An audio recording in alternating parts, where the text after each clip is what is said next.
that's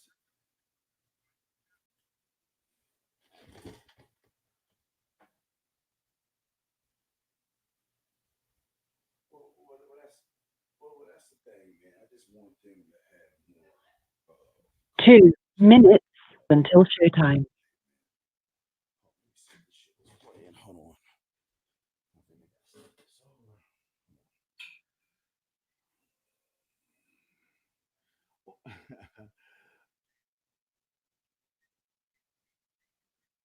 You funny though. Well, yeah. This is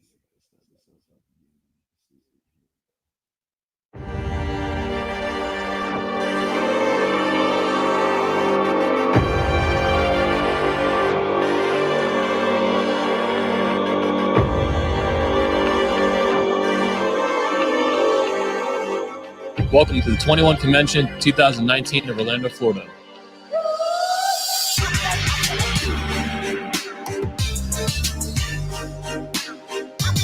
From my experience, the 21 Convention is 1 of the minute minds until for showtime. various wide ranges of topics, be it health and wellness, fitness, dating, relationships, even finance and entrepreneurship. And I find that really valuable and important. To me, it's real world accountability. Men need to start meeting up with other men, be held accountable, and then you'll find the consequences of that. We're here to experience these things. We can only really learn from experience. It's why somebody who's very, book smart, not wise. My big thing with it is just having awareness. Yeah. That's the problem, is that people will experience the same problem over and over again. They lack that self-awareness. And a lot of guys get caught in this kind of analysis paralysis. What's my perfect plan or anything? And so you can't think your way into being a better version of yourself. You just have to act. You have to do stuff. And a lot of guys get scared. And I think that's one of the big differences between the kind of guys who become the speakers. These are the The guys show will go live in 5 seconds. 4, theorizing, 3, talking about. 2, 1. Suffering from a lack of father energy in our culture. Either fathers aren't there or they're weak. I was blessed to have a strong father. I didn't understand the power of having a strong father until I was much older. I definitely recommend going to it. You're interacting with a whole bunch of great people. You get to interact with the speakers. I look forward to walking away from this event with tools, strategies, and steps for me to take going forward on how I can improve my own life, be it in fitness or with starting up my own business. Talking to a lot of guys, I would see guys and I'm like, so what did you think? They go, whoa. They did this, like their mind was blown kind of thing. And I thought, wow, good. That said it all. It was awesome. And it was so positive, like you talked about, hope, optimism, positivity. Yeah. That was this event. Gotta be strong. That is inside and out. One of the speakers this weekend said so poetically and beautifully that if you're not strong, you're weak. all right.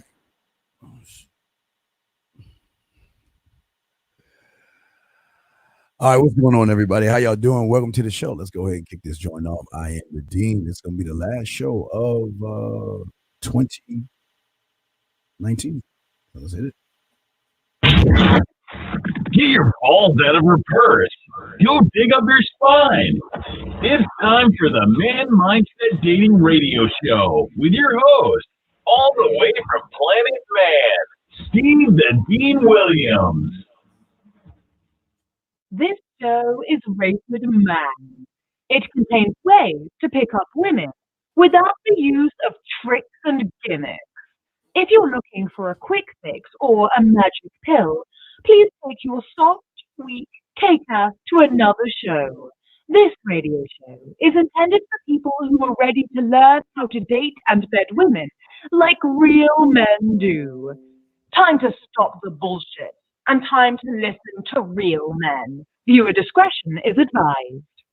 How many of you guys are tired of buying sexy women like me gifts, drinks, and dinners, expecting sex, but end up falling into the friend zone, becoming my gay best friend, being the guy who will drive me around, pay my bill, or be that shoulder to cry on when that real man leaves me in tears. Welcome to the themanmindset.com radio show with your host, Steve the Dean Williams. As long as you think the world revolves around us women, you will always be a sucker and a loser to us. Steve is here to guide you on all man issues, such as manhood, dating, sex, leadership, success, relationships with women, marriage, and fatherhood, with easy, simple solutions that will rid you of your fears and problems with women. Learn how to reinvent yourself and see the world with a new set of eyes without any self-sabotage or excuses. Take it away, Steve. All right, girl, I'm here. What's up, everybody? How y'all doing? The last show of the year. It's your boy, the Dean, www.themanmindset.com. Wait a second. I don't know why I'm just, okay, that should be it. All right, make sure everything is okay. Hear myself. I sound like, wait a second. Check, mic, check. That sounds weird. Sure, everything is down. Guys, if y'all want to call in, yeah, it sounds different. Hopefully it sounds better now. It sounds better. Wait, check. Mic, check. Check, mic. Wait, check. Mic, check. Check, mic, 1, 2. Why? I think one of my dogs touched. Check. Let's see here. Let me see. Check.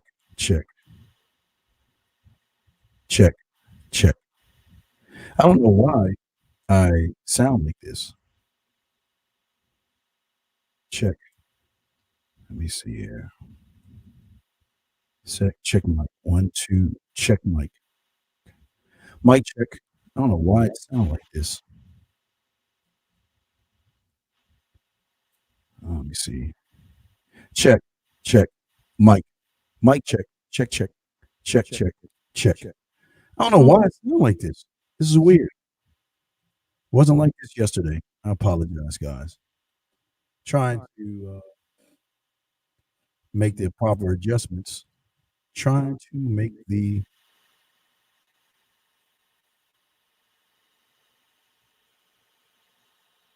mic check.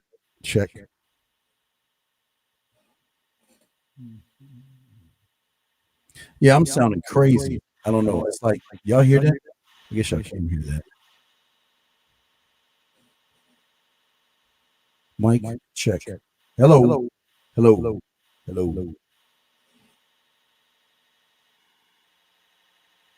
Let me see how that sounds. Oh my gosh. It's my hold on a second. Hello. Check. What is this thing? Hello. Check. I don't know why it's acting this way. I'm sorry. I apologize, guys. I'm trying.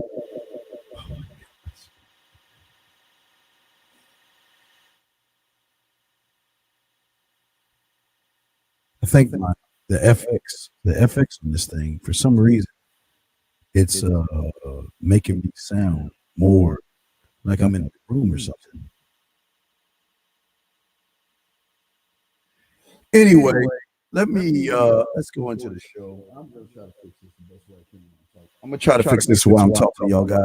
I apologize for the noise. It sounds really weird, but I don't know what's causing all this trouble. It's gonna be the last show of the year. That's how we're gonna start things off. All weird.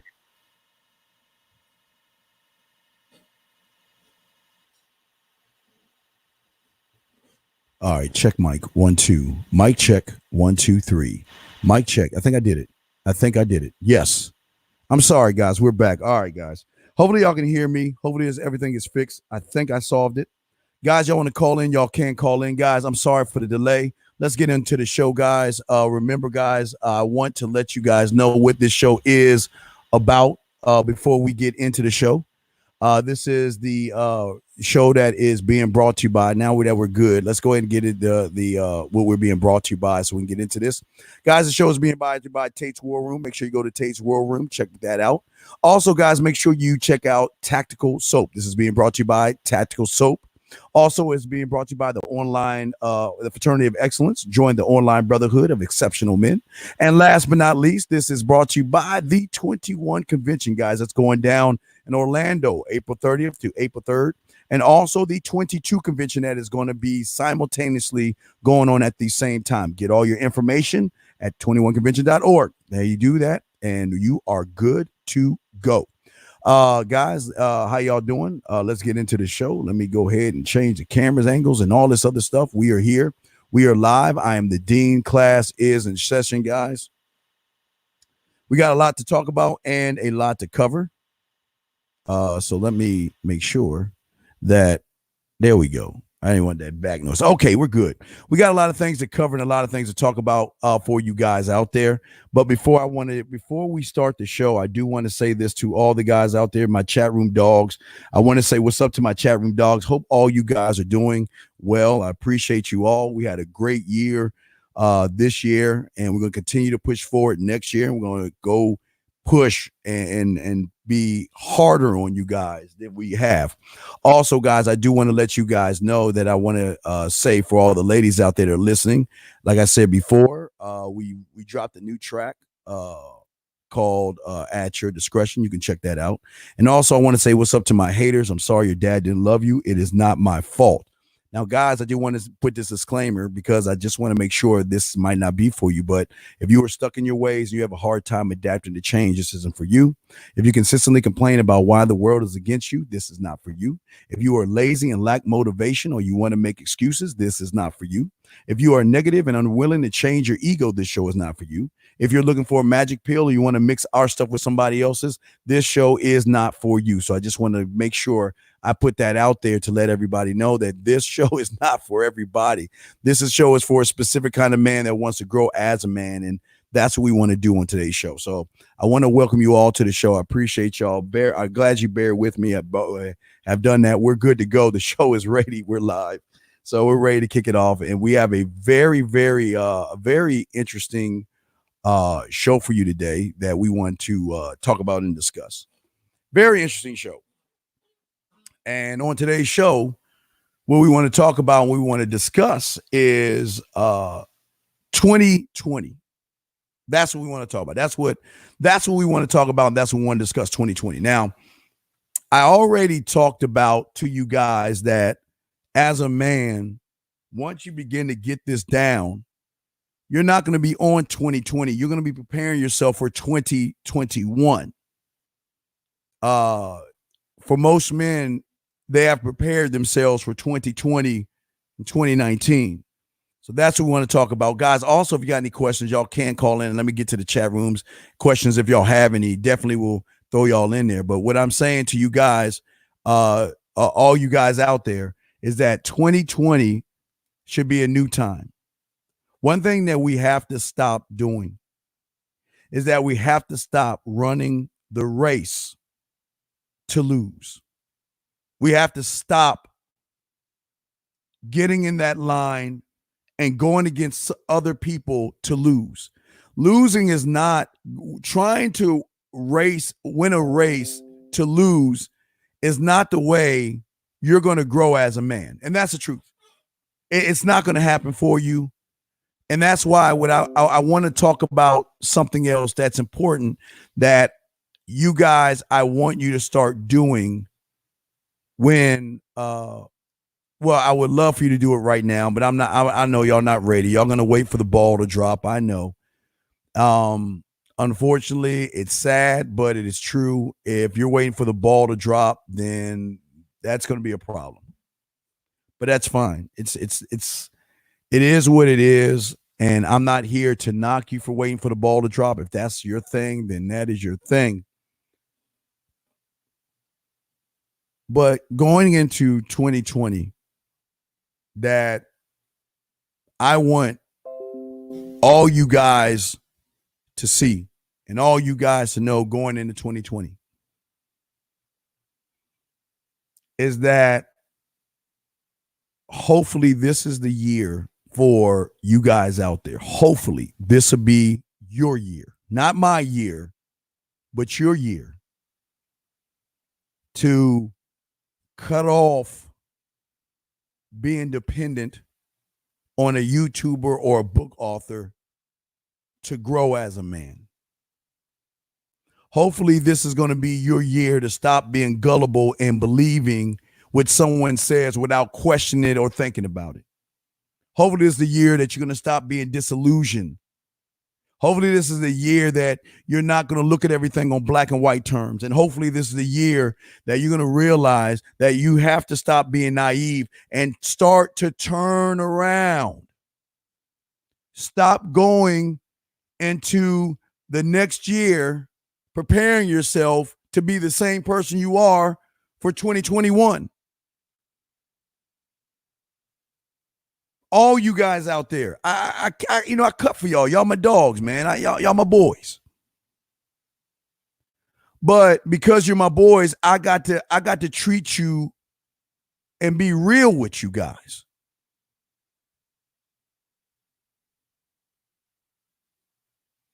Look at it. 2016, 15, 2010, same thing. Same thing. Waiting for that ball to drop, to lie to yourself, to say this is going to be my year to be better. It doesn't work that way. You are not going to grow as a man that way, and that's the problem.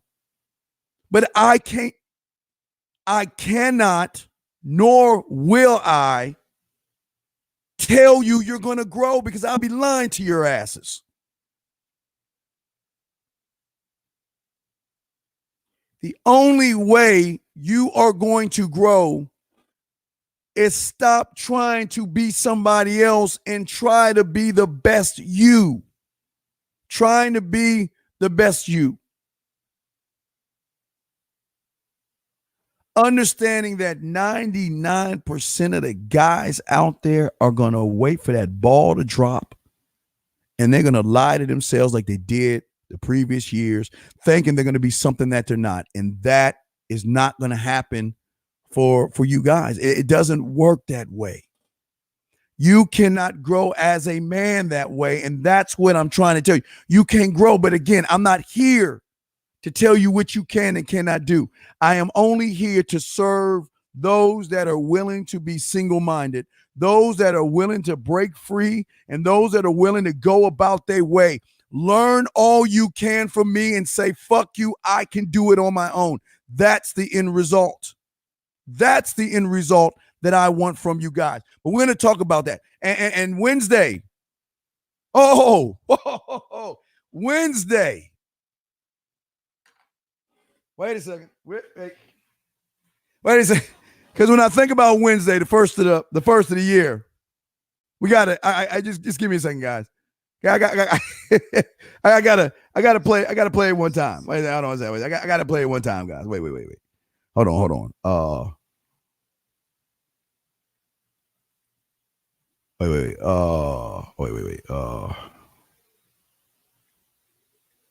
Yeah, I gotta play it one time because Wednesday, I'll play it Wednesday. Let me play it one time because Wednesday is the day. Moment, please. Just give us a moment.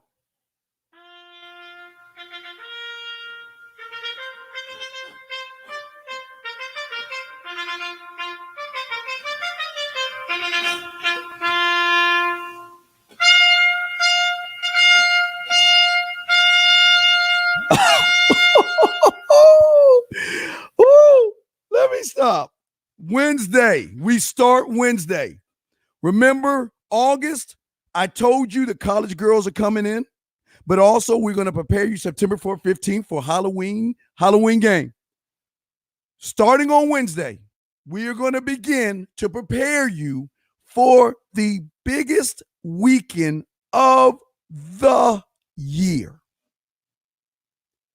There is no weekend like the weekend of February 14th. from 7 to the 14th. There is no, this is, God, sun, moon, and stars align up. I get excited about this because we're going to talk about why this is the best year. We'll do this on Wednesday. But like I say, nobody else is going to do this. Guys, we're going to prepare you starting January 1st. And then the week before the 7th and 14th, y'all know what we do. You call in, you got a choice. You can find the swinger clubs, and we'll pull that up. Or you can, I'll find the single events. I'm going to do the work for you because I believe in you. Nobody does the work for you. I will do the work. I will look up the places you should go to go out. We're going to wait for that for Wednesday. I'm sitting back. I get so excited about that. We're going to talk about that Wednesday. That's Wednesday's show. But let's talk about 2019. It is going to be the end. It's going to be the end of those times where you were taught to blame everything. That ends in 2019. We are not blaming no more. We're not blaming the fucking government. We know the government is there, but we're never going to blame them again. We know family court's there. We're never going to blame the family courts. We are not going to blame women anymore, even though we know they're ruthless and we know that they know a lot of game than the majority of you guys. We know that, but guess what? That was all this year. This is it. This is it. 2020 has got to be something for you that it was for me when I was 9 years old. Now, mind you, like I told you before, I always like I show you my hero because I show you guys the one thing about me that and I want to explain to you why what we're going to talk about, and let me find that motherfucker right here. That motherfucker right here. He, when I was a little kid, was my motherfucking hero. He was a smooth motherfucker. Now you could tell his asshole personality. I get it from that. But this man right here was a ladies' man. He had the personality. The women loved him. He used to have a notebook full of different women, just tons and tons of women. That guy right there, that person right there. Everybody always said, you know what? You look like him. You know, they started calling me Little Ted, right? Started calling my cake-ass Little Ted. But I had personality, and I was getting my ass beat for kissing girls. I got my ass beat for kissing girls. I got beat by playing, got caught in the bushes by a girl's mother. I was doing a lot of stuff. Yeah, I was doing a lot of things. But I didn't know what I didn't know. And it wasn't until I saw results going to the basketball court of a guy that was always the ladies' man. The women, they would come to the basketball court crying, bringing them food. It was just a drama. It was just beautiful. It was beautiful. Don't want to get too much in it, but again, he put some of us under his wing. But the thing that he was telling me at 9 that I'm telling you right now was that we have got to not only expand your mind, but we also got to diversify it. One thing we've got to do is you are made up. And this is what he told my ass. And this is what I'm telling you. You are made up. I'm telling you guys this. You all are made up of so many different selves that you don't even realize that these are the reasons why women want to be with guys like us, because we are so intricate and so deep in who we are and our personalities and how we look at the world in the way, and because we look at the world the way we look at it, we are totally different. But we have got to start looking at you, and every one of you look at yourselves individually. Don't be part of a collective, because I was never part of a collective, and I think I turned out fine. My boys weren't part of a collective, and they turned out fine. What I'm saying to you guys out there, for all y'all that are listening, and if y'all want to call in, 515-605-9373 is the number. Absolutely call in if we want to talk. But it is time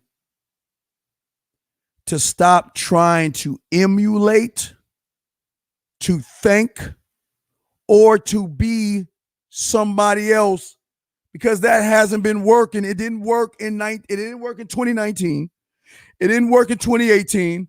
It didn't work in 17, 2016, 2015, all the way down. And no matter how old you are, it didn't work in the 90s. Did not work at all. And some of you, it didn't work in the 80s. And every year you would try to emulate and try to be somebody. And the more that you guys try to be somebody else, the more you take away of what makes you authentic. Your authenticity is the thing that separates you from everybody else. And you can't be authentic following somebody else. And that's what I'm talking about today, guys. That's what we're going to talk about. Diversifying and going deep into who you are, and begin to meet who has been there all your life, waiting for you to just love him, feed him, care for him, and give him a sense of purpose. He's been waiting. He's always been there.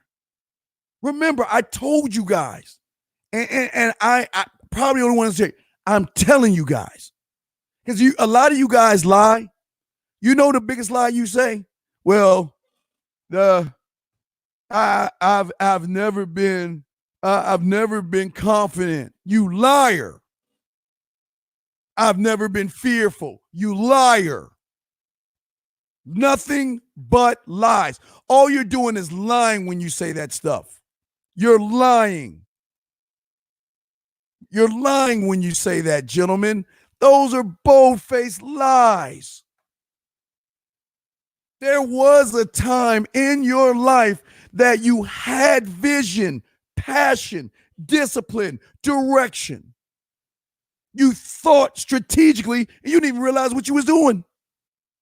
You were adventurous. You were creative. You had an imagination. You think critically. You saw the big picture. You would say things, you were really transparent, because sometimes, you remember the show Kids Say the Darndest Things? You would say what was on your mind, and you never thought about the after effects. That's what I'm saying to you guys. You used to be this way. You used to get things done. You used to focus on the result. You used to act decisively. You set not high standards, but you set a standard. At one point of your life, you have done it all. Taking risks, being fearless, all these things. And being an influence, you were an influence influencing yourself. Trying to roll that off my tongue. You wasn't influencing other people. You were influencing yourself to trust in yourself, to do what you want to do. And I know y'all think I sound crazy, but what I am telling you, you all were like that. The only difference, something happened. I don't know your story, and I don't give an F what your story is and what turned and why you are where you are right now. Something along the way happened, and you caged that part of you. Something along the way happened, and you stopped feeding that part of you. You stop nurturing that part of you. You stop loving that part of you. You stop giving that part of you direction. You stop giving that part of you laws. You stop giving that part of you rules, codes, and ethics. You just stopped, and that's okay. You stopped. But the one thing you can never tell me that I was never a winner, because you're lying to yourself. It's just the day you turned him off, and the day you caged him, and the day you stopped looking to him for the guidance that you've always used, the day you stopped doing that, gentlemen, you woke something up inside of you. He woke up at that point, because all this time he was never needed, because you were self-sufficient. You thought for yourself. You guided yourself. You drew pictures. You didn't care. You had imagination. You had vision. You were driving. But then all of a sudden, when you unlocked him, you unlocked fear, and you also unlocked being able to hold yourself back. Then he then duplicated you and made you feel like he was your best friend and he had your back. You did it, man. Nobody else. Something happened here. I don't know your story. I don't care about your story. Your story has no meaning on this show. I don't want to hear the story. I need to know what we're going to do about that story, gentlemen. That's what I'm talking about. What I am saying to you guys, man. What I'm saying to all you guys, man. That so many of you guys out there, you have stopped growing. I don't know why. I don't care why. But what happened was you stopped feeding that part of you that loved you more than anything else in the world. And he guided you. And it wasn't on important matters because you were a kid at that moment. But when you had that opportunity with that crayon or that pencil, man, and you got into your own world, whether it was you when you were younger, you had a video game or a toy or an action figure, not a fucking doll, but an action figure. When you had those things, the world itself came to light. You did and played, and you would play all day and all night until you had to wake up and either eat dinner or go to bed. Saturday mornings, you wake up to cartoons, maybe eating your cereal, going out and play. If you did, I mean, that's how we did it. But what I'm saying was, as you got older, you then begin to pick up and begin to believe other people. You're not going to make it. You're weak. You're soft. You're stupid. You're no good. And you were good. But what happened was when you unlocked him, he started to figure out, just like I was always telling you with that Skynet thing. See, I was telling you with Skynet, the thing is, y'all Terminator fans, when he realizes he has control over you, then he is going to do everything he can to self-sabotage you into not being what you used to be. Because being what you used to be means that he has no voice or say-so in your life. He cannot dictate or tell you anything when you are self-sufficient and you're running. But you were so young that you didn't even realize what you were doing. You had no idea that you had power over yourself. You had no idea, man. You had no idea that you shut out the world.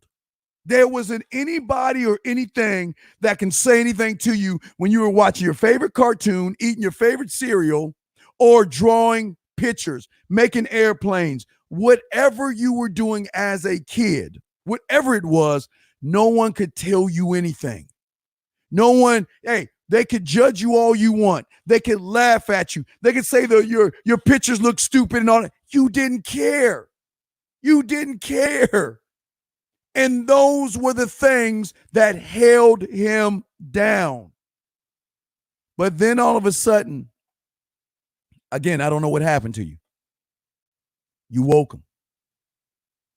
And just like Skynet, when Skynet realized that the computer is smarter than the human, then you know what? We got to start telling the humans what they need to start doing because we running things. And that's what happened with your mind. But remember, like I told you before, your mind knows you more than you know yourself. He knows your every thought. He knows your every move. He knows why you will do it. He knows why you won't do it. But what he does, he knows how to make you feel like it's you. Y'all ain't ready for y'all. Follow Uncle Dean. He makes you think that it's your thoughts when he's the one slowly pumping in the information to a point where one day something happened. I don't know what day that was, but you saw her. I don't know who she is, but there was one day in your life you saw her, and all of a sudden you got this warm feeling inside. You know what I mean? You got this feeling like, man, she's cute. I mean, you know what I mean? It's just, I don't know when that happened, but you saw her. I don't know when you saw her, but you saw her. And the day that you saw her was the day he realized that he can make you do whatever he wanted you to do. Because the day you stop loving and caring for that part of you that didn't care about what people thought about you, when you gave up on that. Now listen to me. Please understand. And I want to say this right now to those that are listening. This is not motivation. So do not think that what I'm trying to do is motivate your ass. Because I don't want to motivate you guys. This is not about motivation. Because if it's motivation, leave. Because I'm not here to motivate you. No, I'm not a motivator. I'm not going to bring you up so you can crash down. I'm not doing that. No. What I'm saying to you guys is this. Something happened when you saw her. Man, she's looking cute. You wanted to talk to her. You didn't know what to say. All right. And that was going on. Let me see here. Any calls? Okay, no calls. Something happened where you liked the girl. Maybe you talked to her and she turned you down. Maybe you didn't even talk to her at all. And maybe you were just nervous. And what happened was he said, ha, I've been looking for this. I can't really dominate you until I find out your chink in your armor. And your chink in your armor is the fact that you like that girl. And unlike what you used to do when you were small, when you wanted a cookie, you would get your ass and try to sneak over to the cookie jar and get a cookie. When you wanted cereal, you would go for it. When you wanted to draw, you would do it. When you were young, you would do things that you don't even realize the significance of what you were doing and how important it is for you as adults today. You don't even realize that.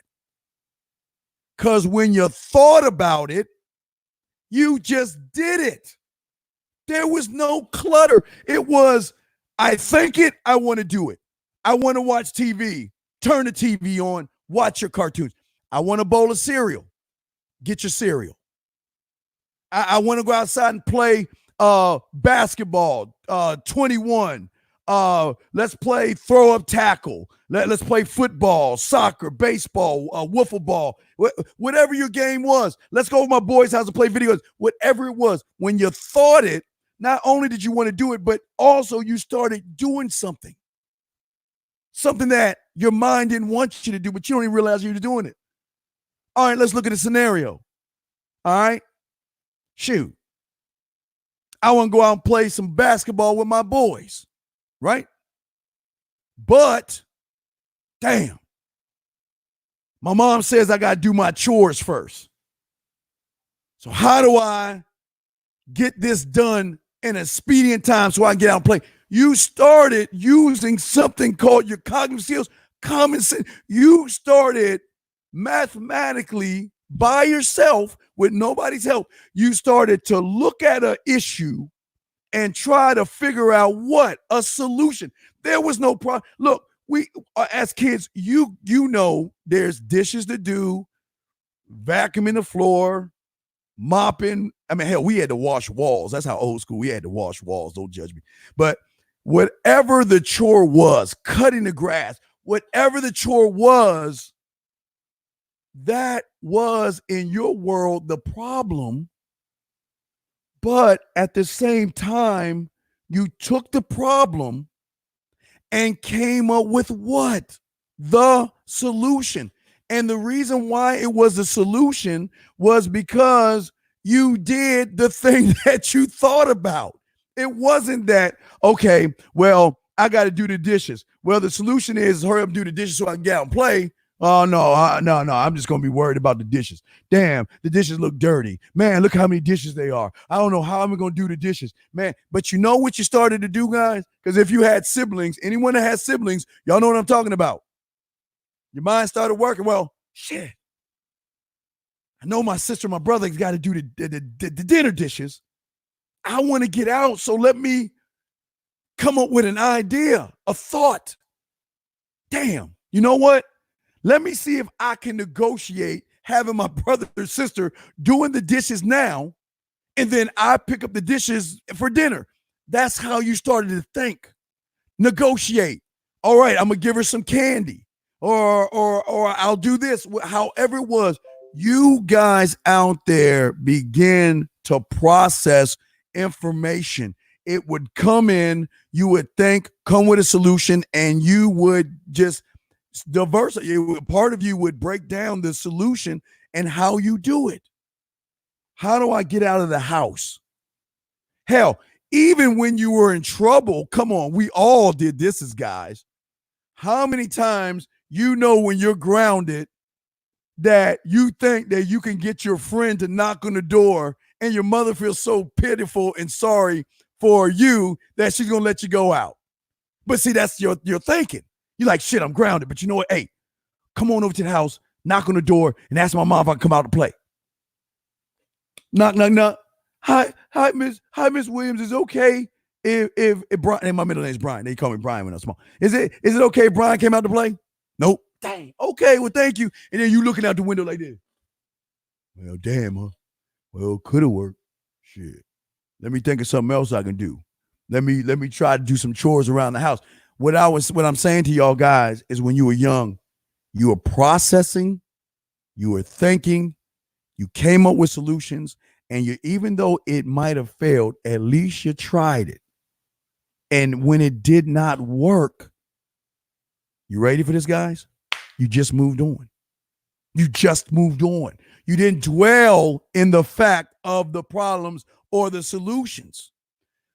But once she came into the picture, whenever she did, I don't know when she came into the picture, whenever she came into the picture.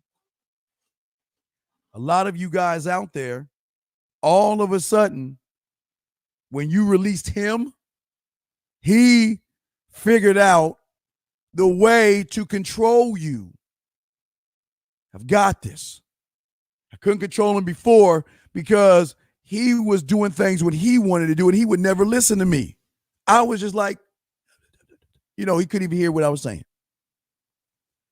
But what I'm saying to you guys is that your mind, he's in your mind right now. And he is one of your reasons why 2019, 2018, 2017, every year is just a carbon copy of the next year. He had, from the moment he figured you out to right now, he has won every single year, just printing you out for the next year, printing you out for the next year, printing you out for the next year. You are just, only thing that's changing is the fact that the years go by, you're getting a little older, but you're still the exact same way. Like a printing machine, you just have no idea, why am I still the same way? Why have I not changed? Why am I just doing all this, following this and following that, and following this YouTuber and reading these books and doing this? And yet I just do it every year, do the same thing over and over and over again. And yet nothing has changed inside of me. Why is that? Because he is calling the shots and you don't even realize that he's doing it. Right now, maybe not for you guys listening, but right now, somewhere in this world, he is preparing a grass-eating lion for 2020. Yes. 20. Wait, here you go. Here, let me show y'all guys. What is he saying? He's saying, yeah, 2020 is going to be your year. Now, I know 2019 wasn't really your year. It's okay. You know, because it just wasn't, but I got you. No one cares about you like I do. No one loves you the way I do. I got you. This is going to be our year to stop smoking. This is going to be our year to stop drinking. This is going to be our year to lose weight. This is going to be our year to stop being lazy. This is going to be our year. You remember that thought you have of that business you want to do? Well, I know you've been thinking it for 7 years, but this is going to be our year that you're going to get your business off the ground. This is going to be the year that you're going to make a success. This is going to be a year you're going to come up with an idea. This is going to be the year that you get women. And this is going to be the year that you get that you grow as a man. This is what he tells you. This is going to be your year. So all we got to do, let's just wait it out, man. We got less than a day. Man, that ball is going to drop. And what we're going to do is we're going to count it down together. And I'm going to pat you on your back because you did a good job last year. Okay, so what? You really wanted to start that business last year, but don't worry about it. This is going to be our year. So what? You wanted to get rid of that fear. Nah, don't worry about it. This is going to be our year. And every single year, it's the exact same thing, and you don't even realize it. But it's got to stop in 2020. It's got to stop in 2020. You have got to have a powwow with yourself. You have got to go to your government, go to your senator, go to your congressman in your mind because you are a self-governing man and you have got to lay and impeach and get rid of him. He is holding you back from your greatness and you don't even realize it. And let's talk about it. I've been telling you this a lot of times. I've been telling you this all the time. That for a lot of you guys out there, the only way you can see it, because he doesn't want you to see it, but I figured out a way so you can see it without believing me, without believing any YouTuber or reading any books, that you can see it for yourself. But you have to come to your take the pill, your Neo moment to unlock yourself to see the truth for what it is. But the only way you are going to see it is by doing this simple thing I tell you. I give you one simple exercise to show you a truth that you don't even realize that he doesn't want you to see. And that truth is, like I always tell you, go get that damn book.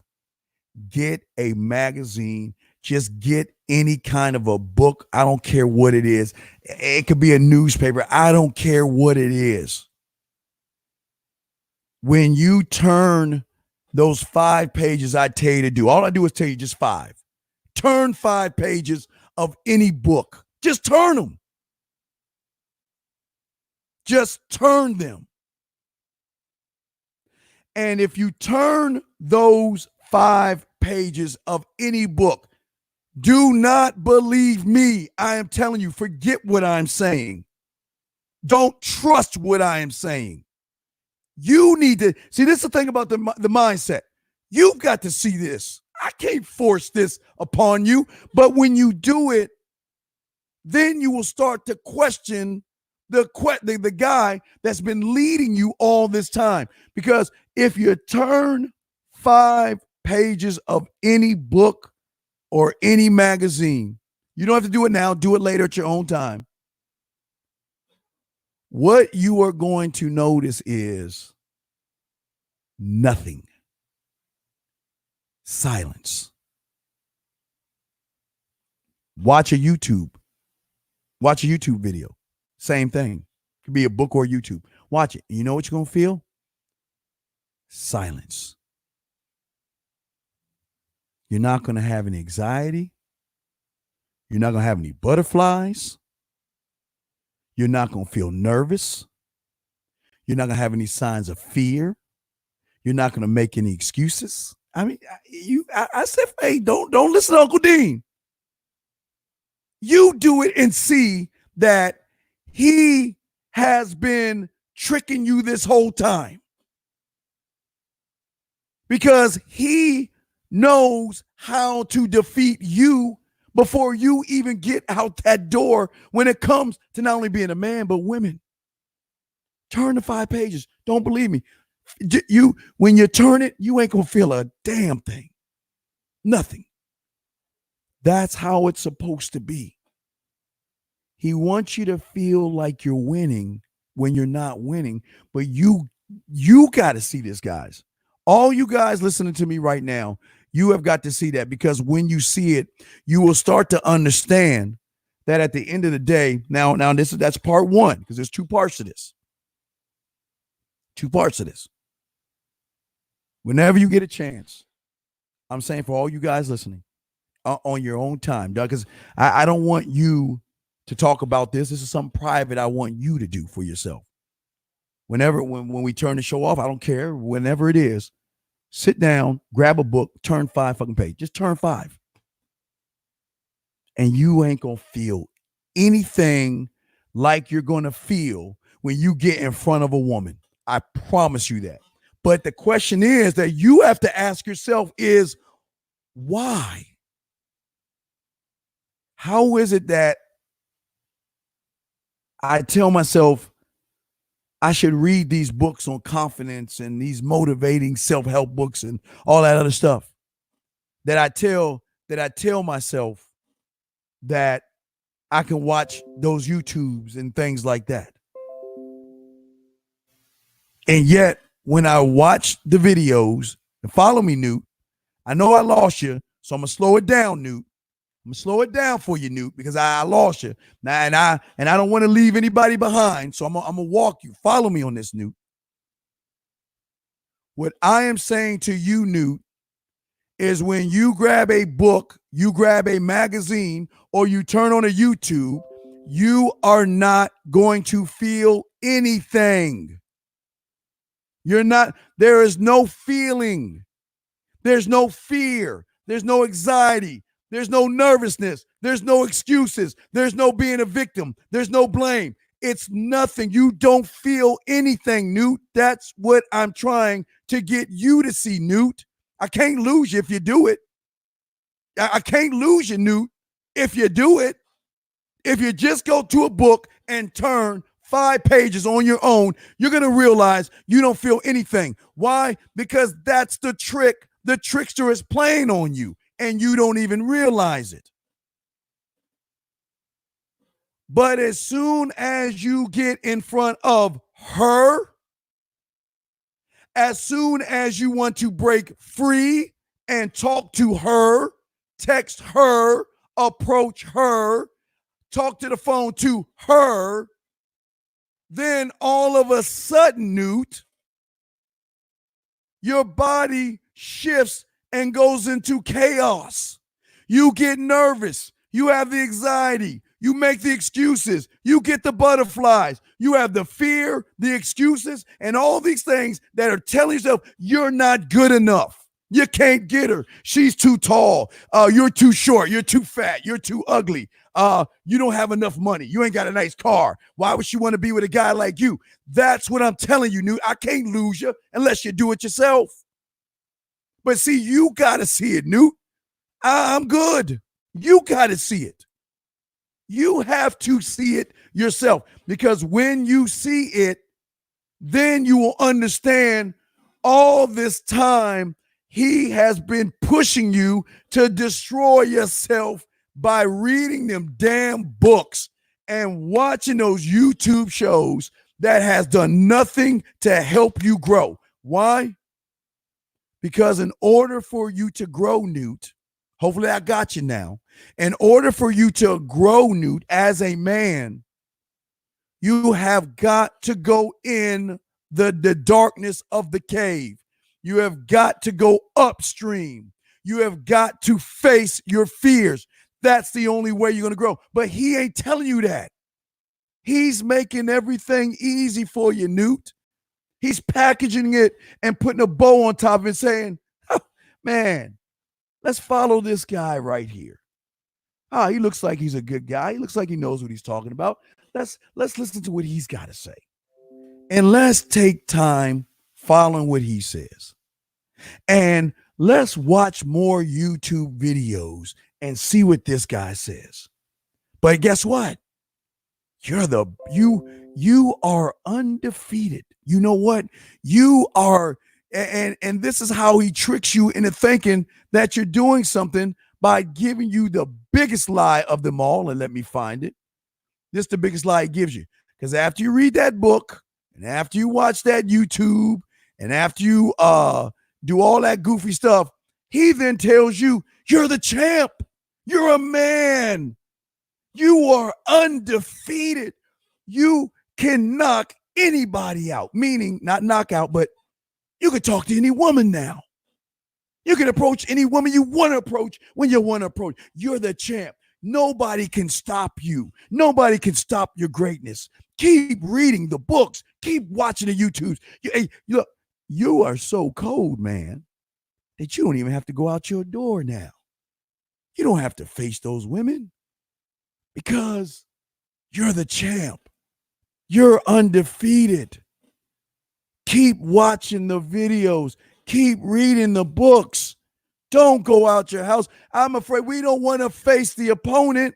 No, you are a winner and you are always going to make it. And because you guys train yourself, because it's so easy, because it feels easy, and there is no fear, there's no pushback. You have continuously for year after year coasted down the river. You have coasted down the mountain. Coasted. Lying to yourself. Coasted. Lying to yourself. But it's not your lie that you're living. You're living his lie because he knows you, guys. That's what I'm trying to tell you. He knows you. And he knows how you're thinking, what you think, and why you think it. But one thing he's doing that he's not telling you, you're not going to change. Don't believe me? Go to the list of books, ebooks, and all that bullshit that you have, and ask yourself, if all these things try to teach me how to be more confident and all this other stuff, then why do I feel the same way? Every day, every hour, every week, every year. I will use my boy, Just a Brother. I'm proud of you, Just a Brother, but I'm going to use you as an example because you were man enough to admit it. This man right here that I'm proud of, Just a Brother. 28 books, gentlemen. 28 books. And he still didn't get it. Just a Brother got with me, and he didn't trust me, skeptical. Why should I listen to a guy that's married? Or why should I listen to a guy that's old? What can he teach me? And all this. But that's how the mind works. He's going, when it feels that it is threatened, it will kick out then reasons. Don't follow him. For a white guy, he's like, don't follow him, he's black. What can a black guy teach you? You and him are not the same. Or you're a young guy. What can that old guy teach you? What does he know? He just, all he knows is dinosaurs and fossils. He doesn't know anything. That's how he works. Because he's saying to some of these guys, why don't listen to him? He's going to be mean to you. He's going to be rude to you. Hey guys, I got a new thing for anybody that thinks that I'm being mean and cruel for 2020. I got something new I want to show y'all. I want to show y'all something new. I have not. I'm sorry I laughed, but I have not played it, but I'm gonna grab this clip. Whenever someone says that, Steve, you're being mean to me, Steve, you're yelling at me, why are you so mean, Steve? I'm gonna play this. I'm gonna grab a clip for this. Listen to this, guys. Let me find it. Listen, I want y'all to hear this. This is gonna be the new clip. This is gonna be the new clip for 2020. It's gonna be the new clip for 2020. Hold on, let me find it. Here we go. All right, hold on. Nah, hold on. I'm playing the part. All right, here we go. Here we go. Here we go. Hold on, wait. Here.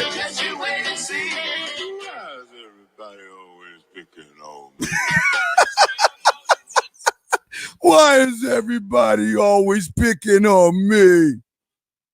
Why is he so mean to me? Why is he always... No, books... Listen, let me say something. Hold on, wait. Let me say something. Always remember, young men, the books are not the problem. The YouTubers are not the problem. It's the stories that he makes you believe is the problem, guys. That's why you need to be single-minded. But nobody wants you to be single-minded because they want you to be a part of what their ideology is. And I don't want you to be me. I'm telling you right now, I don't want you to be me, nor do I want to be you. But I know there are things in you that are great in you that you don't realize. That's what I'm saying, man. And what I'm saying to you guys is this. Is that the only way you can see it is that because I tell you, you guys are the creators of your world. It's not me. I am not the creator of your world. You are the creator of your world. And what does that mean to be the creator of your world? What it means is this.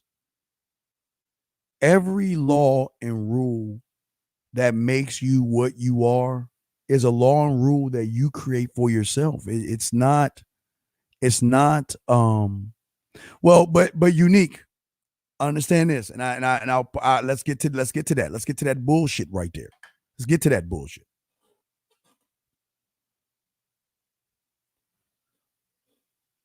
We all know that when the internet kicked off, people started feeling ways they can market themselves to get money off of you by pushing a bill of goods to you to make you think that you can grow, okay? And unbeknownst to a lot of you guys out there, you really you are trusting. You know, it's like a child. It's like a child that trusts people, okay? And it's not a bad thing for you at that moment because you believed. But what you didn't understand was you were fine who you were in the language that you spoke. You were a young man at that time, but you were growing to become a man. But what happened was you got sidetracked when you started to begin to incorporate a unique language. It was that unique language that not only separated you from yourself, but it also gave power to him. Because he just laid back. He's like, learn your LTRs and learn your BBQs and NWAs and OBCs and all that goofy. Hey, he just like this. He just sitting back. Woo, go ahead, buddy. Because he knew you wasn't going to do right. But because you wanted it so bad, you had to get it. Okay. And the number one reason for a lot of you guys out there is because you didn't want to feel left out. And the fact that you didn't want to feel left out when you were talking to other people who were learning the same thing, you got into it deeper and deeper and started to change your way you were thinking. And the more you begin to do that, guys, you then became the language. Some of you guys painted your nails black. Some of you wore boas. Some wore goggles and top hats and all this other stuff because you were like, the authentic me is not good enough. So why don't I pretend to be somebody else? Why don't I pretend to be somebody else? And all he was saying is, yeah, hey, I think you look great in that black fingernail polish and those boas and gargles and all that other stuff. But like I said to you guys before, that I said earlier today, you know, I think it was Tyler. And Tyler, I'm going to play your clip in a second. I think it was Tyler that said he was on his purpose. Oh.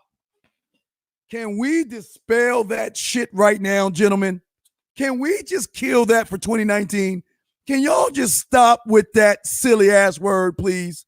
Please, please.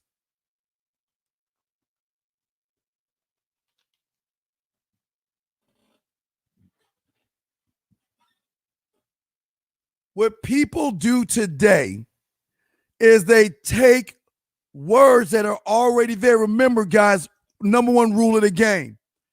If it's under the sun, it's been done before. If it is under the sun, it's been done before. But just because it's under the sun and been done before, some of you guys don't realize that they say, okay, well, how can I, and this comes back to that book, Unique, how can I separate myself and try to be something brand new that has never been shown before under the sun? I hope y'all following with this. How do I come up with a concept, a trick, a gimmick, something brand new that, and wrestlers do it all the time. I mean, this is like WWE all over. You know how one wrestler has a name they come in with? I mean, the best one is like Stone Cold or The Rock, you know, coming in as a name, but then having to recreate their character to get the audience to buy into them. Because when the audience buys into the character, they will start paying for the character's products. It's no different in the WWE. So how can I come up with something new?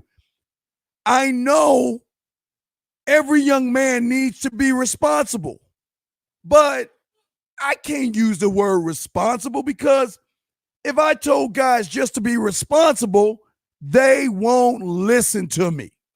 So what we got to do is figure out a way to use a different word, a new catchphrase that is signifying responsibility, but not saying the word responsibility. Oh, shit, I got it. Let's just say, let's not use duck. Duck won't work. Elephant, no. Trees. No, trees won't work. Leaves, clouds, spoons, forks. No. What word can I possibly come up with? A joystick? Water? No.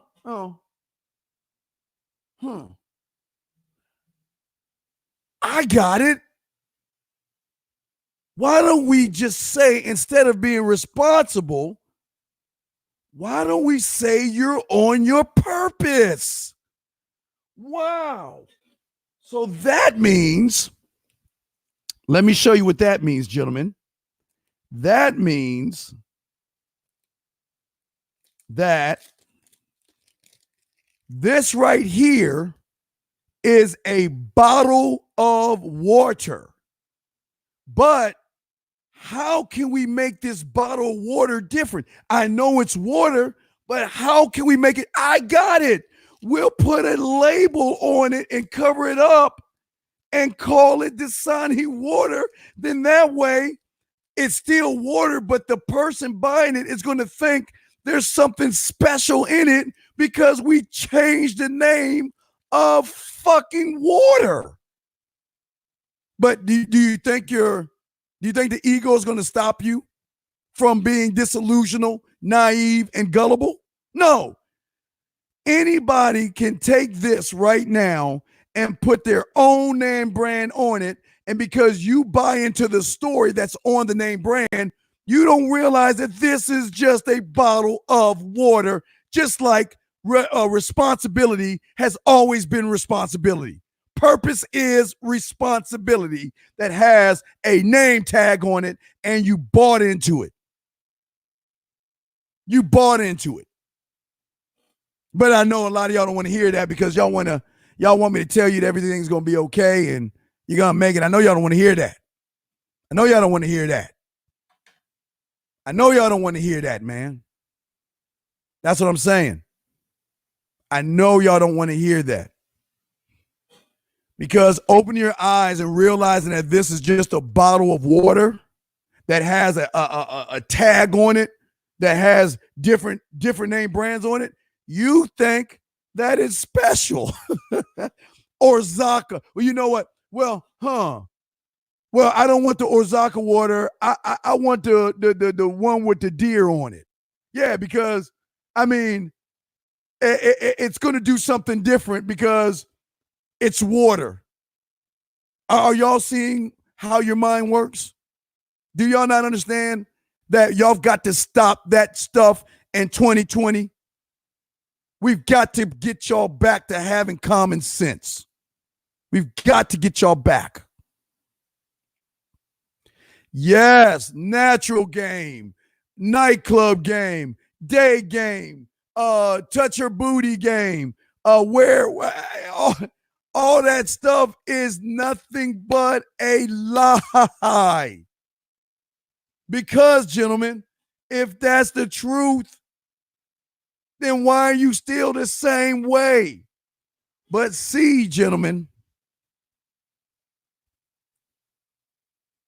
these guys not only screwed you on that, they just gave everything to you on a non-surface level. You see, while y'all were so busy trying to learn your night game, your day game, your blue game, your pink game, your coloring book game, I don't know, your pencil game, your purpose game, your Pepto-Bismol game, I don't know, whatever the shit y'all were trying to learn, whatever y'all found, whatever you were trying to learn, remember, he was saying learn it. You want to know why he said learn it? Because he knew one thing. You can read as many books you want to. You can learn any games you want to learn and any lies and tricks and manipulation. You can learn all that stuff. It goes away as soon as you get in front of a woman. Number one, it goes away. Why? Because he knows that you are driven off of your fear. So he doesn't care what you learn. He knows that he would rather you waste time than do the thing that's going to shut him up, and that is face your fears. He knows you ain't going to do it. So you get deep into the, this is not a cell phone. Hell, this is a lighter, or this is a spoon, or this is a table, and this is a chair, and all that other stuff. And he just sitting back like this. I mean, he's like, yo, fear. Hey, rejection. Check this out. This guy is going around saying, guys, are y'all ready for this? This is how we talk about y'all behind your back. He say, guys, are you ready for this? This guy, he says he's on it purpose. And they just laughing at you on the back end. They laughing at you because they know, regardless of what purpose and all this bull that you on, as soon as you get in front of a woman, it's gone. It's gone. All those little tricks and gimmicks and stuff, gone, because you are scared. You have fear, and you have been driven by somebody who you trusted, and that is yourself. Listening to yourself and listening to people who are also doing harm to you. That's just how the game is, gentlemen. But it is deeper. But it gets deeper, gentlemen. It gets deeper. Because for a lot of you guys, you don't even realize what you're doing. And what you don't understand about the real game that these guys don't know about, the real game, is that if you're so busy learning how to approach a woman, what the hell are you doing on the back end? Nothing. Are you working on your texting? No. Are you working on how to move mountains in her mind and make her invest in you? No, you're not doing any of that because the way y'all are raised nowadays, you think approaching a woman is the game. That's the biggest joke that you guys don't even understand. All you're doing was reading a book to learn how to do something that has nothing to do with the game. I'm not laughing. Hey, look, I'm not laughing at y'all, but I just want y'all to think about this for a second. Every trick, every gimmick, every lie, every manipulation, what do y'all call that? What do y'all call that? Wait, there's indirect game, I guess y'all call that. Being indirect. All that stuff you're learning has nothing to do with the game. All that stuff that you're learning to walk up to a woman has nothing to do with the game, but your mind wanted you to think that it does. Let me take a moment. We got to do a Tyler moment. I want to take a break, do a Tyler moment, guys. If y'all want to call in, 515-605-9373 is the number. Let me bring in 713 real quick. We're going to have a quick Tyler moment. 713, what's up, brother? What's your question, man? What's up? I'm just listening now, brother. Okay, you just soaking up this ism, brother? Yes, sir. All right, respect to you. When you need some, just press 1, brother. All right, guys, let's have a quick Tyler moment. Got this last night. Love showing receipts. Let me see. We're going to do a Tyler moment. Let me find. All right, here we go. Tyler moment. Here we go. A Tyler moment. Hey, I was totally cool with that. I don't do things that I'm not totally cool with. It was kind of fun to sit there and sort through your little patterns of stuff. And love spending time with you. I always love that. So don't think twice about it. Someday you'll, I don't know, like rifle through my fridge or I don't know, do something nice. I don't know. But it's not quid pro quo. It's just, I did it because I wanted to do it. Okay, love you. Sorry, I'm just post-bath and getting in bed, so I might not be the most articulate person in the world, but you can call me back if you want to, or I'll just talk to you tomorrow. Okay. Hey, I was totally cool with that. Okay, I'm sorry. That was it. Okay. So that was it. Now, let me explain something to a lot of guys. A lot of guys think that there's no way women. Now, this is what I always keep trying to tell you. How is it that we're playing Tyler's clips while the government is taking half your stuff and the family court system is going to take your kid, and there's feminism and there's the Me Too movement and women are the scourge of the earth and all this stuff? How is this man getting things like this? Why? Because he's not believing the bullshit that a lot of you guys are doing.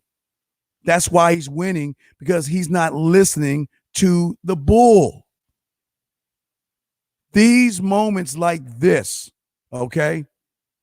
These moments like this that I'm saying to you guys out there, this is how the life should be as a man.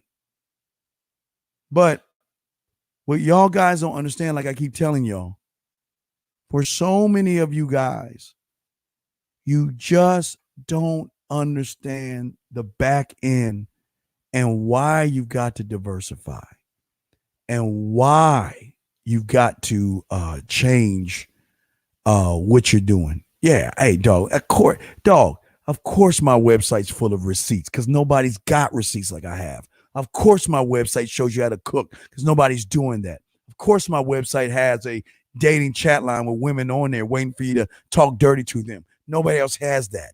That's what I do. But that's not all I do, of course. But what I'm saying is, for a lot of you guys out there,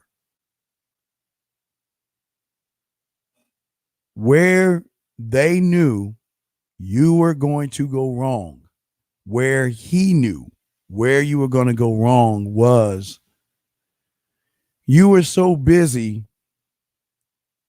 building yourself up to do something that has nothing to do with the game. You understand what I'm saying?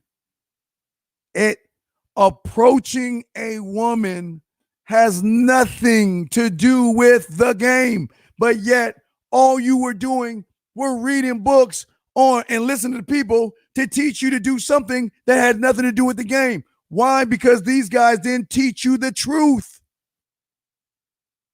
They didn't teach you that you have to learn how to talk to women. You got to learn how to communicate. You got to learn how to be freaky. You got to learn how to be nasty. You got to learn how to be dirty. You got to learn how to be naughty. You got to learn how to be nasty. You got to learn how to be romantic. You got to learn how to be seductive. You got to learn how to be smooth. You got to learn how to be sensual. You got to learn how to be sexual. You got to learn laws, learn rules, learn codes, learn vision statements, mission statements, legacy statements. There's so much to learn that but y'all think you're gonna win the lottery by approaching a woman, because most of these guys are teaching you a surface because they know that you are built up to fail. Why? Because you're getting it from two ends now. The first end was your mind. The second end is from the individual that you, wait. We ain't playing the game. We ain't playing the game, the blame game here. No. Not for 2020. We ain't playing no blame game. Because you were dependent, because you needed a sense of belonging, because you felt like you needed to be a part of something instead of by yourself. You were dependent on that guy because you were gullible, because you believed everything he said. Well, I was a AFC and I was a BBS and PBH and NHC and all that other stuff. You were gullible to believe what he was posting out. You were disillusioned to think that if I put on black fingernail polish, a boa, some goggles, or a top hat, then I'm going to have women. Oh, wait a second. It gets better. Because not only did they get you, you got yourself. This is when the media came along, guys. Now, how does Uncle Dean know? Wait a second, guys. Let me show y'all, guys. Hold on a second. Let me show y'all something. Hold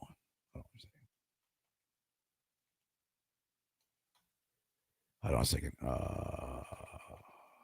Let me see something. How? Let me see. Let me find it. Let me see here. Let me find it. Let me find it. Let me show you something. How does Uncle Dean know what I'm talking about? Let me show you something, guys. Let me find that shit. Let me see if I can find it. Let me see if I can find it. Hold on a second. Give me a second. Let me see if I can find it. Hold on. I'm trying to show y'all something. Hold on. I'm trying to see if I can find that shit.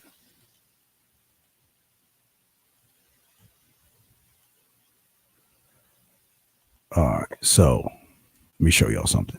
Let me show y'all something. Hold on. Hey, how you say, hey, Steve, show me something. Let me show y'all something real quick. Give me a second. I want to show y'all something real quick. How do and again, I lived this, so I want to show you. I lived it. I want to show you. It was on ESPN. And as you can see, I was on Mad Nation 3. I was on a reality show. And how do I know? Wait, you would see my little cake ass in a second. They jumped. There I was, number 31, representing Roy Williams. There I am. Yeah, I am. Yep. Yeah, I am. Yeah, we was on Mad Nation 3, scrubbing the toilet, all that good stuff. I was on TV. There as the toilet bowl winner. Yep, there it was. I'm just showing y'all. Yep, there I am. Yep, playing. And I lost. Now I played. Yep, there you go. Okay, I'm just showing y'all. I'm just showing y'all right there. Okay, so there you go. So I'm showing y'all that I know reality TV. Now, for a lot of y'all guys, y'all didn't even probably know that. But let me explain what I was trying to show you. I'm not trying to show you because I was on reality TV. I'm trying to show you the next phase of where y'all got screwed at. Okay, the next phase. The next phase was that VH1 came up with a TV show that reinforced the book. Okay, it was a TV show that reinforced the book. Okay, but let's talk about how TV works. Now, in this thing, with when y'all see like the mystery method game thing that they was running, was that they would always go to a bar or a club that were full of people. Okay, they're full of people. But what a lot of you guys don't know or understand is that your likeness you have to sign off on a waiver saying that I allow this show to use my likeness on TV, or they'll get sued, or they will blur out your face if you don't do it. And that show had nothing but actresses on there that were looking for their break. Yes, the VH1 show called The Pickup Artist. They were looking for their break. So think about this. You have a book that teaches you all this stuff, and then it is a reinforcement of there's a show where they're taking a bunch of guys. Do you really actually think when they walk in that club why the women are all around the camera? Because they want to be seen, but because you are watching it from your end, you're not seeing reality TV for what it is. Reality TV is just fake. It's always been fake. Reality TV is not reality. But it reinforced a lot of guys. Yes, actors, Usher. It reinforced a lot of guys to say, wow, this stuff really works. Man, I've got to be more of I don't want to be an AFC to a DBS and a whatever the hell y'all talk that ain't, whatever that language is. But what I'm saying to you guys, if this is responsibility, I think I lost. Well, let's use my Diet Mountain Dew thing. Hold on a second. Give me a second, guys. Let's do this. All right. So if this is responsibility, guys, and I put on purpose, this is then, is it still responsibility or is it really purpose? The only time you can divide that is not being gullible by peeling back the layer and realizing all along it was responsibility. What people do nowadays, because, okay, this is, let's say if this is the game, okay, that means that everything under the sun is in this bottle, all right? What people are doing is that they're putting their brand over top of it, and they're saying that it's brand new. They're saying it's brand new. It's brand new. Does that make any sense? Does that make any sense? This is something I need you to see, gentlemen. This is what I need you to see. Guys, if it's been done, listen. Being honest, being real, approaching women, sweet talking, smooth talking. Hell, Dolomite was smooth talking in the 70s. If you watch Netflix and watch Eddie Murphy, you will see that talking smooth to women was going on in the 70s. It was going on in the 60s. It was going on in the 40s, in the 30s. Men would talk women out their panties by being honest with them and all this other stuff. What happened was you got guys that come along and say, okay, well, let me put my brand on top of the truth and then make it look like it's something that is not. This is what I'm telling y'all. But they're not the problem. They're not the problem. That's what I'm trying to get y'all to see. They're not the problem. Everybody is allowed to grab a bottle of water and put their brand on it. That's the truth. So let's be honest. Can't knock them. If they want to brand the water and say this is a new kind of water, this water has never been made. There's no water like this water. This is the first water of its kind and all that other stuff. They are allowed to brand their name.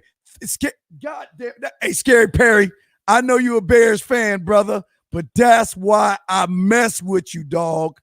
Scary Perry, that's why I mess with you. That's what I am. Scary Perry, I'm going to add you as a moderator. I'm going to make you a mod, Scary. I got to make you a mod. That's what I'm talking about. What I am saying, that what people are doing that you don't see because you are caught up in a whirlwind of lying to yourself and all this other stuff. A lot of you guys are doing this, man.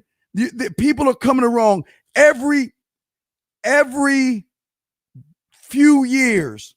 First it was NLP. Then they put the rap of speed seduction on there, right? Then all of a sudden, let me keep that. Oops. Then all of a sudden, let me grab another tab. Then all of a sudden, after that, if I can get this one open, this is a good one. Then after that, I can't, God damn it. Then after that, what do you think came? Hey, guys, let's be cocky and funny. Why don't, let's lie to the woman. And all along, they realized that, look, in order to have this thing filled up, that it was going to take work. It was going to take discipline. It was going to take a lot of things, but they didn't want to do this. They didn't want you to feel like that, you know what? You can have this water, this purified, not purified water. I'm sorry. I mean, it's the new thing. I mean, they went from Met Towel to tell you on your purpose and stuff, but here you go. Forget about responsibility of water. Hey, it's a new thing. It's a new brand. The new brand. Every year, what I keep telling you guys is there going to be a new year of bullshit. And that's what's going to happen. But what I am saying to you guys out there, okay? Wait a second. Let's see here. Wait. Here you go, Flex. Check this out. Strategies in order to get women.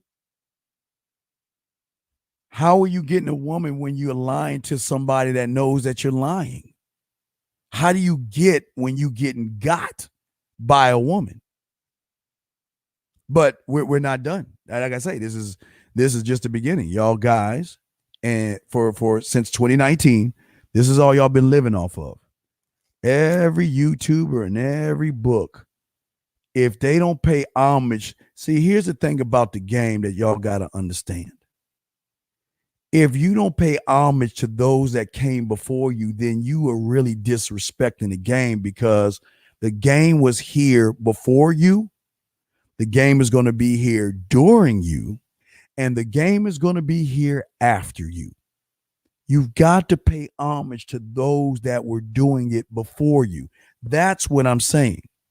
That's what I'm saying. Well, here's the thing. Hold on. Who said that? Who said that? Who just said that women were hip?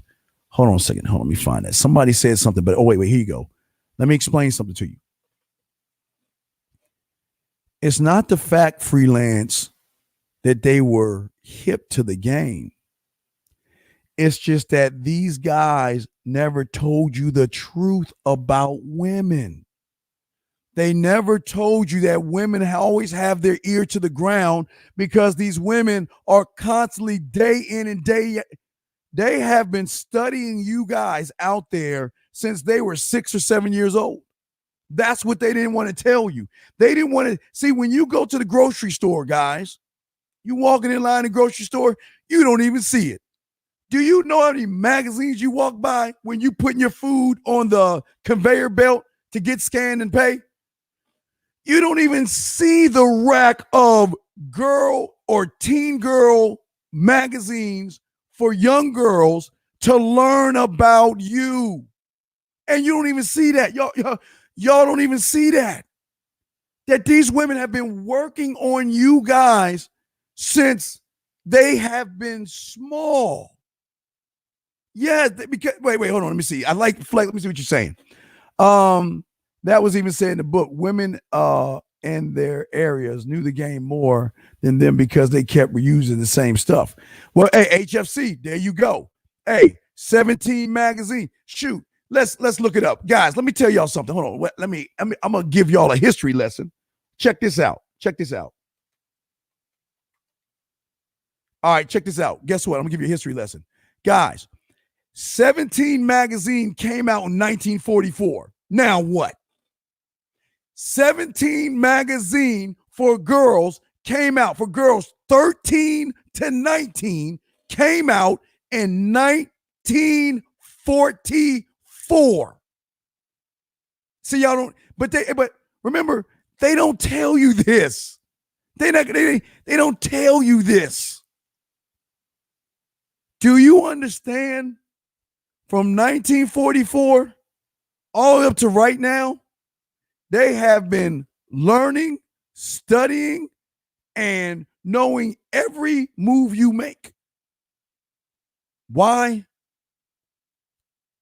Because what y'all don't understand, their greatest strength. Oh my God, it hurts me to say this. Oh my God, it really, it pains my chest. Oh, hey guys, it pains me to say this.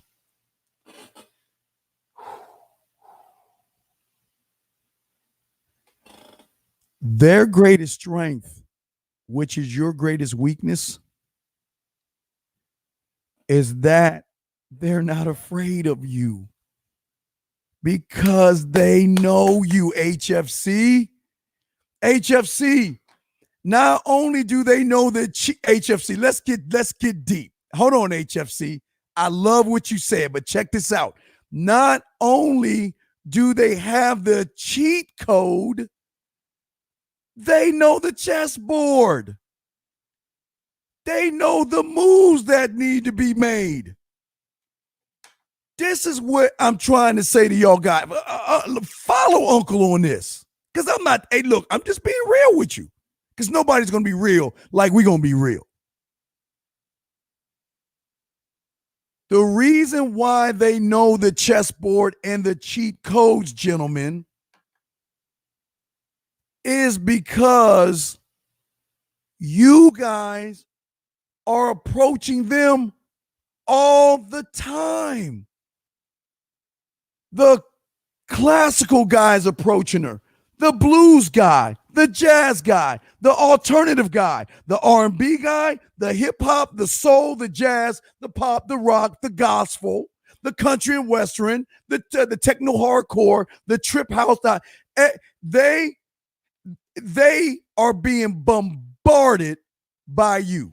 On top of the fact that they are studying you. God, why do you think I say hi to the ladies on this show?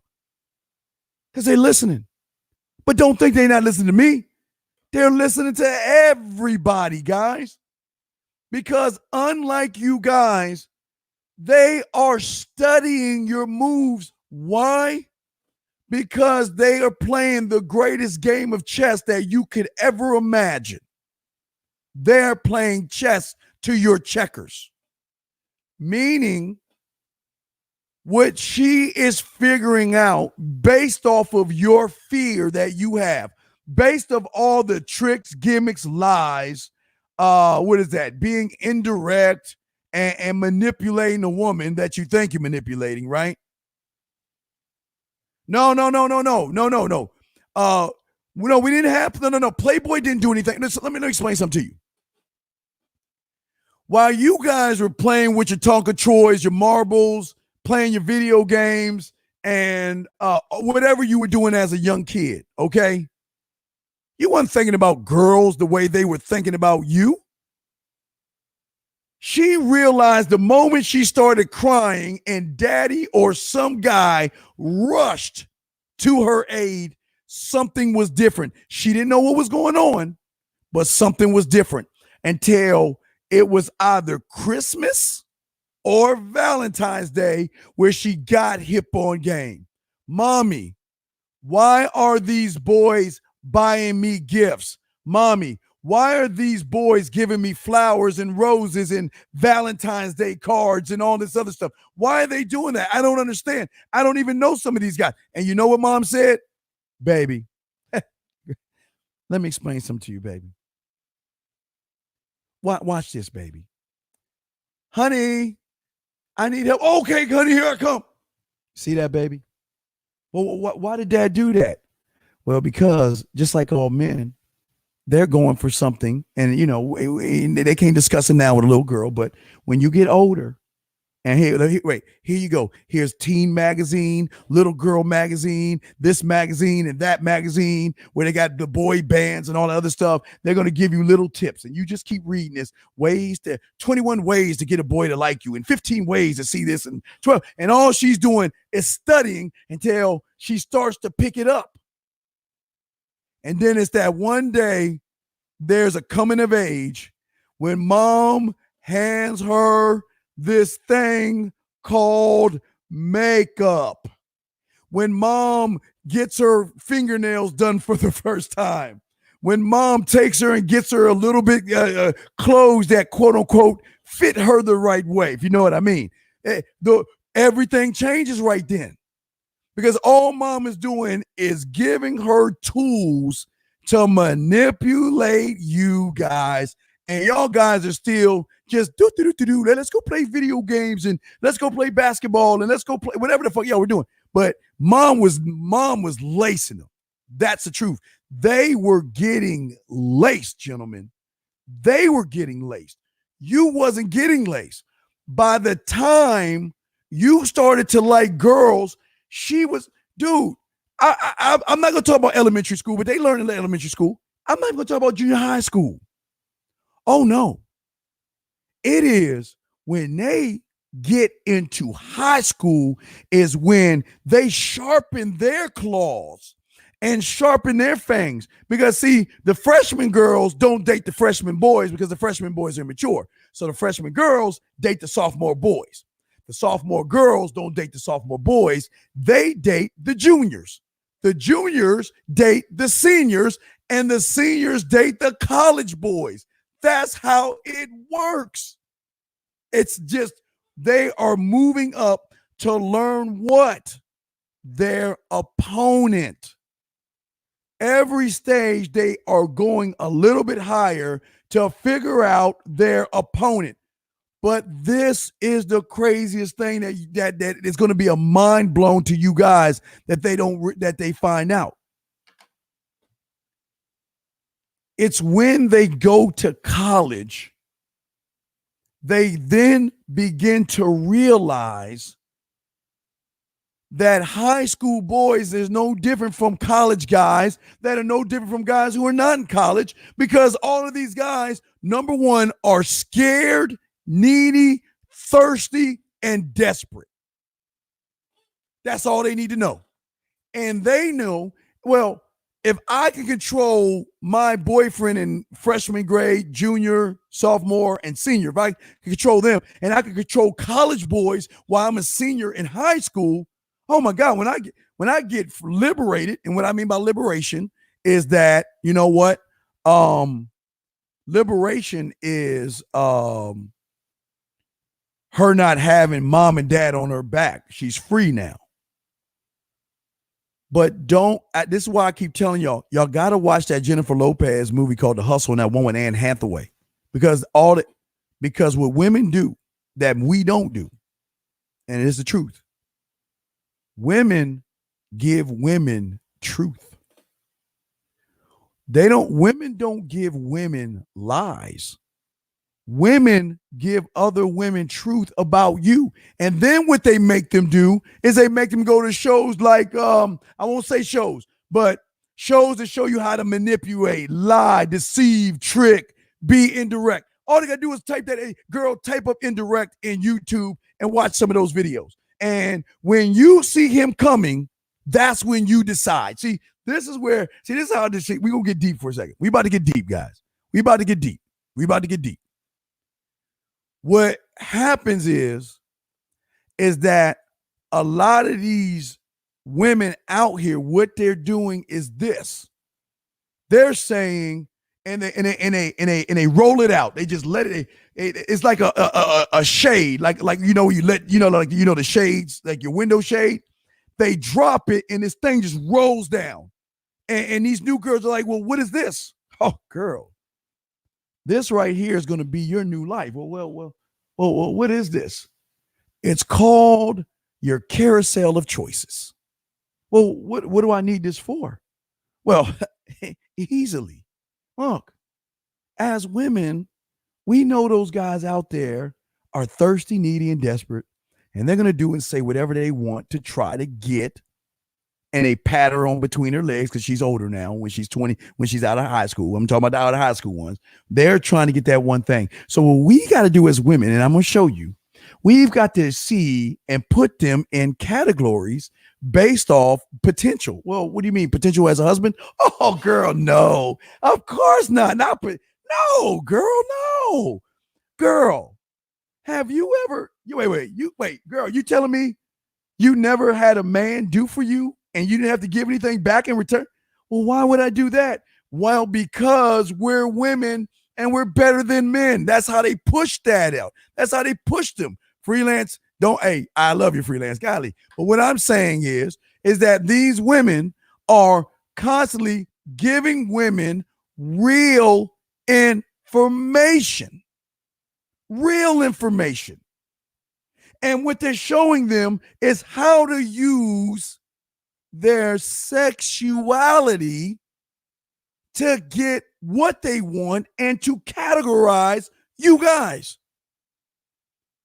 Well, girl, let me tell you, there are going to be breast men, ass men, hip men, thigh men, feet men, lip men, eye men, face men, hair men. There's going to be a company. There's going to be so many genres, but they all have a few things in common. Number one, they don't know themselves. Number two, they're going to try to manipulate you into sex. Number three, they're nervous. Number four, they're gullible. Number five, they're disillusioned. And number six, they're scared. And it's not in that order. But just know, all you got to do is walk in a straight line and wiggle your hips, and you will be able to have your roster. And she's like, well, what's a roster? Oh, well, girl, all women have it. Well, a roster is finding a guy and determining what he's going to do for you without you giving up any sex. So where you got to start off with is you got to get your bank accounts. Well, what's a bank account? Oh, girl, well, a bank account is when, do you think I pay rent? That's what they say. Do you think I pay rent? They're gonna be like, well, don't you pay rent? No, I don't pay rent. The other guys pay my rent for me. Well, how do you think I have these new nice shoes or this Louis Vuitton bag or this nice skirt that I'm paying $100 for? I take my money and buy what I want, where these guys are paying for my lifestyle. Now, you don't believe me? Let's go to a strip club. And they take your shirt. Look at those women right there. Look at them. See what they're doing? They're dancing on the pole. But wait, just watch. Watch them. You see them? See that guy going to the ATM to get more money. What is he going to do with the money? Just watch. Walking over.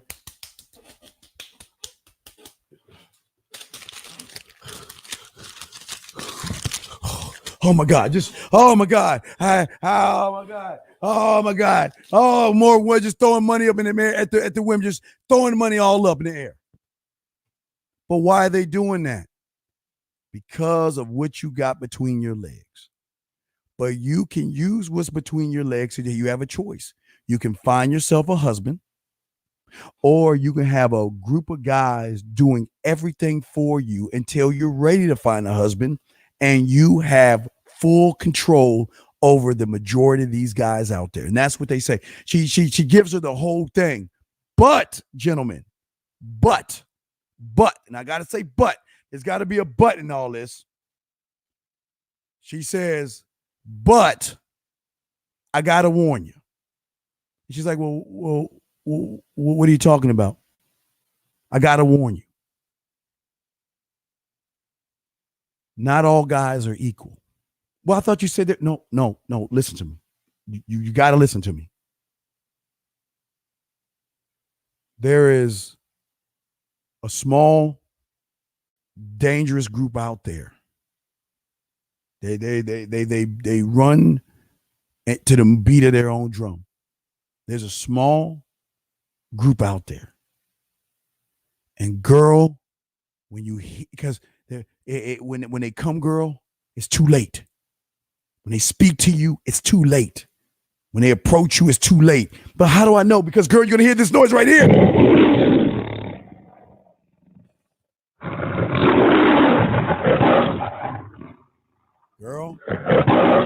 Girl, I'm telling you right now. When you hear that, girl, run. Because they are not playing by our game, our rules, and they don't play by us. Well, what do you mean? They beat to their own drum. They are dominant. They don't care. They're assholes. They're egotistical. They're jerks. They're cocky. They're arrogant. They're conceited. All they do is think about what they want and what they want, and they don't care about us because we're disposable to them. But I gotta warn you. If you hear that noise, it's too late. It's too late. It's too late.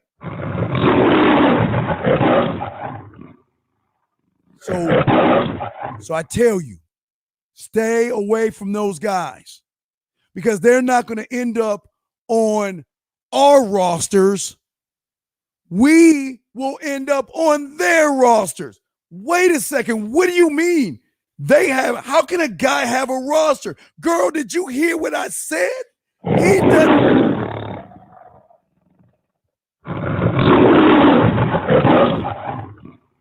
Girl, let me tell you. I told you, girl, they don't play by the rules of the normal man. They do what they want to do when they want to do it. They go after what they want to go after when they want to do it. They have rosters, and I'm telling you, they are the only kind of guy out there, man out there, that can put a woman on a roster. Other than that, we've got control. So we just got to understand. This is our domain. The 98% of this world is our domain. Just don't go beyond the gates. When you hear the women moaning and you hear the women screaming of pleasure and you hear the women crying and begging, don't go beyond the gates, because if you get the worst and powerful drug there is, no, it's stronger than meth. It's stronger than heroin. It's more powerful than weed and ecstasy and all this other stuff. There is a drug out there that you cannot run from, hide from. If you get a dose of it, you're hooked, girl, for life.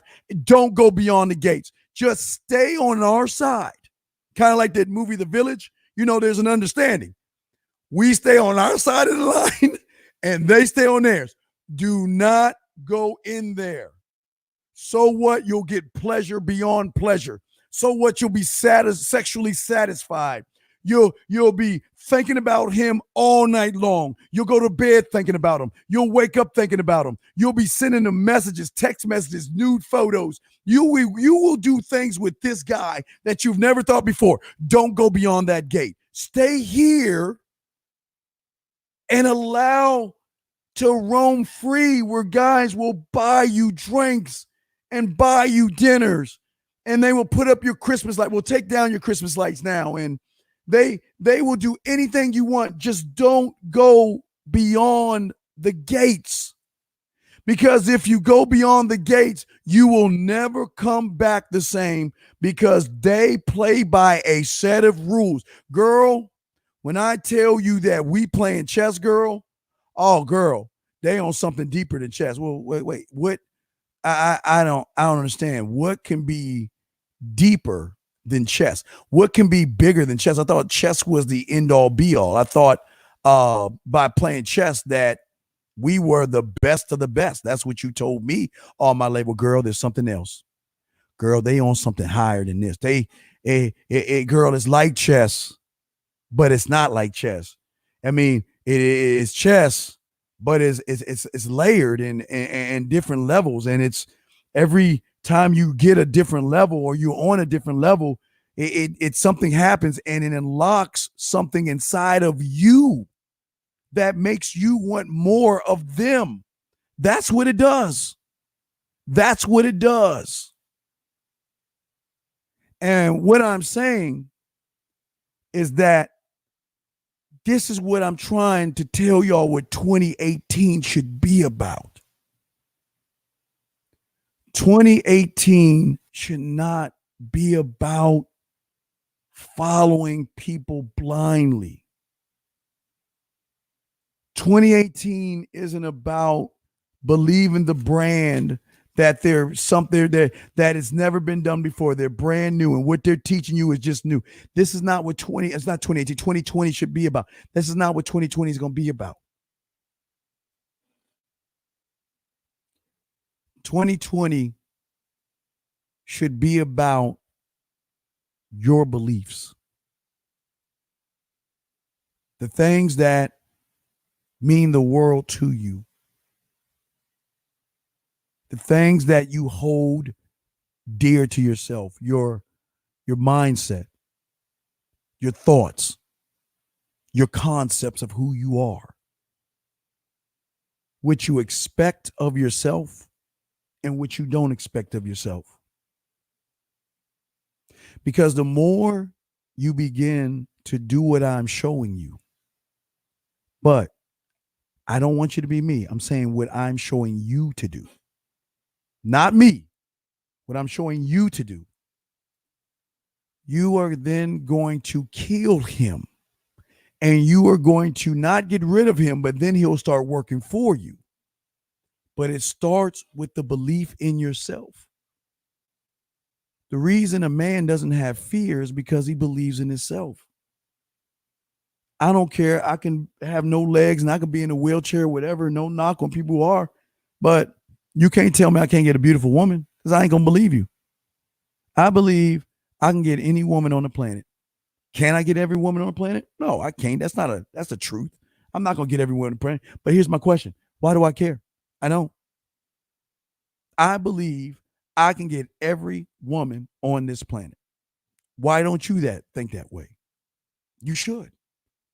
Because your belief in yourself is the greatest belief a man can have, because as you believe in yourself, all of a sudden your attitude to the world begins to change, because then you're going to start creating values, gentlemen.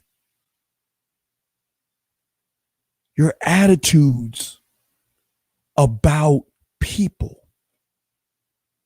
You are then beginning to forge that hammer that you are going to place in front of your parents, in front of your siblings, in front of your friends, in front of your coworkers, and more importantly, in front of women. And you're going to say, pick up the hammer.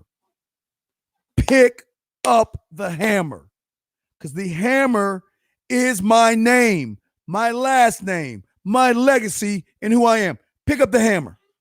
And if you can't lift the hammer, then leave. You are not worthy of who I am. You are not worthy of my time. You are not worthy of my attention. You are not worthy of my dick, my last name, my sperm. You are not worthy of anything if you can't lift my hammer, because my hammer is only for those who are worthy enough to pick it up. you are going to see that. It's not me. But when you start to do that in 2020,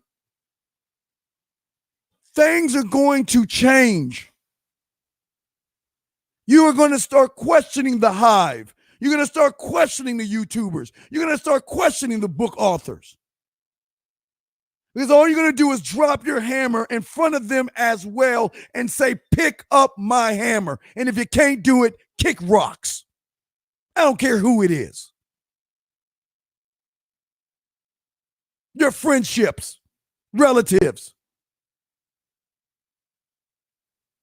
Because your hammer, your values, your attitudes are going to be the influence to force everybody around you, woman, man, bird, Bigfoot, Smurf, elf, unicorn, to live by your standard.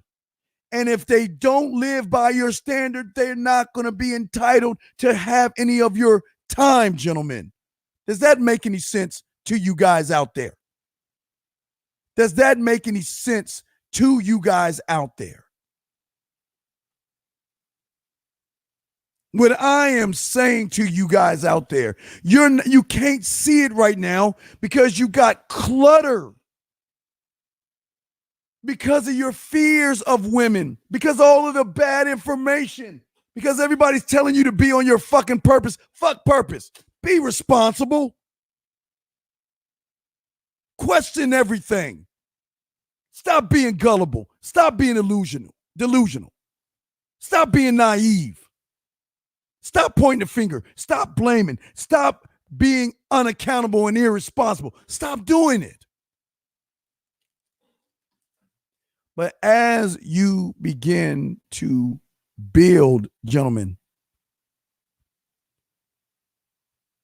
upon your value, all of a sudden, coming from nowhere, you are then going to believe in yourself enough to say, okay, well, now that I am rooted in me, forget about approaching women. I need to pick up skills. I need to know the right time. I need to know what romance is. And I need to know the right time to use it. I need to know how to be smooth or what that is. And I need to know when the right time to use it. And sexual and sensual and romantic and dirty and kinky. And I need to know the right time to use it. I need to learn me. I don't want to be him. I don't want to be him. I want to be the best and authentic me. And I need to learn and have more knowledge of my abilities, my skills. And some things are going to come naturally to you, but but I'm telling you guys right now, you're not going to be the first to see it. I'm telling you, you're not going to be the first to see it. Everybody else is going to see it. Is that a new haircut? Is that new clothes? I really can't put my finger on it, but there's just something, I don't know, there's something different about you. But anyway, like I was saying, man, I was, in front of that girl and, she took advantage of me. We're like, dude, why the fuck were you around in the first? What? Well, why are you talking to me like that? Well, shit. I don't, what, I'm sorry. What happened? What you mean? Well, I was telling you about this girl I liked for 6 months and you just, what? 6 months? Why are you wasting your time? What's gotten into you, man?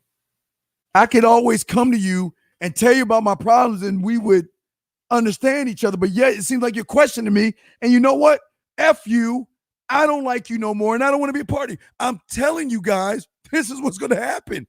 Dude, you ain't going to see it coming. But when it comes, it's going to be a beautiful thing. Now, it's a scary thing because you're going to be on your own at that point.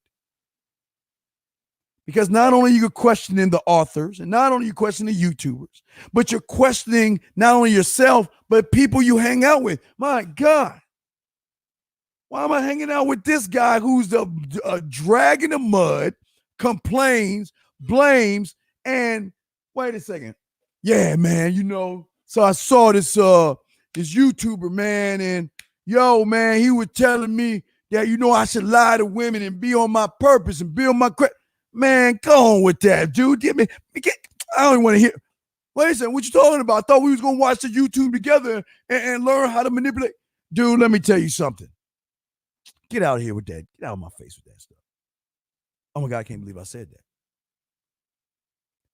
But that is going to push things out of you. But as you begin to learn your skills in 2020, you also going to pick up on traits that you are going to pick up, okay? These are parts of your characteristics, your personality. It is the thing that is going to separate you from everybody else, but you're not even going to realize that you are opening a door to yourself that you've never seen before, gentlemen. You are going to open the door. You're going to start to be more self-aware of not only your surroundings, but who you listen to, who you hang out with, and you're going to make more judgments on things. You're going to stop being gullible. You're going to stop being disillusioned. You're going to stop being naive. And you're going to realize, in order for me to grow, that I can't listen to someone that's lying to me, telling me there's a quick fix, because I'm only lying to myself. And that's the thing that for a lot of you guys, you have got to see. Because then all of a sudden, you're going to start to have this thing. It's weird. It's a funny thing. It's one of the weirdest, funniest things ever, guys. It's a weird, funny thing, guys.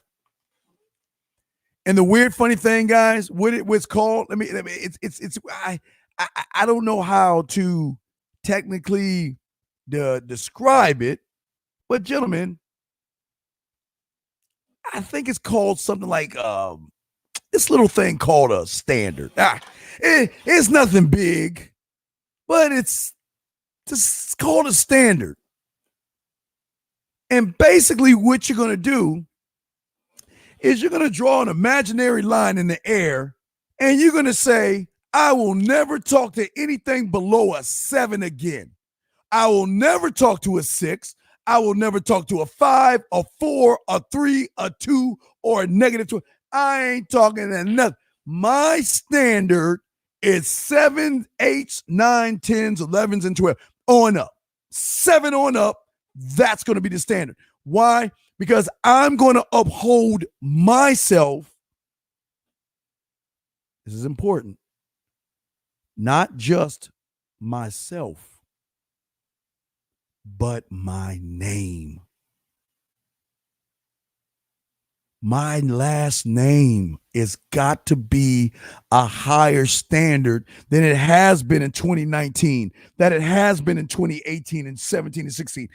My standard must be to my specifications. And I don't need to have a wife, and I don't need to be in a relationship.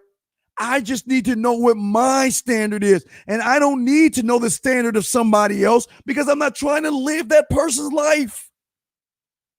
I'm not trying to live the life of the YouTube or the author. I need to have my own standard.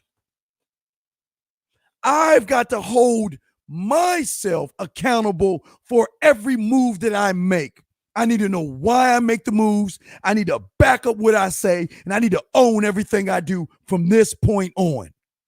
Where did that come from? And guess what? It's going to be a voice. I can't explain it. It just happens. Something inside of you is going to break and click. And you are going to start to see the world differently, because you are going to challenge everything and what everybody says, including me. I'm no different, guys. I'm telling you, me as well as all the YouTubers and all the authors, you're going to start to question that. But see, they don't tell you about this stuff because all they're trying to do is get you to approach a woman, surface They don't ever go beyond the surface because they're only surface type individuals.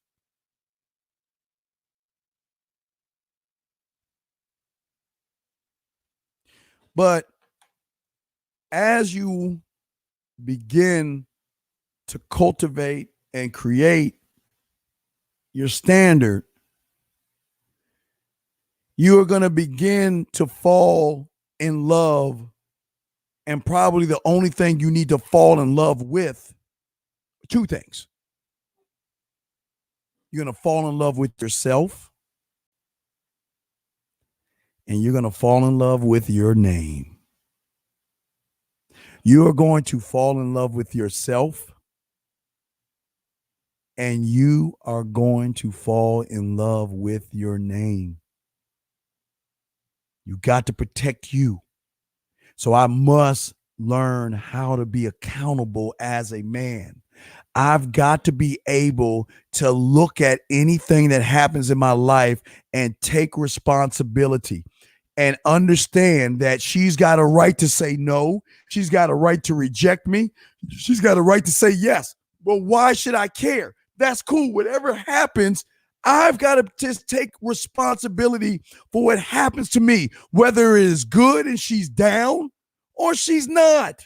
I don't care. But at this moment, because I love myself, because I love my name, I am no longer going to do what I did in 2019, 18, 17, 16 on back. I am stopping that blame game. And I'm going to stop listening to people if all they doing is talking about problems and issues, which the world has. But if they're not giving me a solution, man, they wasting my time.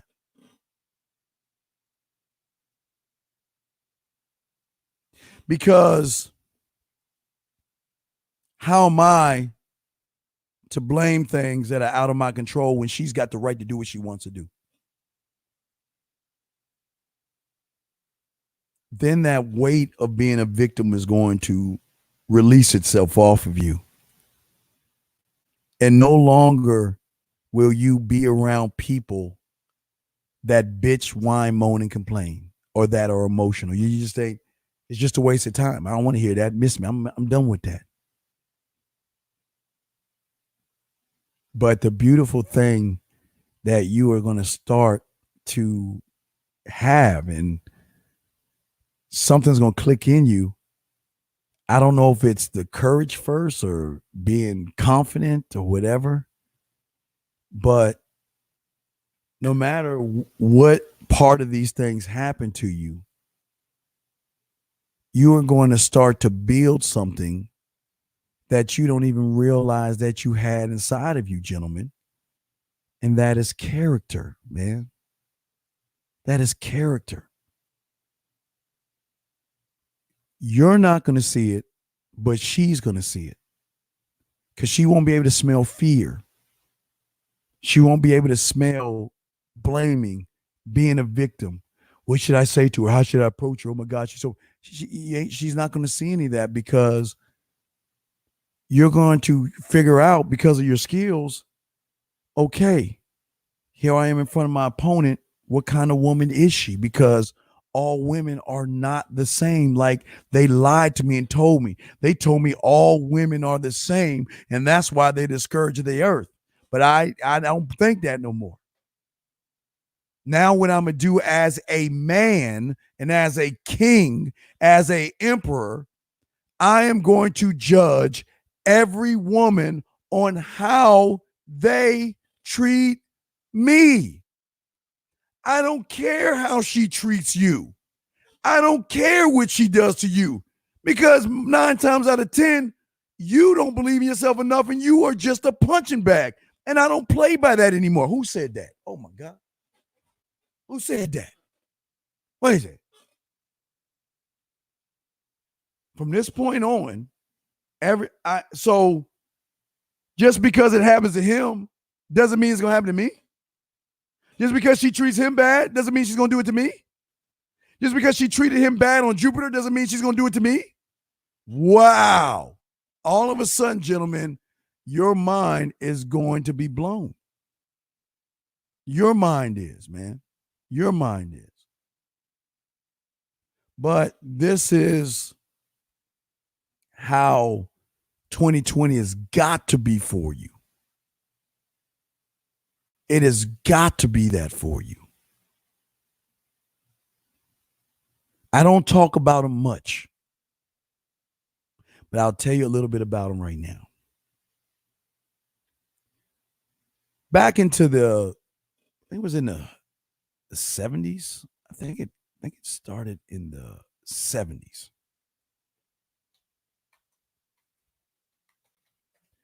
I think it started in the 70s. Now, I think Bruce Lee was supposed to take the role, but something happened. So what they did, instead of having Bruce Lee star in this movie, they found an actor named David Carradine.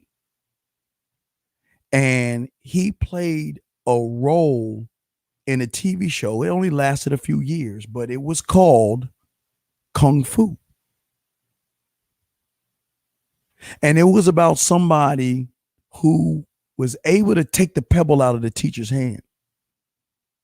And he would wander the world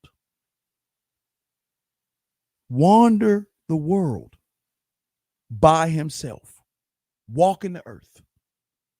You never see it? Y'all need to check that out. It's 1972. Remember, this is before the internet. It's before the internet. But it was David Carradine was the actor, the one that's in Kill Bills. But he would walk the earth, learning the world. And the journey that he took, he did it by himself. He didn't need anybody to walk the earth. I think all he needed was a stick, I guess, to walk, but he didn't need anything. And that's what I'm trying to help you guys out there.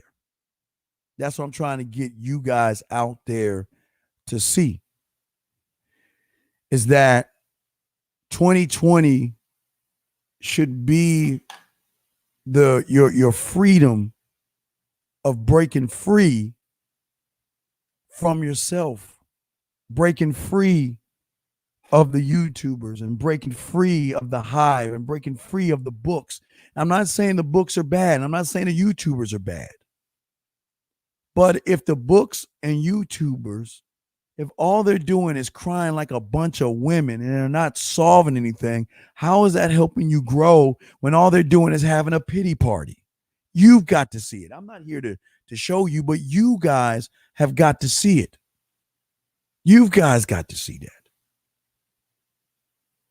But you need to begin a journey. You need to begin the journey. Like I told you, of the 36 chambers.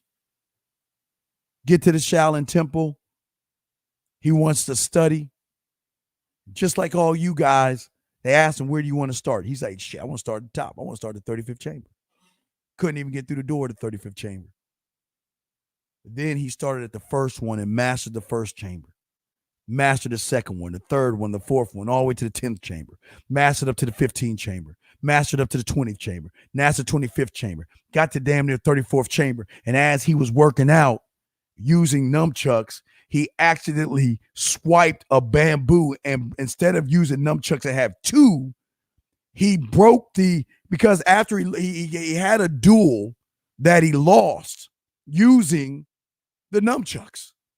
So he was out practicing and he hit the bamboo and he hit it in one place, and as it was falling on his head, he blocked it and broke it, and it broke into 3 parts. And he was like, wait a second here.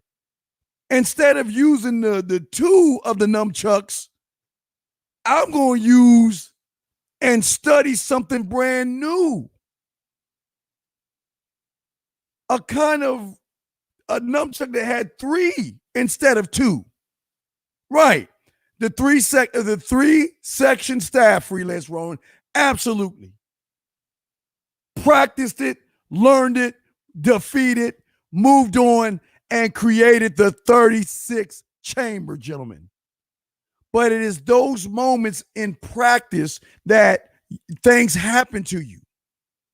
If he did not get defeated, he would have never have created the 3-section staff, gentlemen, because he never would have practiced and practiced. And as he was practicing, Freelance said it, I'm posting what he said. It's called a 3-section staff. But as he was practicing with the nunchucks, if you watch the movie, he accidentally hits the bamboo. And a reaction, because the bamboo was falling on his head, he came back up and broke it in the 3 parts. And all of a sudden, he realized, hold on. Instead of using 2, I got 3. The movie is called The 36 Chambers. The movie is called The 36 Chambers. But that's what I'm saying for you guys. The more you get defeated, the more rejection and the more fear is going to go away. The more you get knocked down, you're going to go and keep practicing. And then one day you're going to do something that is going to change your life. I didn't say my life. I said something that's going to change your life. That's what I'm trying to do. Thank you. The 36 Chambers of Shaolin. Thank you, Freelance. Let me post that for y'all guys if y'all want to know. It's 36 Chambers of Shaolin. But what I'm saying to you guys out there is that the only way you're going to get the break and the only way you're going to grow is when you're by yourself practicing. And I don't mean sparring in the middle of your house trying to talk to a fake imaginary woman in front of you. It's when you say goodbye to your friends, you tell them good night, and you go out on your own to test your own strength of your words and your approaches. Damn, she turned me down. She said no, and all this other stuff.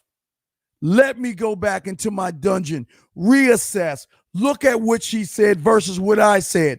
What could I have done differently? What could I have made in my adjustments when I'm approaching her? That's where the change is going to come from. You guys are not ready to do it around your friends because you still worry about what your friends think about you. That's why I'm saying you got to do it by yourself, because your friends are going to laugh at you, guys. That's what I'm telling you. They're going to laugh at you. Ah, ha, ha, you got turned down. I knew you wasn't going to get it. That's how they're going to talk to you.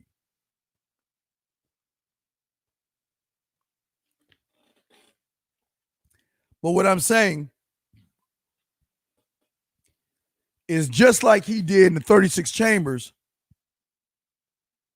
he learned that 3 staff. But also, there was also one of my because I love Kung Fu, like Kung Fu theater, black belt theater.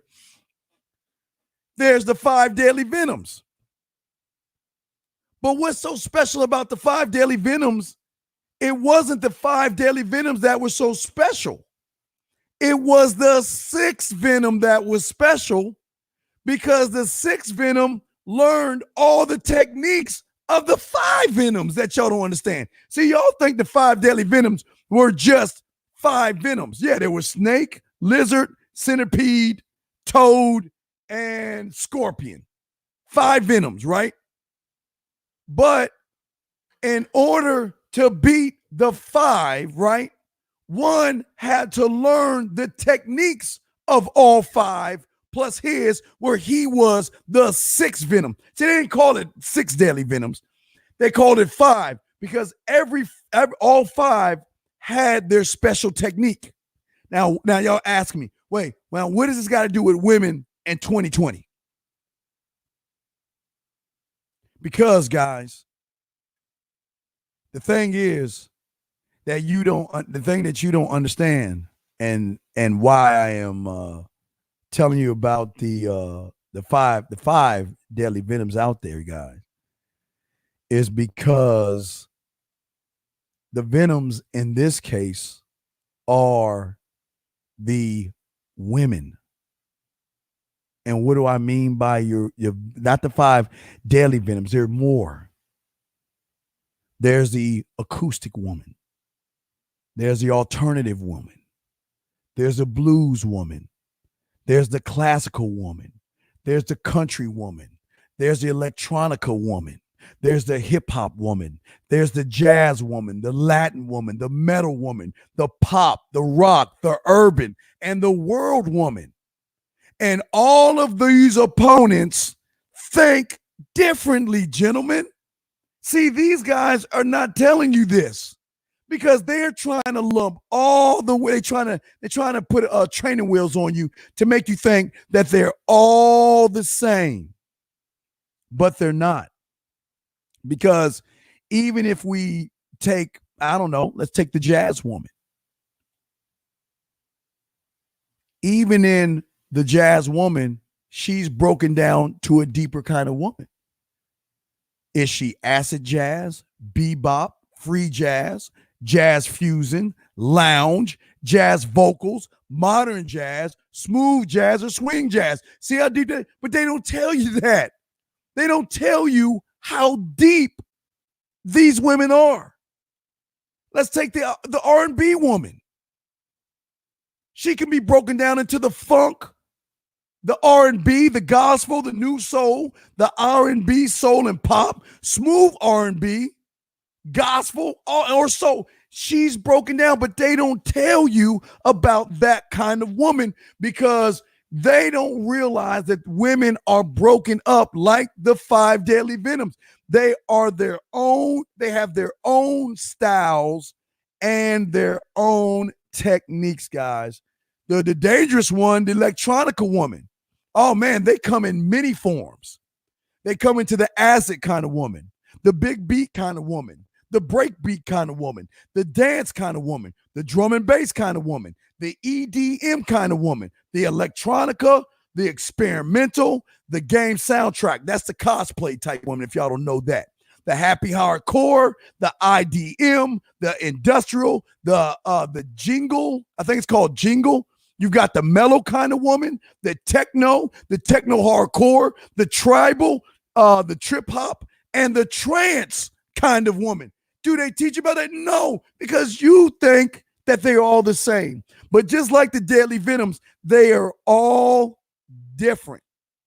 Now, why do most women have the upper hand on you guys? Is because they have studied all the guys. Now, just like women are like that, guys are the same way too. But these women, because they really don't study them, these guys come up to them. They're not going after these guys. But they're studying their opponent countlessly, man. They're studying their opponent, and that's what a lot of you guys don't understand, man. That's what you don't understand. Right, Jeremy? The venoms are the types of women. Absolutely. Centipede, snake, scorpion, toad, lizard. Right. That's right, freelance. But what I'm saying is the 6th one didn't have a name because the 6th one studied all of the techniques. But in order to beat some of these guys, he had to combine what he learned with another venom to defeat the other venoms.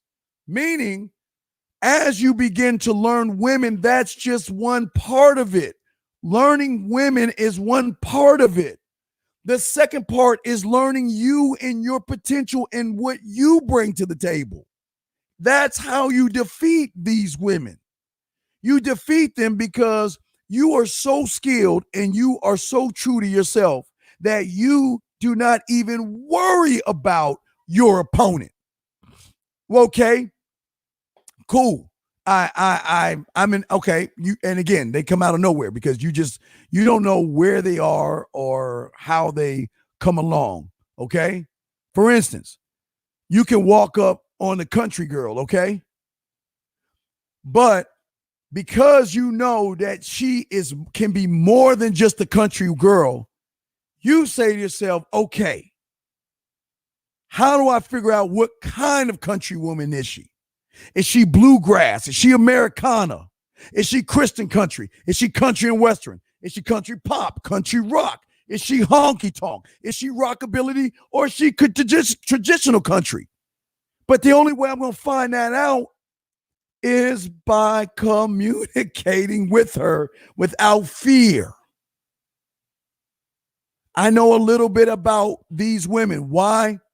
Because I'm always expanding my realm. I'm always expanding my kingdom.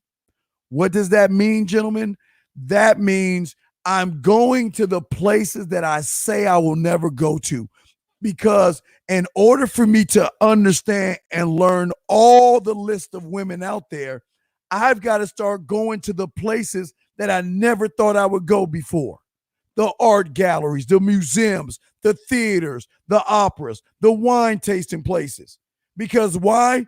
Because that's where the 7s, the 8s, the 9s, the 10s, and the 11s are. Don't think that you're learning something when you go to a hole in a wall or some trailer park weak ass club. You ain't learning anything. But that's what they don't teach you about. They don't tell you about that stuff, guys. That's what I'm trying to get y'all to see. Appreciate that, HFC. Respect to you. But that's what I'm trying to get y'all to see. I'm trying to get y'all to see the bigger picture out there that they don't tell you about. How can they not tell you about this? Because they don't know. Because they think that all women are the same, and that's just not the truth. All women are not the same, man. Man, when you go to an area where there's rock and roll, or a club that has rock, or a bar that has rock, you've got to be prepared for what? The classic rock chick. You got to be prepared for the Christian rock chick. You got to be prepared for the folk rock chick. She's different from the grunge chick. The grunge rock chick is different from the goth type chick. The goth type chick is different from the hard rock type chick. The progressive rock chick is different than the psychedelic part. Now, the psychedelic one is that one that is a free-flowing, drug-induced kind of chick. But the psychedelic chick, the psychedelic rock chick, is different from the punk chick. The punk chick is different than the rock and roll chick. The rock and roll chick is different from what we call, now could be rock unplugged or acoustic, but they're different. And she's different from the southern chick. And the southern rock chick is different from the surf rock. But they don't tell you that just because all these women are in a bar that plays rock music doesn't necessarily mean that she's a straight rock and roll type woman, right? But for a lot of you guys out there, well, you cool cats that love to go to the blues call, you go to the blues clubs or whatever, you hang out in the blues joint. I got the blues, I got, that kind of stuff. Just because you're in that blues thing doesn't mean you know all the women that's in there. All the women can converge to one blues place, but it doesn't mean they're just blues, because like I told you, there's the acoustic blues woman. There's the blues rock, the blues general. There's the country blues kind of chick. There's the electric blues. There's the cover song blues chick. You don't even know about that one. That's those dudes that play those B.B. King songs and those old blues songs. They cover songs. They're the cover guys. There's the jump blues. There's the straight ahead blues. So all these women, just because they're in a blues bar, does not mean that they are the same. So that means you cannot treat every woman the same. But you've got to get out there and start learning your opponent, because your opponent already knows you. That's what I'm trying to tell you. And for my metal dudes out there, those that, hey, I'm gonna hurt my throat. Oh my God. Who that hurts? Hey guys, that hurts my throat. I'm sorry, let me try it again.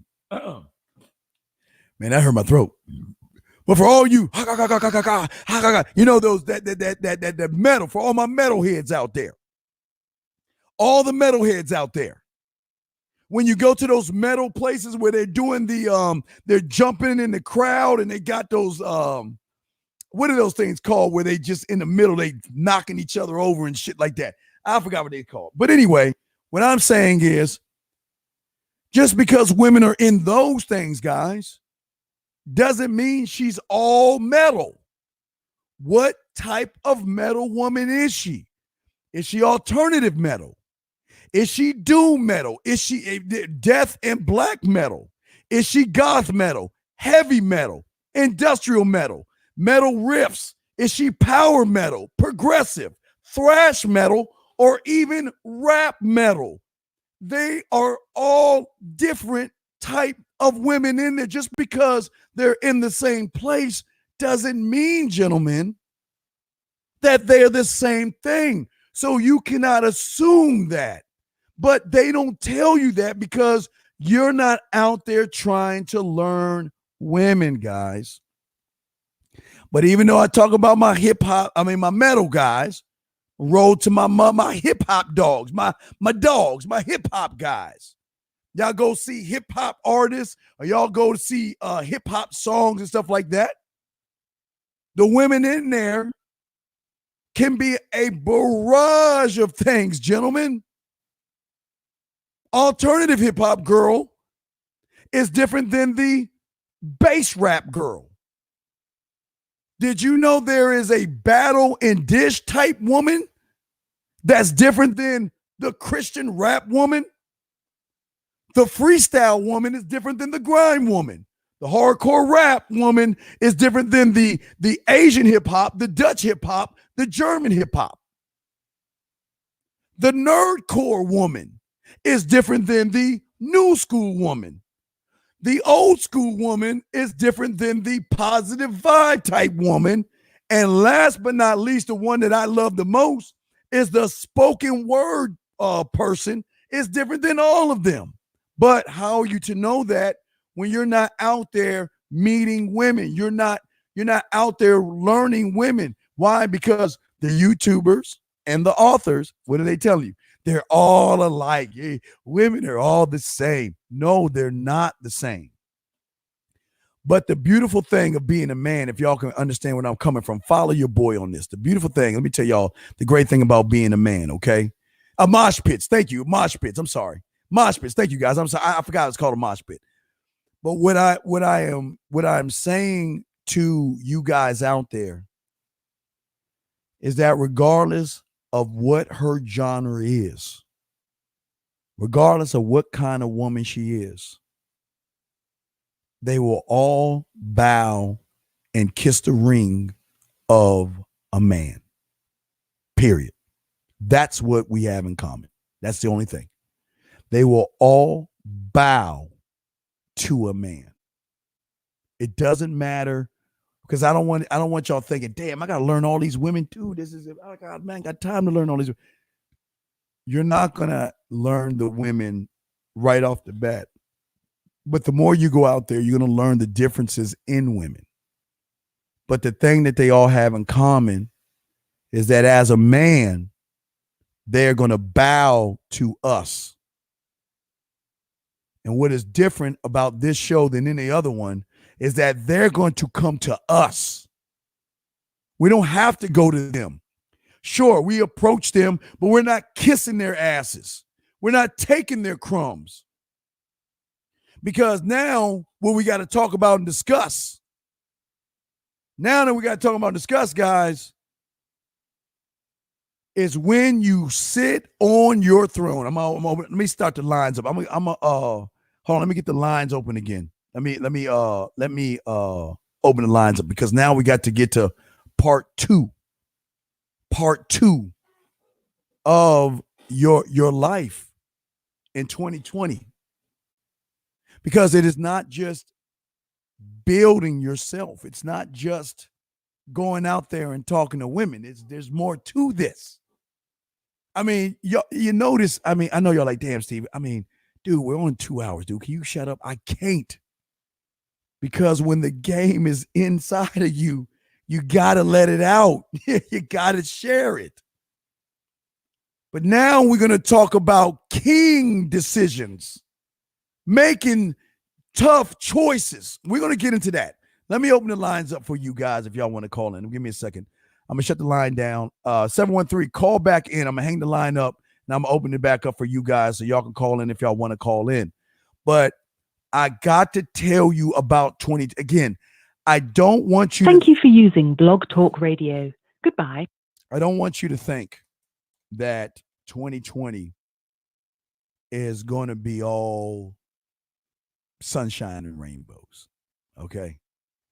2020 for you guys should not be sunshine and rainbows. It's going to be probably 2020 should be for you guys if you're doing it right. Excuse me, just type this in. For you guys that's doing it right, 2020 should be the most difficult year that you've ever had in your life. It should be the most difficult year. It's going to be a difficult year of decision making. It's going to be a difficult year of letting people go. It's going to be a difficult year, and we've got to talk about that because I don't want you guys to, again, I'm not here to motivate you. I don't want you to think that what we're talking about today is going to be motivating. I don't want y'all to feel that way. I am not here to motivate you. I am here to make you into kings. I want you to stand on a throne. This is what we're going to be talking about right there. Your throne. That's what we're going to be discussing. Your throne. Sitting on your throne. Oh, wait. Which throne? I don't know. I don't know which throne we're going to talk about. Wait. Any, many, money, mo. This one's got. Oh, shit. They both the same. They're both the same. What throne are you going to be sitting on? The throne by yourself or the throne being worshiped by women? What throne are you going to be sitting on? We're going to be talking about that next. That's what we're going to be talking about. That's what we want to discuss. 515-605-9373 is the number. We're going to be discussing your throne. That's what we're going to be discussing. That's what we're going to be discussing. That's what we want to discuss with you guys out there. Your throne. Oh, you just don't know how great it is to have a throne, guys. You don't know how great it is to sit on your throne and ponder life, ponder the world, ponder what woman that you want to be with, pondering where, oh man, we about to have some fun because I don't want you to think it's all hard and difficult. We're about to have some fun. We're about to enjoy this. We're going to discuss, we're about to enjoy this, man. This is where it gets fun. Hold on, I got to call into the show. Shoot. I'm sitting here. I'm so busy getting excited and stuff. I got to call into the show. I'm sorry, guys. Let me call into the show. Hold on 1 second. I gotta open the line up and call into the show. Guys, the line's going to be open if y'all want to call in 515-605-9373. Welcome to Blog Talk Radio.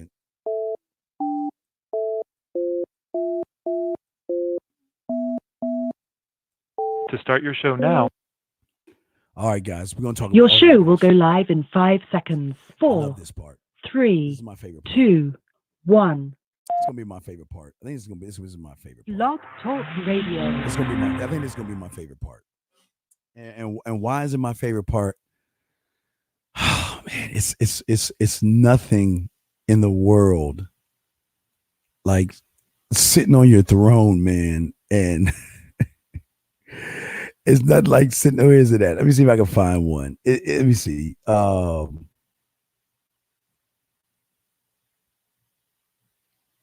It's nothing like sitting on your throne and reading women talking to you and saying things.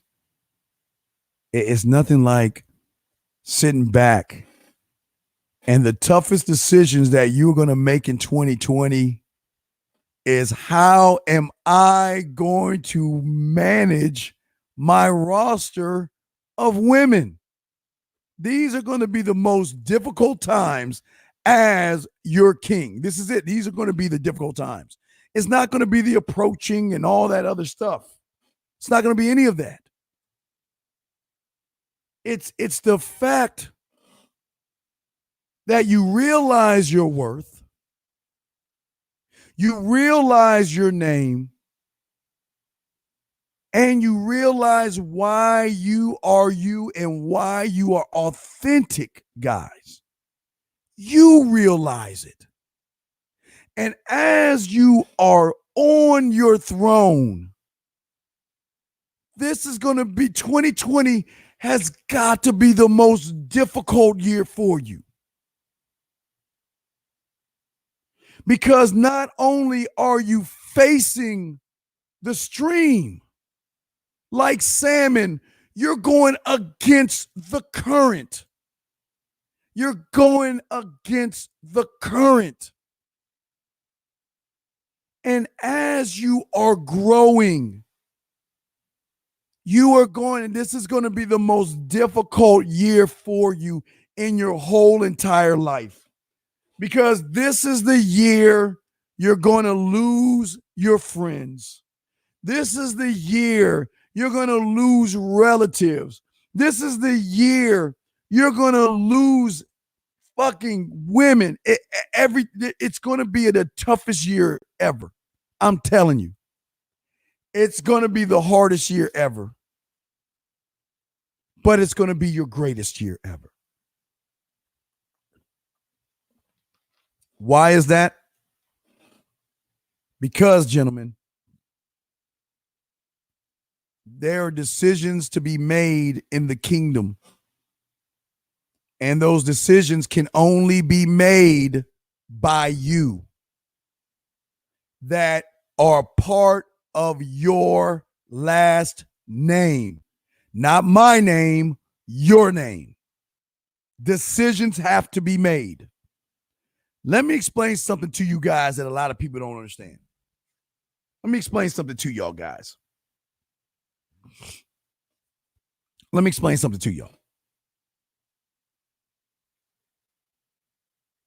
I told you from the moment they're little and as they grow up, they learn a power that they have that will categorize your fear. So when she meets you, is he going to be my chauffeur? Is he going to be a shoulder to cry on? Is he going to be my bank account? Is he going to buy me dinners? Is he going to buy me drinks? When I need something fixed in my car or something fixed in my house, I could call upon him.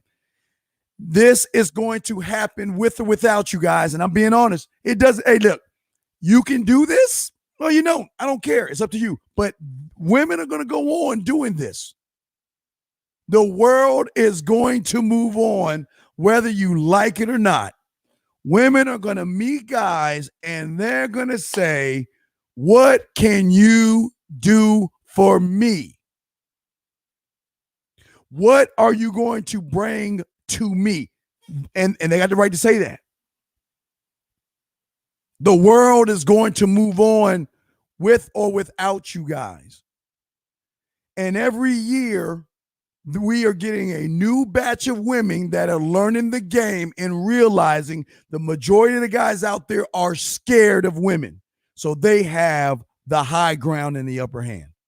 Okay? That's the truth. I don't want to tell you lies. I don't want to, and I'm not here to scare you at all. I'm just telling you the truth. This is the truth.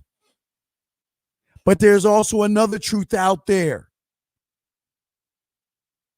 And this is why I'm telling you, the more you begin to connect with yourself, gentlemen, okay? The more that you connect, okay, with yourself.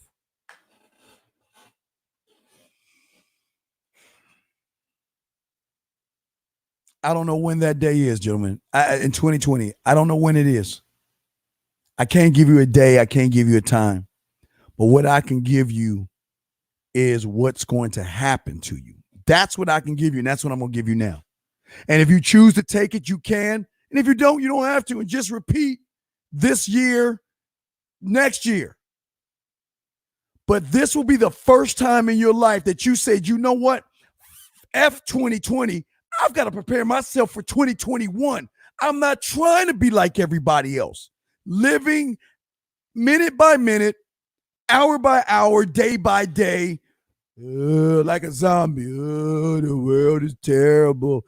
Women are awful. The Me Too movement. Just like walking zombies. When you create it in your head,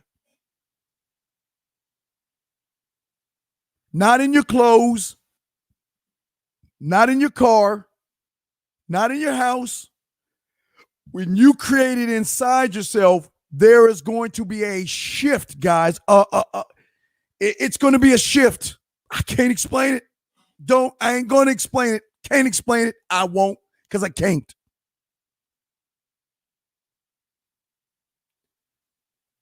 You are going to finally begin to understand you. And what's important is you are going to be able to handle, understand, guys, and manage your emotions. You are no longer going to be playing cards with your cards facing the other direction where she can see your hand. No longer is she going to smell thirst. No longer is she going to see you needy. She is not going to, all of a sudden you become an anomaly to her because she can't figure you out, because you are going to be able to manage any kind of emotion. Even if, look, even you like, you know, look, you can say it to yourself. Oh, I'm going to tear that motherfucker. Oh, I'm going to tear that. But when you get around her, you're like, yeah, what's up, girl? Hey, she ain't even going to know it. She's not even going to know it. Because once you guys out there can start to understand your why and your reason, guys, guess what happens next? For the first time in your life, you're going to be able to do something that you've never, ever done before. Well, no, excuse me. You did it when you were small. See, that's where that childhood, remember earlier, the childhood? That's when it comes full circle. Because all of a sudden is not only are you going to understand your emotions, but you're going to be able to do the thing that you did when you were a little kid. And guess what that is, guys? Control your emotions, guys. Dude, it's going to be an awakening. Dude, you're going to go back to what you were, your birthright. You're going to go back to the street that you should have been on all your life. Unfortunately, you took a detour, and now you're coming back home. But you're going to be able to control your emotions to a fact where she's not going to see desperate, needy, or thirsty. She's not. She's not. And also for you guys out there, like you HFC, and again, when you know yourself, you're not going to say anything about dating a single mother, and you're not going to say anything about dating feminists or anything like that. What you're going to do, HFC, is you are going to judge every woman based off of who they are to your laws, rules, and codes. It doesn't matter, because you don't, again, for a lot of you guys, this is where they kind of lied to you, because you don't know what she is. When you see her, you don't know what she is. You don't know if she's a feminist, and you don't know if she's a single mother. You don't know if she's good. You don't know if she's bad. You don't know that. All you know is that you want to smash. That's all you know. That's all you know. But once you are able to control your emotions, the lines are just going to drain. You're going to see the world in a whole, it's what you see. I don't want to, I'm not trying to get deep here. But what you see right now is not necessarily what you see, but I'm not trying to get that deep. But what I'm saying to you is when I say you're going to see the world in a whole new set of eyes, it is as if you see it all. You see it all without even looking at all. And the sight that you see is like when I used to watch a TV show as a kid, like called Thundercats. One thing Lionel used to do, He used to take his sword and put it in his face. Sword of omen. Give me sight beyond what? Sight, right? Give me sight beyond sight. Because like I told you before, they have told you this, and what y'all don't understand and how deep this is, they always tell you, let me check the phone lines real quick. They always tell you all the time. They always tell you and give those who understand how things work, they always give you knowledge. They always give you knowledge. And for some of you guys, y'all don't understand. Like I've always said, let me show you. They always talk about it. They always discuss it. But I want to play it again for you because I want you to hear it, to understand how deep it is. Now, again, it's just it's just a TV show, but even though it's a TV show, they are explaining something that goes beyond the head of most of you guys out there, because you can't, one cannot see what one chooses not to see, or one cannot see what one doesn't even know. There it goes. Here it is, guys. Here it is. Power behind the power. And I understood, Claire, that we have to think and act differently than we ever have, because it's no longer about who lives in the White House. It's about who owns the White House. This is the presidency. How much higher can a politician go? The real power isn't here. It's beyond here.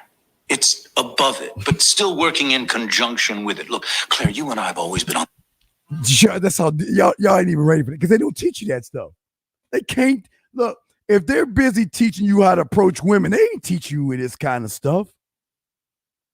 Because what you don't understand about reality is what you really see is not really what you see, but what you know is what you think you know, but you really don't know what you don't know. Remember, there are things you know, there are things you don't know, and then how deep it is, there are things you don't know, you don't even know. That's how deep it is. But once you begin to unlock you are going to start to feel and see things. You're going to start relating to Ebenezer Scrooge. I get that dude.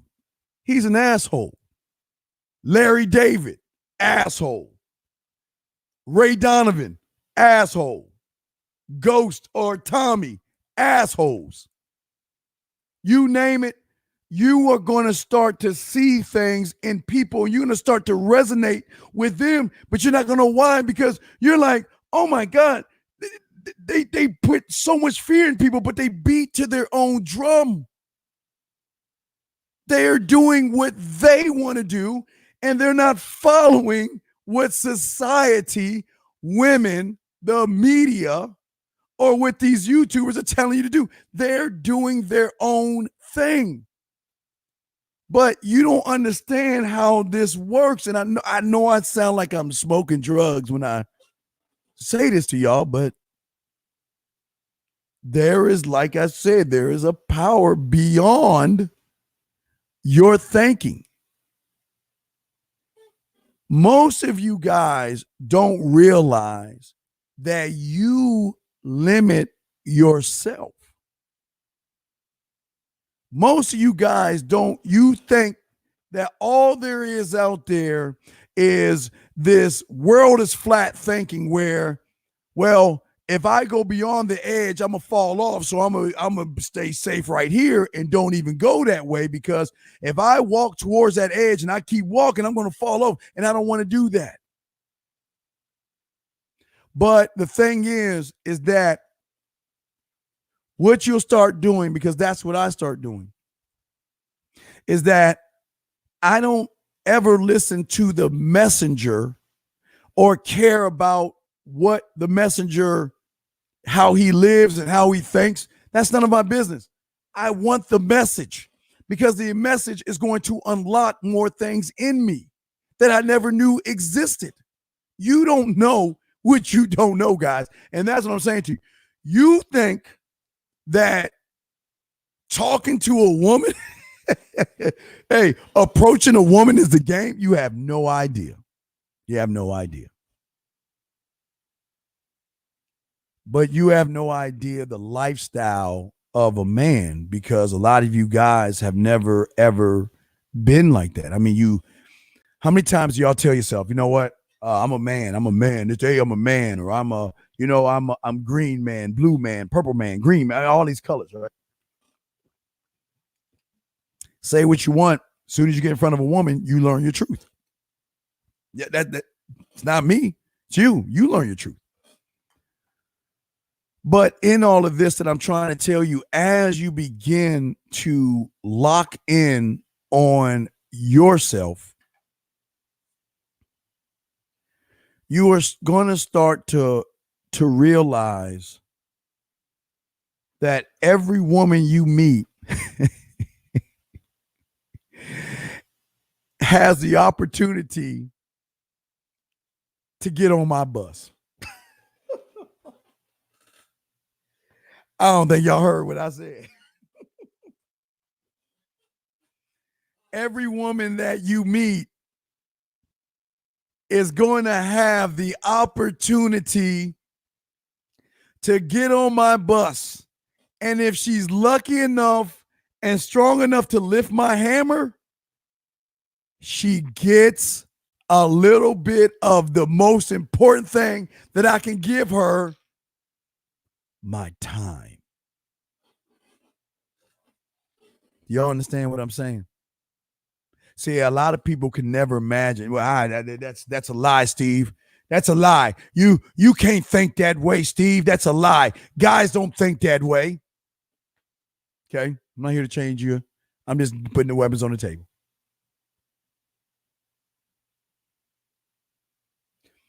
But once you begin to realize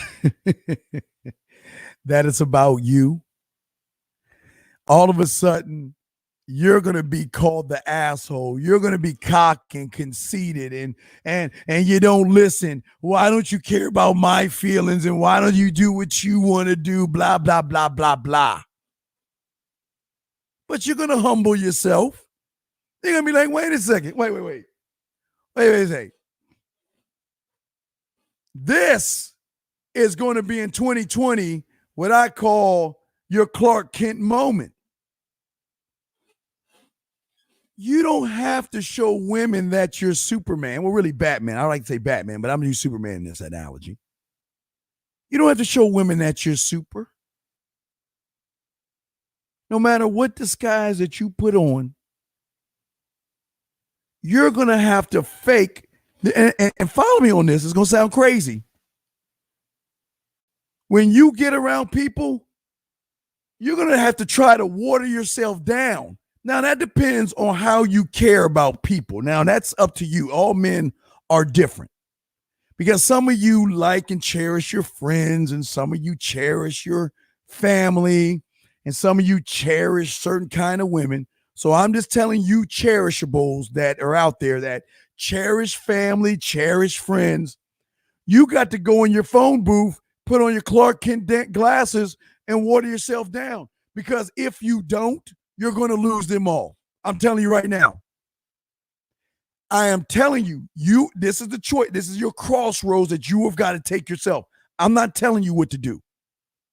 But if you cherish your family and your friends and your relationships, you're going to go in that damn phone booth and put on those Clark Kent glasses, and you're going to come out and water yourself down. Why? Because you are going to build a tolerance that's so damn high that you're not even going to put up with any disrespect from family members, friends, or anything alike. And that is what y'all call your come to Jesus moment, that you've got to figure out, what am I going to do in all of this? What am I going to do in all of this? Because what they don't understand, just a brother, is that yes, from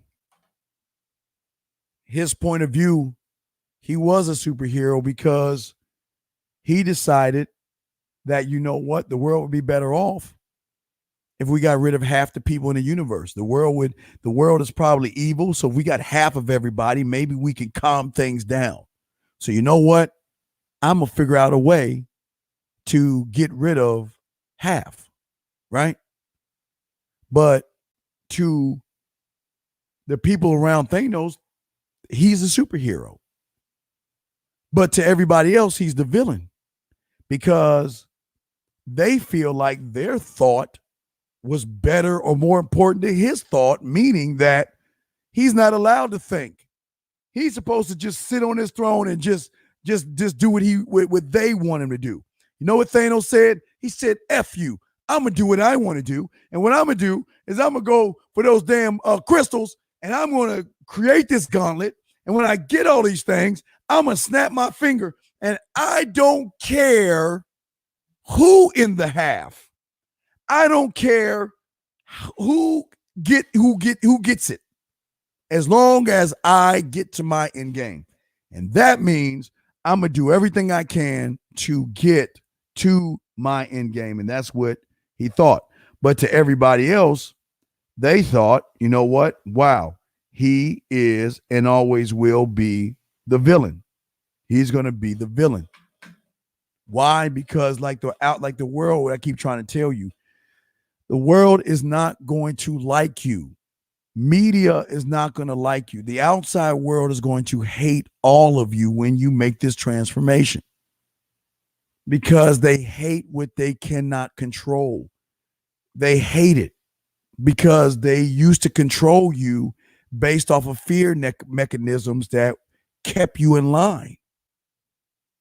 But as you are adding to your life and as you are beginning to control who you are, you're going to start to see the world in a whole different way. You're going to have a new perspective on everything, okay? Because what you're going to have, and I guess they call it like a Twix moment, but what you're going to have is when you see a woman, you are going to have a different perspective than the normal guy. The normal guy's perspective is she's too good for me. What ways or what can I do to kiss her ass?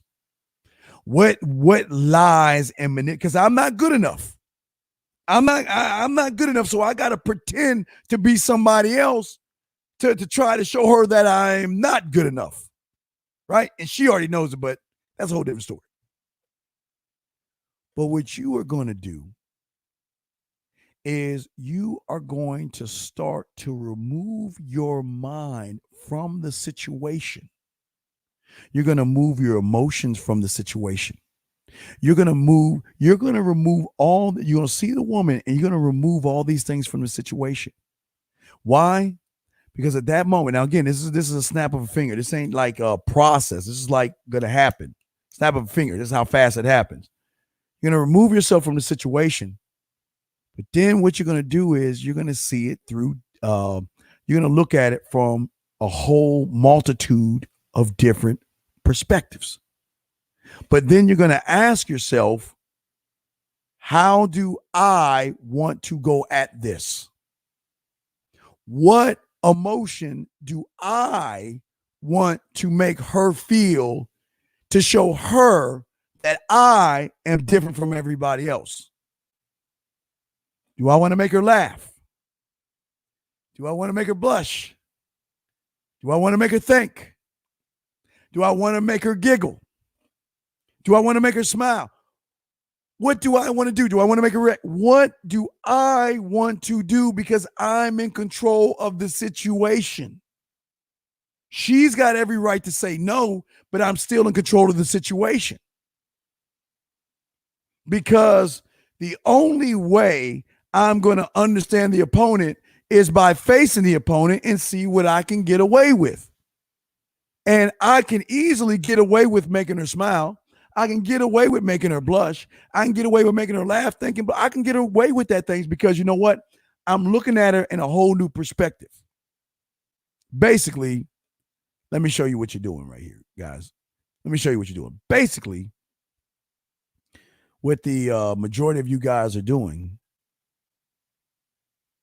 is this, and you don't even realize it. You are taking a moment to take a step back to look at everything around you. And you are looking at all the multiple moves that can be made. But the beautiful thing is, what move do I want to make? Because I've got choices now. It's no longer she's prettier than me and I can't get her. It's no longer that. Why? Because I'm not afraid anymore. And because I'm not afraid, now what moves do I want to make to get her? What do I want to do, gentlemen? How do I want to get her to want me? Where I then choose where I place her on my roster.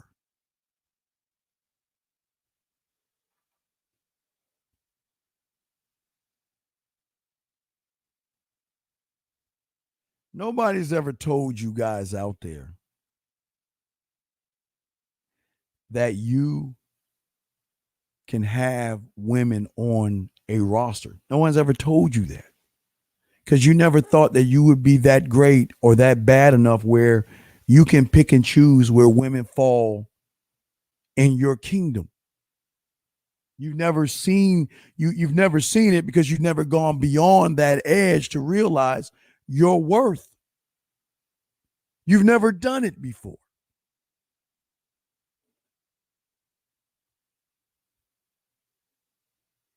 But what I'm saying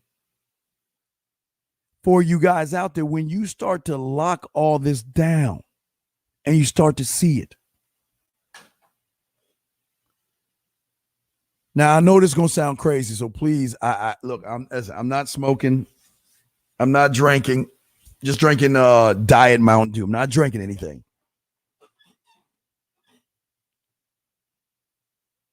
But something is going to happen to you where you're going to start to realize that this is no longer about me being inside of her. It's going to be about, is she worth my time to even get a taste of this dick? Is she worth my time? I can meet a million. That's how you're going to see it. I do it every day. So the grass is always going to be the grass. Why? Because I'm always talking to 7, 8, 9, 10. I'm already talking to beautiful women. So you being beautiful, so what? As soon as I get done talking to you, I'm going to talk to another beautiful woman. Oh, you got a nice round ass? Okay, cool. Well, so does she, and she, and she, and she. She's beautiful. She's beautiful. She's beautiful. She's beautiful. Yes. Y'all are alike. But now, breaking your nickels. You're like, okay, well, if the only thing you have in common is all y'all are beautiful and all you women are sexy and all you have gorgeous bodies, okay, now the race begins. What are you bringing to my kingdom? What makes you special? Because I can't be with all of you, but I can only be with a lucky few of you because I'm not wasting my time with women that are not worth my time. And see, when you get to that stratosphere, guys, oh man, your eyes going to be glowing. You ain't even going to realize. You're going to be like, eyes going to be glowing and shit. You ain't even going to realize how. Why? Because there are things that you are going to start doing that women are going to start noticing you. Let me check the phone lines. I might double check the lines quick. Okay, lines are good. Thing that they're going to start noticing in you guys is that you are going to be able to lead them by example, man. You don't understand how these guys out there do more harm to you by not showing you why you should be different, why you should be new. A lot of you guys, you don't believe that these women are smart. Y'all think these women are stupid, and y'all think these women don't know the game. And hopefully through what I'm showing you so far, that you can start seeing that. But one thing women know, and there's a secret to the sauce here. There's a secret. There is a secret that women figure out guys and how they separate guys from everybody else. I'm about to tell you the secret. And this is going to be deep. Get your crayons out. Get your crayons out, because I'm going to talk to you about that. If y'all want to call in, y'all can call in. Y'all call in if you want. I would love to hear from y'all if y'all can. But let's discuss these things, okay?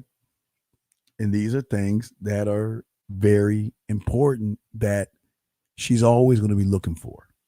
Now, she's not going to tell you why, because they have a playbook on you. And if you act, text, talk, or approach, and she can taste, see, smell, or touch any of these things, she knows that she's got you. She knows that you are a fake, a fraud, and a phony if she can recognize these things in you. And I'm going to tell you these right now, not to scare you, but I'm just going to be honest with you, okay? See, and sometimes they go on Facebook and look at your post to see what you post, to see what kind of guy you really are. If you're always obsessing about negative thoughts, she's going to control you.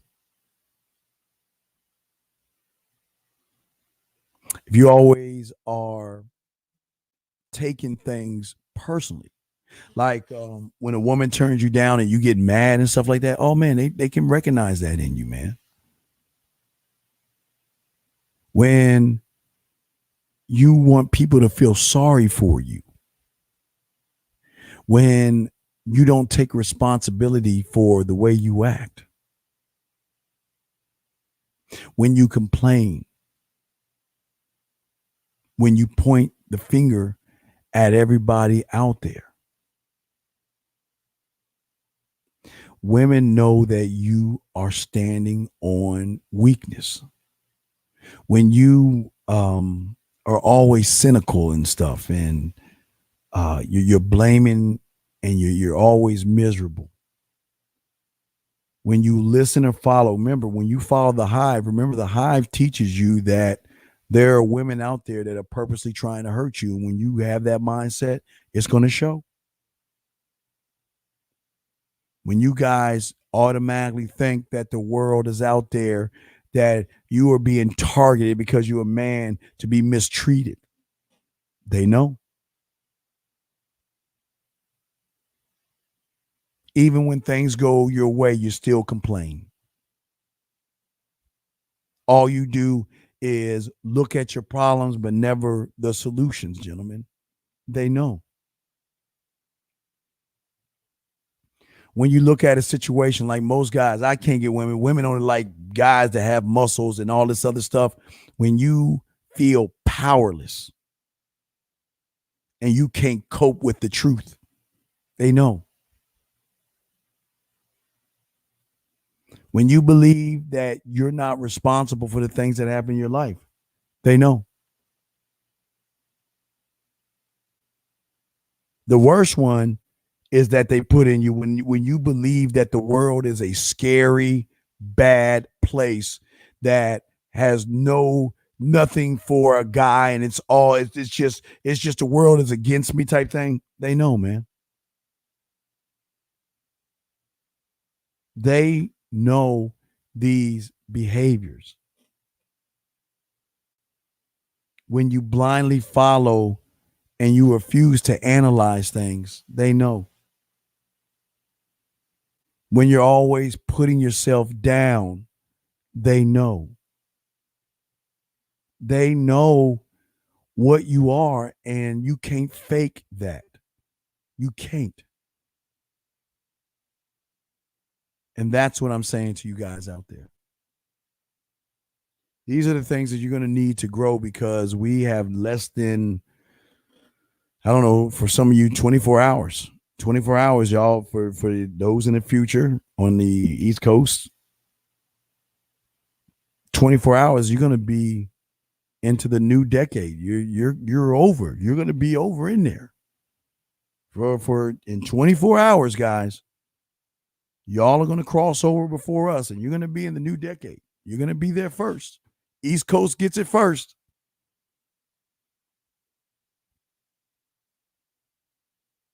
But what are you going to do about it, though?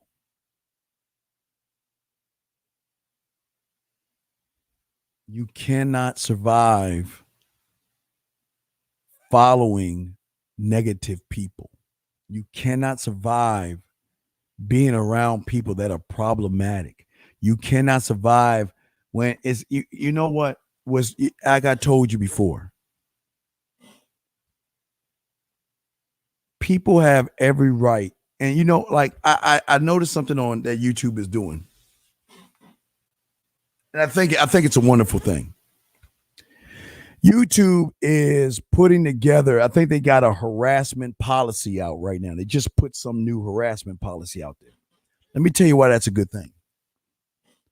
Because a lot of people are standing on tearing other people down and not giving you information. A lot of people are giving their thoughts on somebody else's thought and tearing them down instead of having their own thought. You see what I'm saying? That's what's good about this. Because listen, people are allowed to hate you, and I'm not saying that hate is a good thing. I think it's a wonderful thing. But for the young kids out there that are blind, they don't understand. The more that you're hating somebody for what somebody hates them for, the more you're not learning you. You're just learning how to hate. That's how hate groups work. They want you, they always talk about why you're not good, but they never give you a solution to why you should be good. And these are things that y'all young men have got to think about in this coming time. You've got to think about it, man. 515-605-9373 is the number if y'all want to call in. But you've got to think about that, man. Nobody else is going to change for you. Nobody else is going to give you the information like you're getting right now. I'm not saying I'm the only one. What I'm saying is, for a lot of you guys out there, information can be beneficial and information can be your worst enemy, because information sometimes is why you are where you're at. Let's take, the last day of the year. Y'all guys we're almost at the last day. For the East Coast, y'all are in the 31st right now. Don't ask me, ask yourself this question. For a year now, since 2018, what have you really accomplished for yourself by watching YouTubers and reading books? What have you really accomplished? Some of you guys have not accomplished anything but being shadow boxers. You don't face women. You blindly follow, and that's just how it is. What have you done for yourself?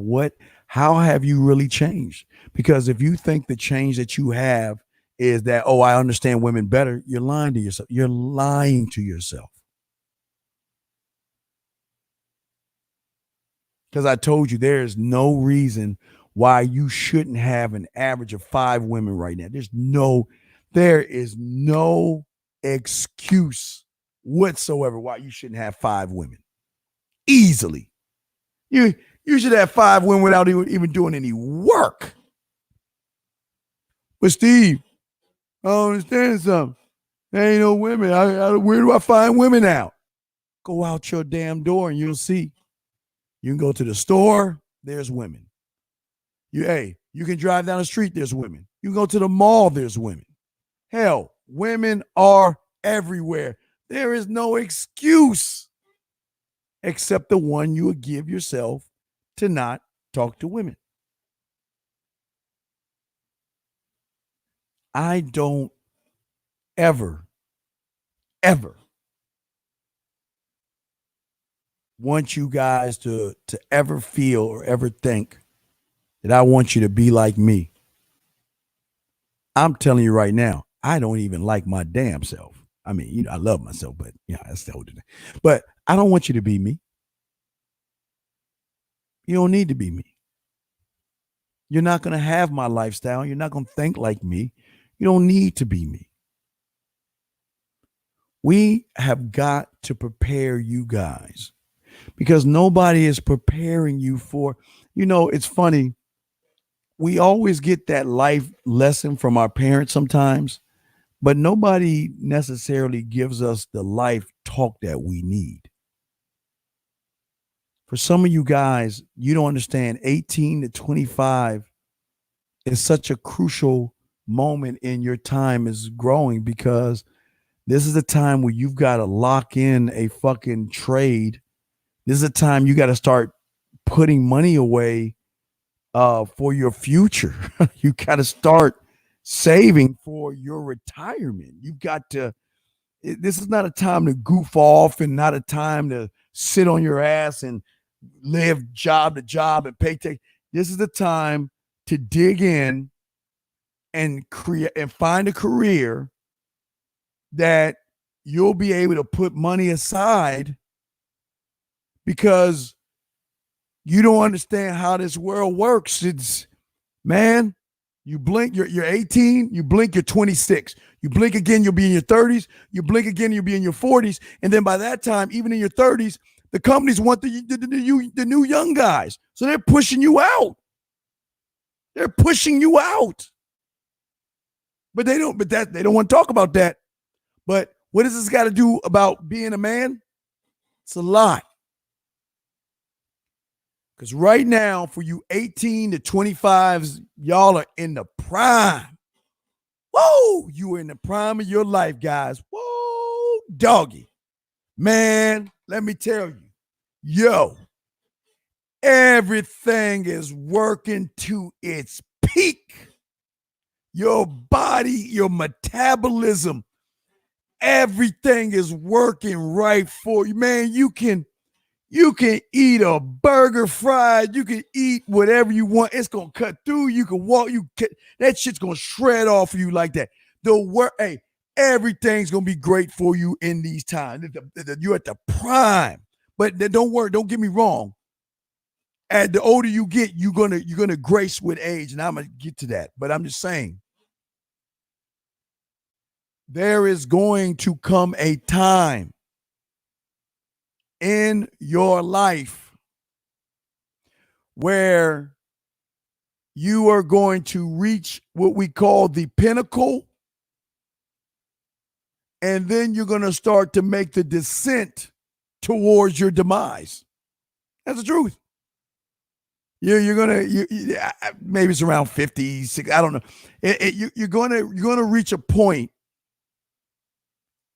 And then you're going to start to be on your swing down. When you swing down, your metabolism is going to slow down.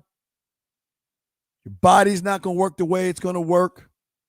If you drink or do drugs and things like that, it's going to catch up to you on your downswing. on your downswing.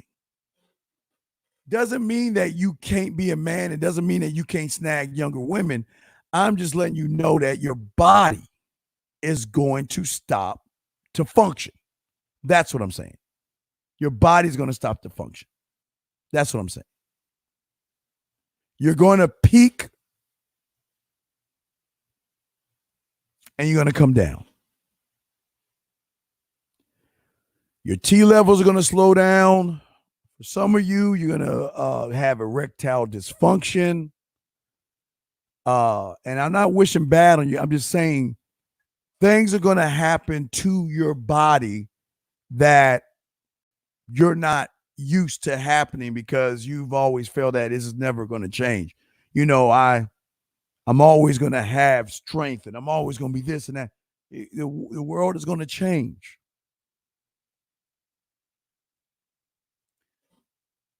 But the worst thing that you are doing right now that I hope that you change in 2020 is that you've got to understand how you've got to keep pace with technology. And I don't mean technology as in phones and shit. I mean with manhood. See, the beautiful thing about a man is that we go through time. We walk through time. We keep pushing forward as men. What I wish that I know at 48 that I could tell my 20-year-old self is nothing because I still think the same. Right? There's nothing I can tell my young self because I still think the same. But for a lot of you guys, one day, and it happens, I guess, for the majority of you guys, around 40 years old, where you're going to start to realize, oh, shit, what have I done with my life?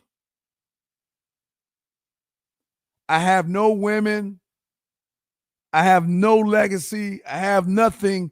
And you will have this thing called a midlife crisis where you got to try to trick yourself to try to go back in time to try to make up for the things that you didn't do.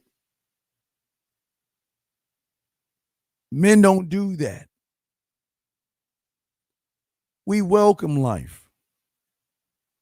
The life that I have lived a million lives over. And if I were to die tonight, I'd tell you all, don't mourn me.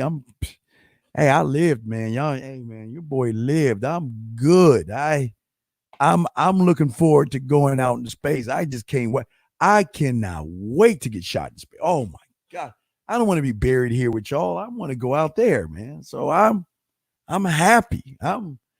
If I die tomorrow, man, don't mourn me. Don't, oh man, Steve, no. That motherfucker lived. But can you say the same for yourself? Can you say the same for yourself? I had a guy, well, it's not just one. I always have him come in, and it's sad, but there are moments where I have got to check my fucking attitude with some of these guys. I have older guys all the time. I can't give names out. I'm just saying. I have older guys. No, Whiskey, if I could tell myself one thing, to duck. Wait, if my older self could tell my younger self something, it would say duck. So when that chick threw the ketchup bottle at me, I could dodge it. But anyway, but sometimes I got to check my attitude because some guys out there, there are moments where they cry, and the tears that they share are not the tears of sadness. It's the tears of feeling gullible. It's the tears of feeling stupid. A lot of guys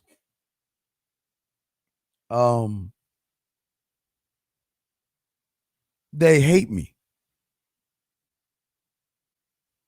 And a lot of guys don't know why they hate me. But then they start to go to the website and stuff like that, and they start to see, wait a second here. Hold on. All this time I hated this guy, but nobody's ever shown me the things that this guy showed me. No one's doing the things that this guy's doing. Why do I hate this guy? And as they begin to listen, they start to have a real power with themselves, and it really messes them up, because a lot of these guys come from that pickup community. A lot of guys come from other people that it makes them mad, but I try to calm the anger down. I try to calm the anger down. But freelance, I tell you why they hate me. I'm gonna tell you why they hate me. The hate is very simple. The hate is a beautiful thing, but it's very simple. There's nobody out there that teaches you what I teach you. But I'm not saying I'm special. I'm not, because Rosebud teaches you a lot of stuff as well. But there's nobody out there that spends the quality of time that I spend with you, the hours I spend with you.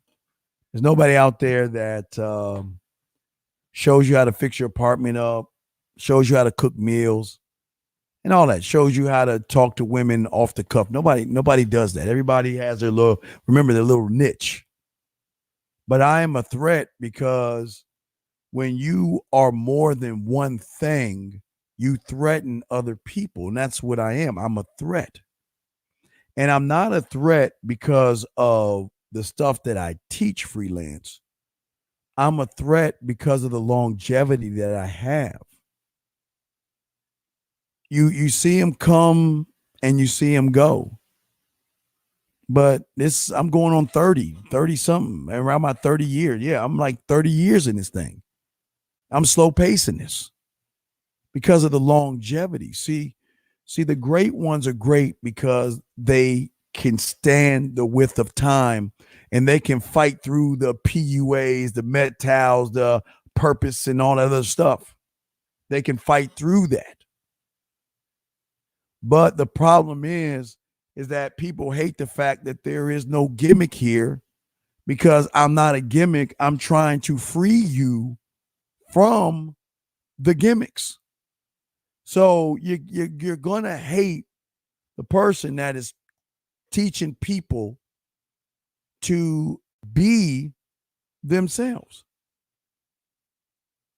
Nobody, dude, there used to be, and I can't say the group. I saw this one time, and I remember I showed Mode 1 this shit. Mode knows about this. There was a time, man, I showed Mode, man. They were, man, I never thought it got this bad, dude. I never thought in my wildest dreams that someone put me in a group of people that, oh my God, it was sickening. I showed Mo One this. He saw it, but it was the most sickening thing. And I'm gonna tell you what it is. And this is why I fight for y'all. And they're going on right now. And listen, I'm not trying to, I'm just telling you what's going on, but I'm not going to give you what or who it is. Somebody put me in a group in 2001, 2002. I think it was around 2002, somewhere around there. Now I think it was, oh my God, you won't believe this. It was a group of people led by a woman. That wasn't a thing, led by a woman, that these guys thought I wanted to be a part of. And I can't. I wish I could tell you the names, but I'm not going to tell you the names of the people.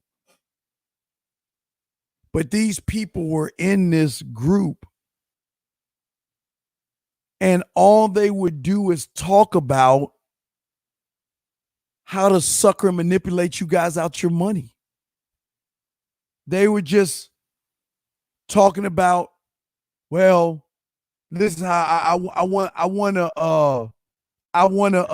I got an idea. Why don't we do this? And let me tell you, the dude, Jesus Christ. One guy, I wish I could tell you his name. Man, I wish I could tell you. This one guy, he's a well-known guy. I guess he was in the pickup today. I couldn't believe he did this.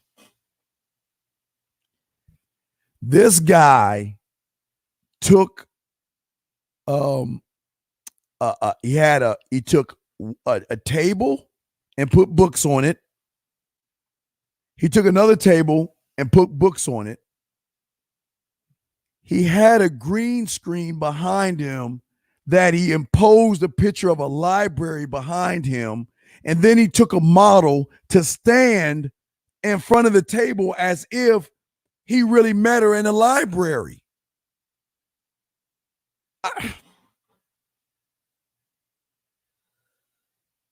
I knew that. I said, man, and I hate to use hate because I hate people that take advantage of y'all. I hate people that give y'all a false bill of goods when they're doing more harm to y'all because y'all are impressionable. I hate that shit. There's anything I hate those people. But even right now, they group together talking about how they can take advantage of you guys. And they come up.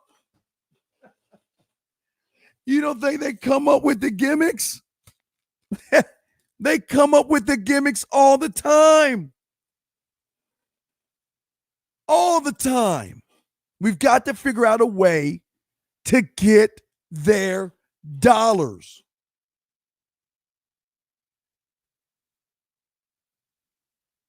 Think about that, man. When I saw it, I couldn't believe it was there that I learned that what these guys do is that they like if there's a let's say they used to have boot camps for like $3,000, right? They would take one person's $3,000 and they would take $500 of that $3,000. And this is the game they were teaching them. For $500, you can get a modeling agency to give you at least 4 girls. You can hire 4 models at the price of around $500. It could be like 4. It depends on the price of the model, but you can have at least 3 women, okay? You give them the script and you tell them to be in the club, and we'll place you in the area, but y'all spread out. You're gonna be the one to hug me. You're gonna be the one to rub my face, and you're the one that's gonna kiss me on the cheek. Okay, those are the places we gotta put them. So once we get them into the boot camp and get them to think that they're gonna change overnight, be a doctor overnight, we've got to have a reinforcer. So if I'm teaching there was one guy that was teaching the invisible card game. The magic visible cards, meaning that you walk up to the woman like this, okay? You hold the cards. Let me show you. Let me change the camera. I'm not lying. There was a magic visible card game. So that was you take the cards. You say pick a card. Like you hold out invisible cards and you walk to a woman and say pick a card. But when she picks the card, she's got to tell you what the card is or whatever, right? So what they got to do in order to get you to believe,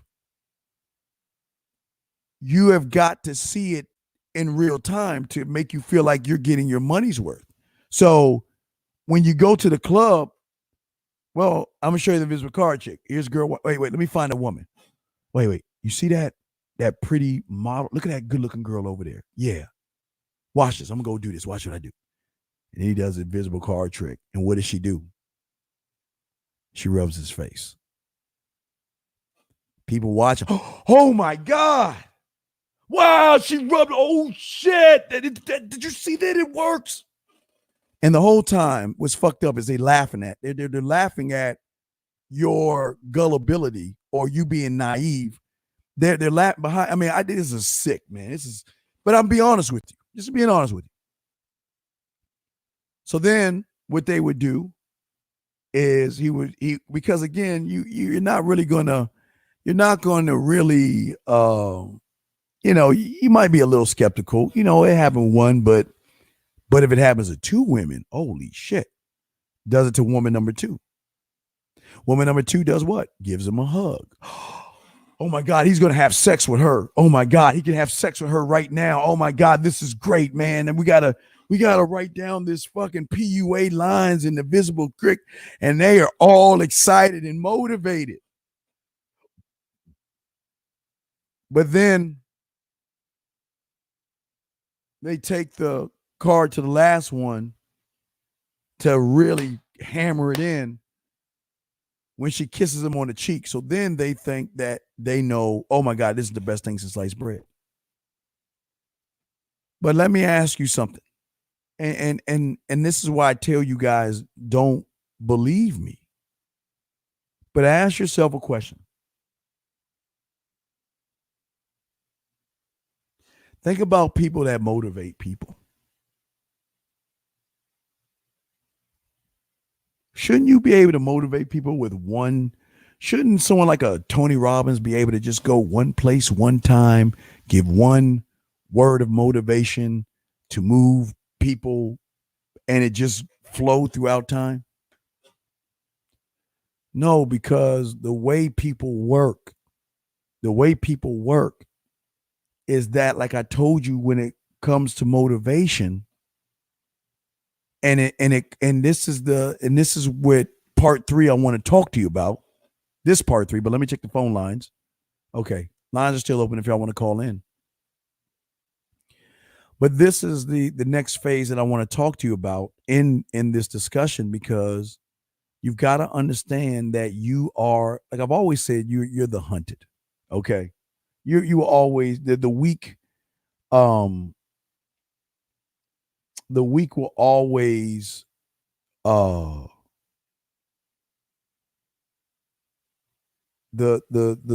weak will always be hunted. Basically, that was the whole thing that I want y'all to, that I've always wanted y'all to see in this.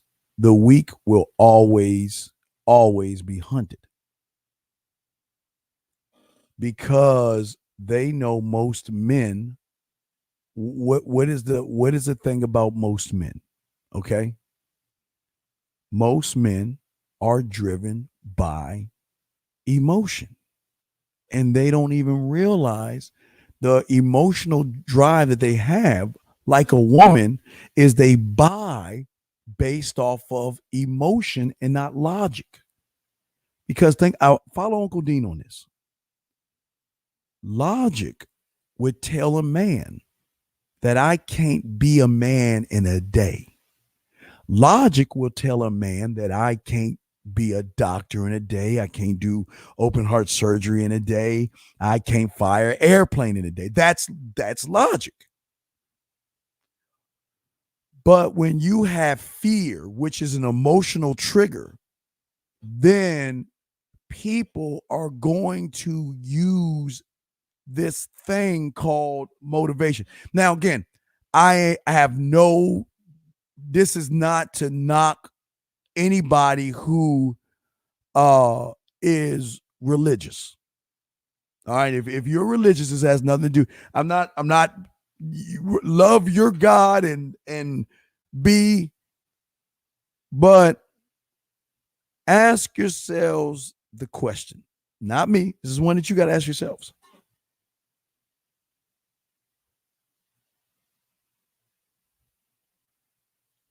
when you buy that book and you do all these things, can you imagine how exciting it is? Can you imagine how the pinnacle of your motivation when you just, the thing about motivation, okay, that you guys don't understand, okay,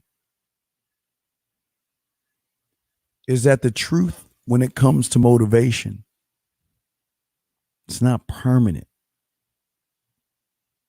But they don't want you to know that. And I'm just telling you, I'm not telling them, I'm just telling you because I need you to see that this is not about motivation. I don't want to motivate. If you're motivated by me, you better get the hell off. Leave. 'Cause I'm not a motivator. I'm not here to motivate you.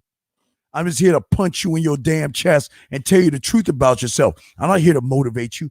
But here is the thing that y'all don't understand. For a lot of guys out there, that why do you think women are our greatest consumers? Ask yourself. Because women buy off of emotion, gentlemen. That's why women are purchasing things all the time, because TV is drilling emotions into them. Man, I was watching the game and I saw this commercial. This girl was rolling over like she was John Wick and they were having a snowball fight. And this little girl was doing like some somersaults, rolls, and sliding all around and defeating all the boys. But there was an AT&T commercial attached to it. So they know what they're doing. But understand this and why you should never be motivated by somebody. And you should never buy into motivation, because motivation is for women. Because motivation, gentlemen, is not logic. It's an emotion. You got to follow me on this. You don't buy off of emotion. You buy off of logic. But why do you think most young boys are following people that's giving them wrong information? Because they are fear. See, this is why y'all gotta understand. Y'all don't understand the power of these women. Y'all don't understand. Y'all don't understand the power of emotions. You don't, guys. You don't get that most young boys go into the world when it comes to women emotional. Is fear emotional or logic? It's an emotional feeling. And if you are emotionally feeling fear, then you will be driven by your emotions, and they don't see that. No, listen, you're not supposed to know this. This is shit, man. I'm probably gonna get fucking killed over some shit like this, but I'm gonna keep telling y'all anyway. I ain't supposed to be telling y'all this. Y'all ain't supposed to. Oh, man, it was good knowing y'all, man. It was good knowing y'all, but everything that you see out there for women is them buying off an emotional feeling. So, what do you think makes men buy into guys that are telling them to lie, manipulate, and all of this other stuff? See, like I told you before in the beginning, the advertisers know women are emotional driven. So they're going to do things to make them feel like they're empowered, which is what? Another emotion, right? But what these guys have figured out is that they can get you guys to do the same thing women are doing because you can never use logic when you are dependent on the herd. You can never use logic when you're gullible. You can never use logic when you're disillusioned by things, and you can never use logic when what? You're naive. That's the trick in the season to the sauce. So they know that they're going to carry over hundreds of thousands of young men who are emotional driven, that they know that they are never going to make it because they know they are emotional driven. But what I'm telling you and I'm trying to show you to understand emotion is understand that it's an emotional, it's an emotion. Motivation is a emotion that makes you do what? For women, it makes them want to spend money on frivolous shit. But for men, it makes them feel like they need to take action and follow this guy to the depths of hell. Even though they're going to jump over the bottomless pit, they're going to follow him because they're inspired by what? The quick fix. Follow Uncle D because I might be dead tomorrow. Follow me on this. We are in now, if we're in a time where you can get everything off of your handheld computer, that means you can get food fast, you can get answers fast, you can get results fast. That means all you know is just right there. It comes to me. I don't have to do any work. What do you think when somebody tells you I can make you a man in a day? You have no skills. You are scared of women, but I can get you laid in a day. I can get you threesomes and orgies in a day.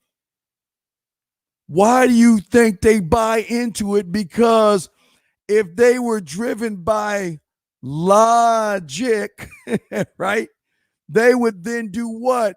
Question the person that's lying and saying the bullshit. But you can't, because when you are depressed and when you feel like the world is against you and you think everybody hates you, what are you going through? Depression, which is another emotion. But what happens when women, they're depressed? They tell them, oh, well, here's some ice cream to eat or drink some wine and it'll make you feel better. And what do women do? They buy into the bullshit. But what you guys don't understand is that your motivation and your feelings are going to come and they're going to go. You can watch a million YouTubers and watch a bunch of books and be like, yes, I'm on top of the world. And all it's going to take is one woman to shoot you down. It's going to take one woman to reject you. One woman to use, and you just go, oh my God, oh my world, oh my God, women are the scum of the earth. What is that emotion? Oh my God, it's the government's fault. What is that emotion? Oh my God, family court. All this is emotional driven people that are tapping into your Skynet. They know that you don't believe in yourself, and they know that you're not going to think. Now, look, I can say to you guys, it's the equivalent of me saying I got some magic beans. Y'all be like, Steve, that's stupid as shit. Well, wait a second. Is it so stupid? Wait. What's the difference between me offering you 5 magic beans versus somebody telling you you could be a doctor in a day? What's the difference?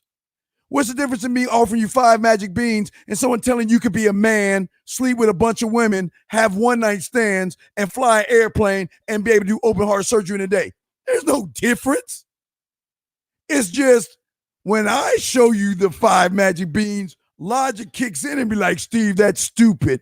I'm not falling for that okie doke. You think I'm a fool? Do you think I'm an idiot? There's no such thing as 5 magic beans. That's bullshit. Oh my God, but wait a second. He said I can get a lay. He said I can sleep with 5 minutes. What, you telling me I can sleep with a bunch of women tonight? Sign me up. I can be a man today? Sign me up. You mean I can do open heart surgery? Sign me up. But Steve, man, you're stupid. Nobody's going to fall for the banana in a tailpipe. Nobody's going to fall for the magic. Man, look at this dumbass motherfucker over here. But wow, this guy said I can get women. Wow, he said I can get a bunch of women. What? By using invisible cards? Sign me up. Wait a second. You say I can get women by wearing tight pants? Sign me up. Wait a second. You say I can get women by following a rapper who's getting paid by a company to wear baggy pants and hold purses? Sign me up. Wait a second. You say I can get women by wearing black fingernail polish, boas, and hats? Shoot, sign me up. But Steve, you gonna fall for it. Why are we gonna fall for the fight? This guy over here is stupid. Hey, guys, he thinks that we gonna fall for the magic beans. Do we look like a bunch of idiots to you, Steve?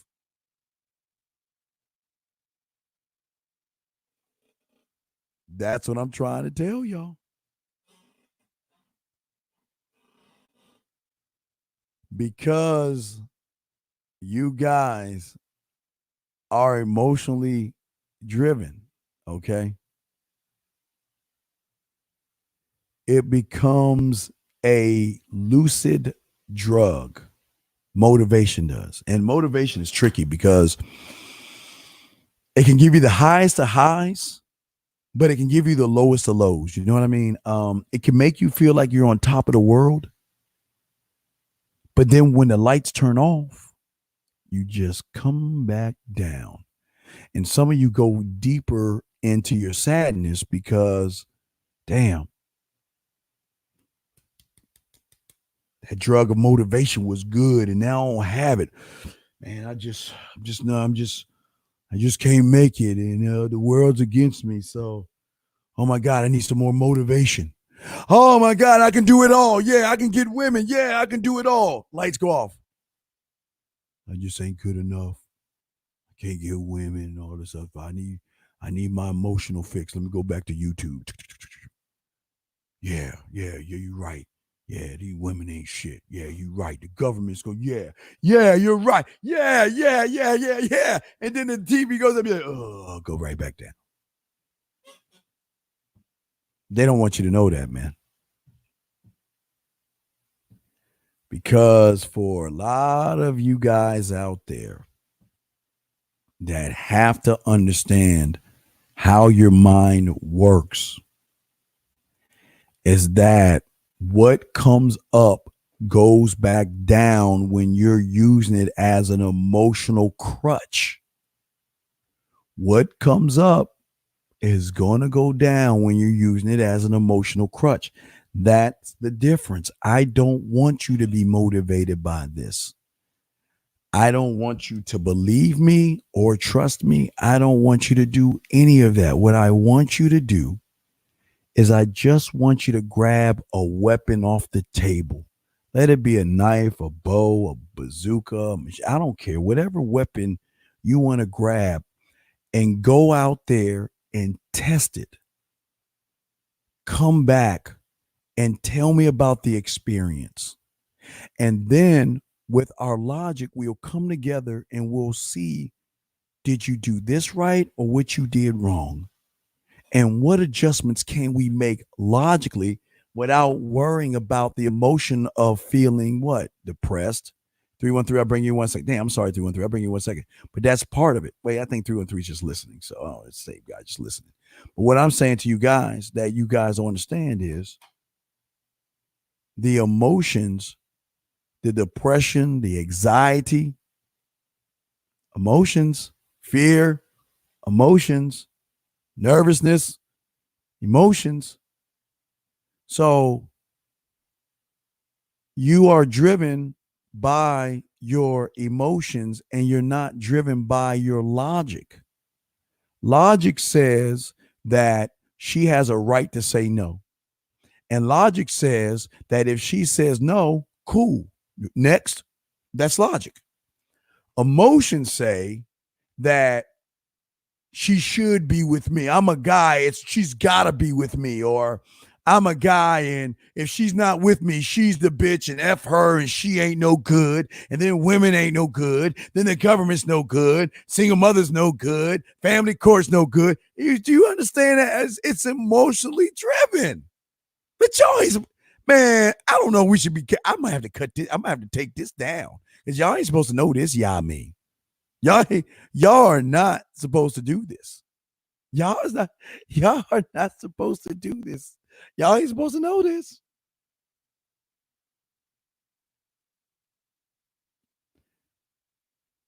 Yes, call in. The lines are open. Yes, Smash, you got a question? Call in. Yeah, the lines are open. Lines are open. Let me see how many minutes we got till the lines are closed down. We've got 36 minutes, so please call in. Yes, you can call in. Please call in if you have a question. But I will continue this. But I want to talk to you about this. I got to help you understand that you are not supposed to be driven by emotions. Now, understand this. I will respect you more if you have more emotions when your football team or basketball team or baseball team loses versus you getting turned down by a woman. Because like a football, you only got 17 weeks of football? Well, not the playoffs, but you got 17 weeks of football, and that's going to go away. Damn, depressing. But women, they're every damn day. Let me see if Mr. Smith has called in. Let me see here. Mr. Smith, we're waiting for your call. You can call in, sir, if you want to. The lines are open. If you have a question, please call in. Well, no, I don't. No. No, I don't need a gun. I shouldn't be telling you. Oh, man, I'm not trying to get y'all to see the truth here. Forget, hey, where's that? Where's that? That Men in Black. Hey guys, look at this. hey guys, look at this. Look into this. I need to do a Men in Black because y'all ain't supposed to be knowing this shit, man. All right, let me bring in area code 407, man. 407, welcome to the show. How can I help you, sir? What's your question? Yeah, I try to writing poetry. Yes. Heard a lot of poetry you make. Yes. Yeah, I don't know what to do. What has to do to be better at rhyme, with the assonance and everything. I'm really new to that. Yeah. Okay. Let me give you an example. You ready for an example? Let me give you an example. Okay. What scenario do you want to? I'm going off the top of my dome. What scenario do you want to do? Are you making love to her? Are you just seeing her? Is this a passionate moment? You tell me, what is the story going to be on? You tell me the story of what you want to start off. What is your start off point? What do you want to express? Go ahead. Passion, like, when you meet a girl, you try to seduce her, and you don't know what's going to happen. All right. Okay. Say yes. It's during the chase. Okay. All right. The chase. Okay. First thing we got to do is we got to paint the scenario. Is it daytime? Is it nighttime? Is it in the middle of the day? Is it dawn? Is it evening? Is it dusk? During the sun go down. All right, the sun is going down. Okay. So what happens when the sun goes down? The shadows begin to move. Things that are light turn to dark, right? Right? The light becomes dark, right? There's a feeling of warm. Right. Okay. I try to work like in the imagery, like the sensations, all this to be more descriptive. No. I got you, though. I'm just trying to get it straight. So where is this taking place? Are you walking in a park? Are you walking down the street? Beach. Okay, you're on the beach. Okay. So here's a scenario. It's going to dusk. Listen, it's a beautiful day, and I'm walking down the beach. I can feel the sand in between my toes. As the water comes crashing in to the sand and starts to make noises of a connection that they have amongst each other, it was at that moment I saw you. And as the sun was going down, your look never changed in my eyes, because the beauty that you had in front of me was the light that I needed to guide me over there to talk to you. Now, remember, I'm just taking the pieces that you're giving me. You see what I'm saying? The scenario is you're walking in the beach. You can smell you can talk about the smell of the salt in the air. You can talk about the waves. You can talk about the seagulls, because that's all the things that happen at the beach. But when you met her, all these things begin to go away because your focus was on her. But what about her? Was it the smoothness of her skin? Was it her curves? Was it her smile? Was it the beauty in her eyes? Was it the look that she gave me as she looked away? You got to choose that. You see what I'm saying, 407? You got to figure out. Yeah. Right. So then from the moment that you saw her, right? Now it's time to play the game. Okay? We lock eyes, right? Now, I know I want you, but what I really want to know is what's behind the curtain. Why? Because of the kind of man that I am, I just don't go off of blind faith. I just don't go off of looks. I need to know more about you. I need to know what makes you tick. I need to know what makes you you, right?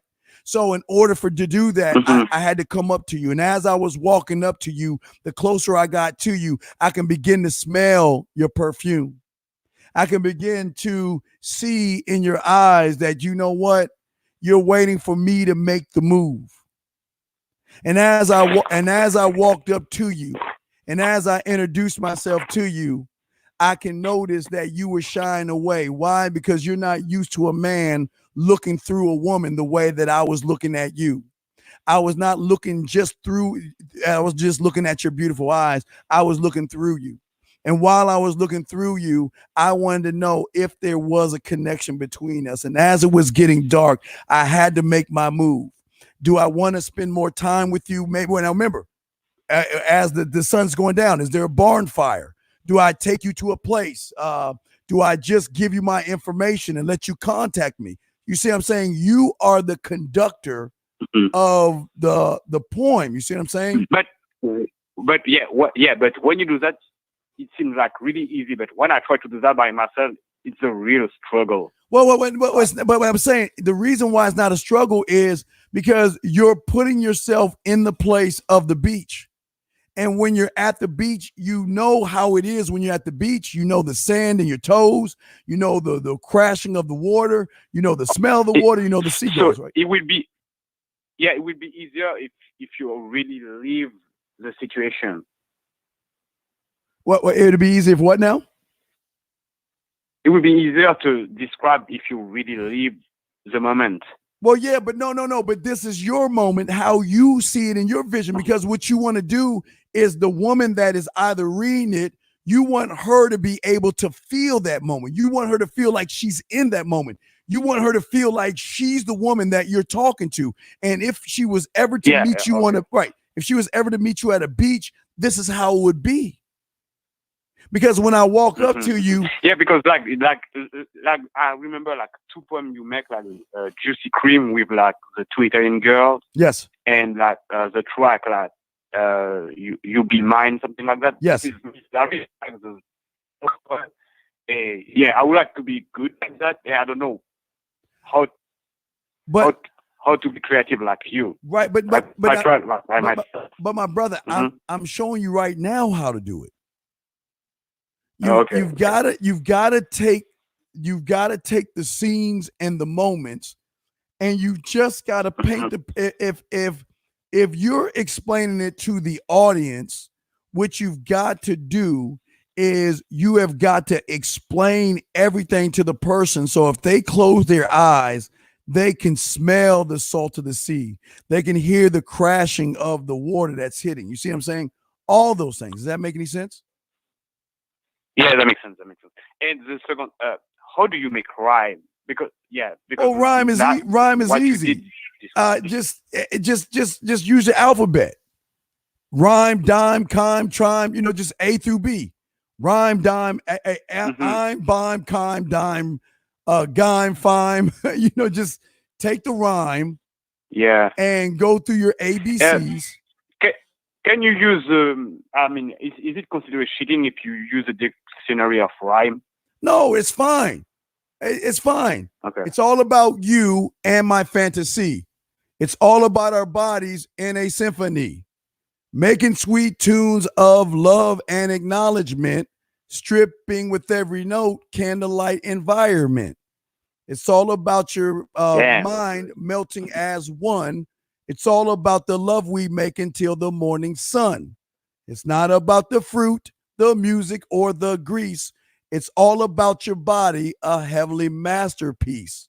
But most of all, I want you to fly high like a dove. It's all about tonight, baby, and all of the above. You see that?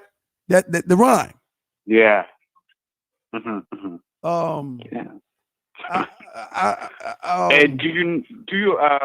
Do you advise any exercise to be good at rhyming?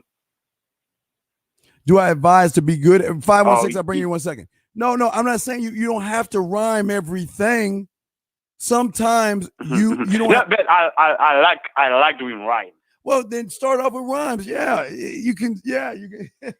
You can drop top. Can I take a hit? What a trip! Lay you on your back, flip you over. Damn, you bit your lip. Hit you from the backside while you're grasping for a grip. Smack your ass 3 times and grab you on the hips. Try to understand, if you can, that I'm an alcoholic in a body of a man. Trying to holler at women every day. At any case, I just want to play. So how much pussy do I like to lick, you say?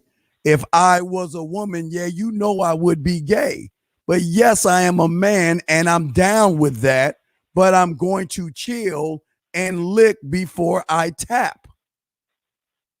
I want to take you to places where faces and other creations caress, touch, and taste from below the waist.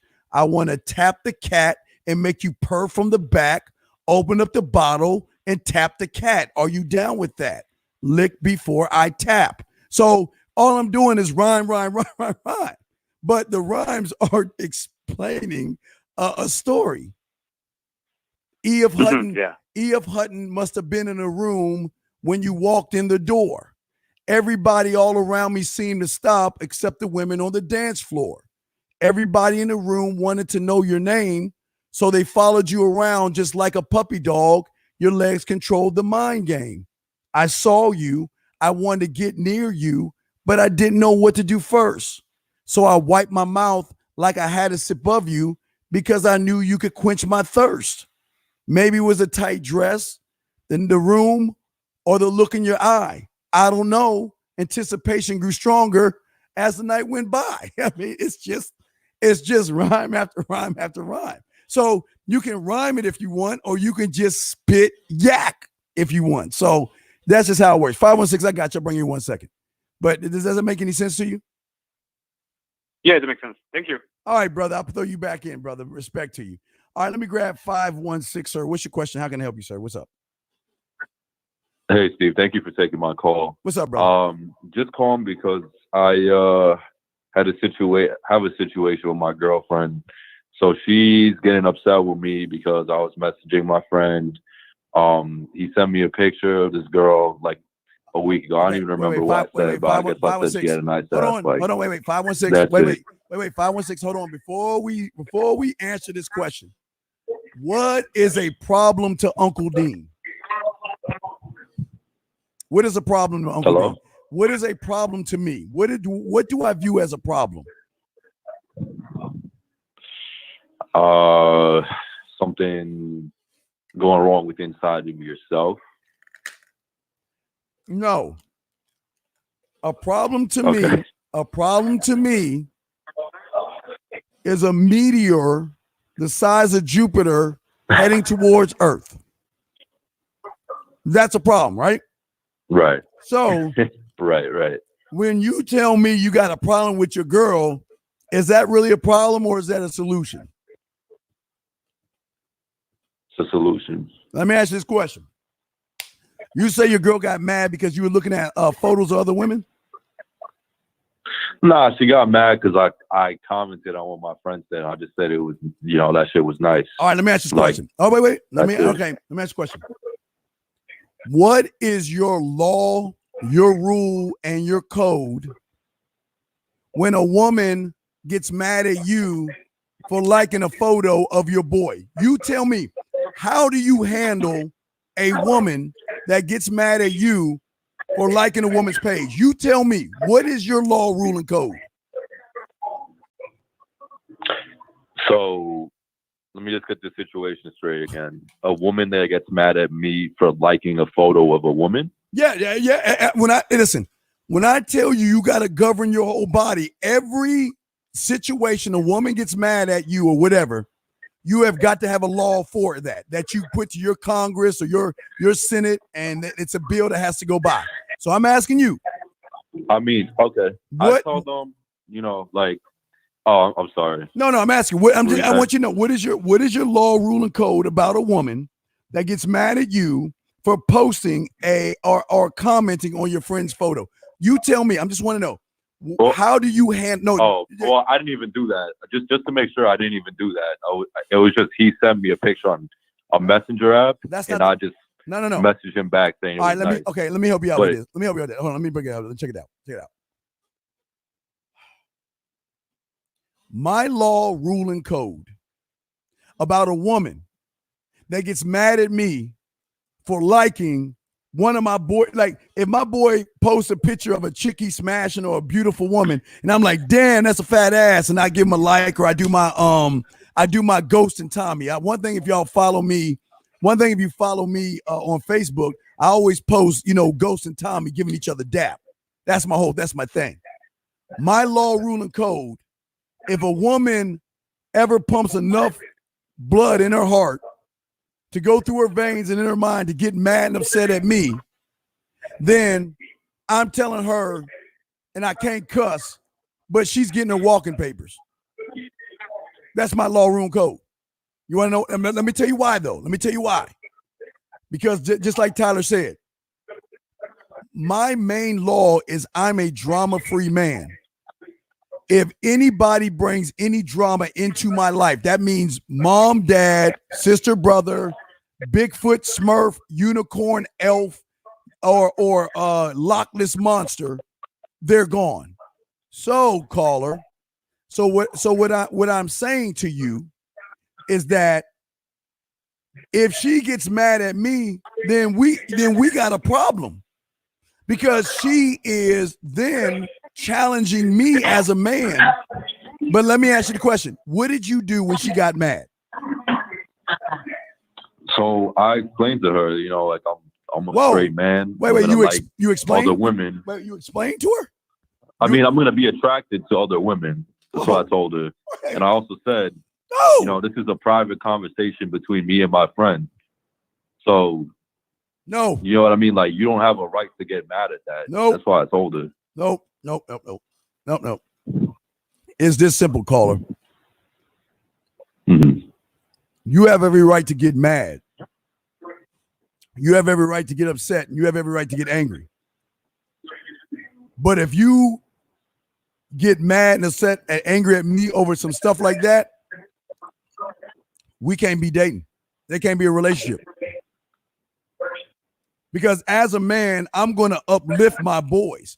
And if Freelance Ronin, if Tyler or Rob or any of these guys have some women that they smashing, and as they boy, I'm going to uplift them and I'm going to like it and comment. And if you got a problem with that, then guess what?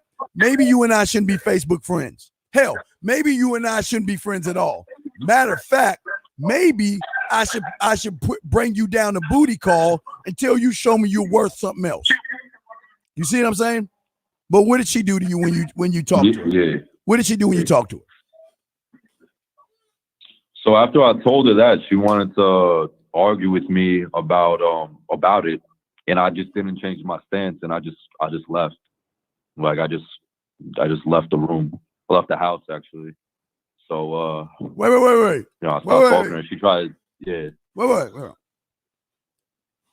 You're telling me a woman got mad at you and you just left the house? Yeah, I didn't want to deal with it at the I was just annoyed and stop. I just left to take a walk to cool down. This is your problem. Stop. This is your problem. What is your law, rule, and code when a woman is disrespecting you? I don't care if it's in your house or her house. What does your law, rule, and code state? To walk out the room with your tail behind your between your legs? To scurry on out? What is your law, rule, and code? No, it's not like that. I just did that just so I wouldn't get really angry. You know what I mean? And I was gonna come back anyway. You are not listening to Uncle. Listen to me. If I am in the room with a woman that has the nerve to think that she can yell and scream at me. All right, listen to me. Right, listen, ready? This is Uncle Dean. Do, re, mi, fa, so. Hear that right there? Do it one more time. Ready? Do, re, mi, fa, so. I can't sing, but here, I'm going to do it one more time. Do, re, mi, fa, so. You want to know why I sing that right there? You want to know why I sing that? Because you don't give a fuck? No. It's not that I don't give a fuck. If any woman talks louder than do, re, mi, fa, so, other than sex. Now, if we're having sex, she can scream out she want. But she is not allowed to go above, ready? Do, re, mi, fa, so. That means that if she gets louder than what I have just shown you, do, re, mi, fa, so, right? She's gone. Mm-hmm. Because you got me. I am not like the other guy. But here's your problem. You have not only reinforced that she's seeing you as weak, but you are also reinforcing that you are afraid to stand up for yourself. Because, okay. And let me show you the next weakness you have. You said you had to go out the door to calm yourself down. You had to walk out to calm yourself down? That's correct. Well, why are you so emotional? I mean, I guess I just get frustrated easily. No, wait. Sometimes. Sir, is frustrated logic or an emotion? It's an emotion. So, who acts emotional, men or women? Women. What would logic tell you if she's frustrating you?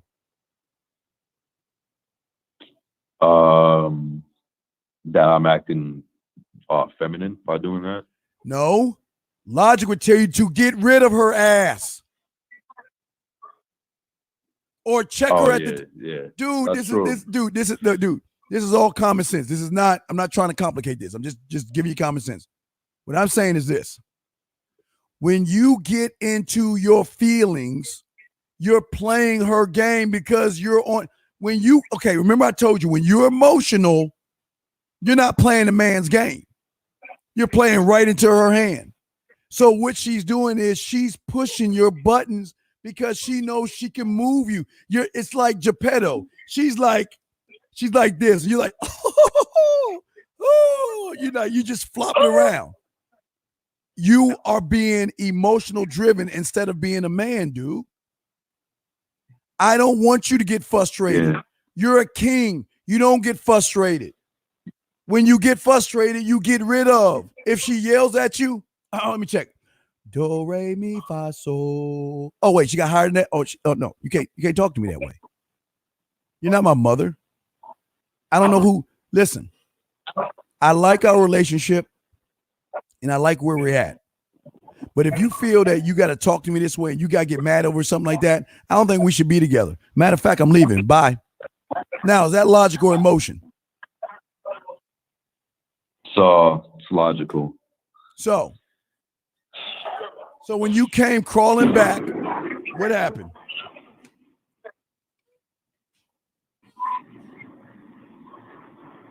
I'm sorry? When you came crawling back after you were all in your feelings and you calmed down and you went back, what happened? Well, I mean, I'm still out right now. This just happened recently. But the thing was, I you know, can I just say something? So she told me, like, we were talking about like not going on the phone, and she was saying like, you know, if I can't go on your phone anymore, like I'm gonna change my passcode. And I said that's fine. Like, if you want to change your passcode, then you can leave. We don't have to be together anymore. Because I didn't want you know, a relationship like that. You know what I'm saying? Like, you know, it's supposed to be built on trust. But, you know, I kind of did do that. But at the same time, you know, I see what you are saying about me getting emotional and walking out and doing that shit, because I should have just, you know, cut it off. And I should have had a code in place beforehand. Let me play it for you. Hold on. Everybody always picking on me. That's what I'm saying, man. Why are you playing the? Nah, man. Nah, I feel you, man. I fucked up by not doing the preventative maintenance beforehand. Dude. Why don't you guys go to your government? Right now, I'm not one. I did take a little bit of government, guys, but I asked the chat room, who creates the laws in our government? Who does that, gentlemen? Please, caller, can you tell me who creates the laws in our government? The men. Is it Congress or the Senate, sir? Oh shit! I don't know, man. Guys, who creates the laws? And I'm asking my chat room dogs, who creates the laws of the land? I'm just waiting for the chat room to give me a response. I'm going to see how smart they are. Who creates the laws, gentlemen? I'm waiting. Who creates the laws, gentlemen, that we abide by of the land? Please turn me down in the background. I'm waiting for the chat room. Okay, thank you. Congress, thank you. The House writes them. Congress, thank you, guys. Now, caller. Are you lit? 516, you there, man? Yeah, I'm there. Turn down the radio, just turn it down so I can talk to you. Turn that shit down. Now, do you not know that you can go to your House of Representatives and create laws for yourself and then go to your Congress to stamp them motherfuckers? Did you not know you could do that for yourself? I did not.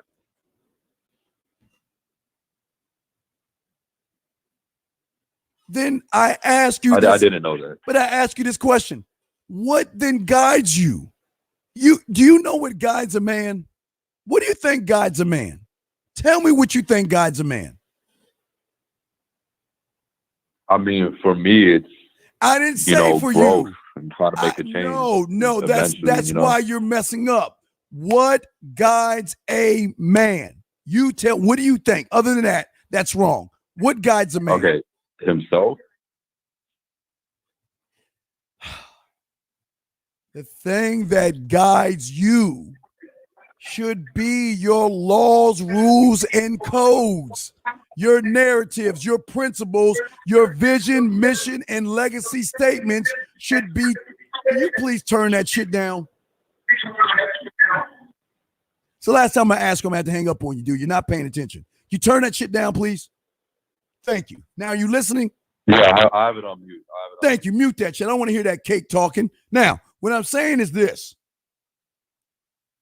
What drives me is my governing body of laws that are suited for me, that are predicated to my name. So that means Every situation that comes with a woman that's negative, I've got a solution for it. And it is under the umbrella of being drama-free. This is not only your problem, but it's the problem of most of y'all. Y'all are like kites. Just throw your ass up in the air and you just go based off of how the wind blows. What I'm saying to you, young man, is this. When are you going to create governing laws for yourself that are for women, sir? When are you going to do that? I guess I kind of have, but I haven't been following through with it as much as, like the way I should have been. But then you're doing a disservice to yourself, man. Exactly. No, I mean, honestly, I wasn't seeing it, but from what you're telling me, it's kind of getting me back on track. My brother, look. You do not love yourself. You are emotionally driven. These are going to be your downfall because you're emotionally driven, man. Listen. What are the 3 laws that you must follow of the land? Tell me the 3 laws that I tell you about. Come on, man. You should know this. What are the 3 laws?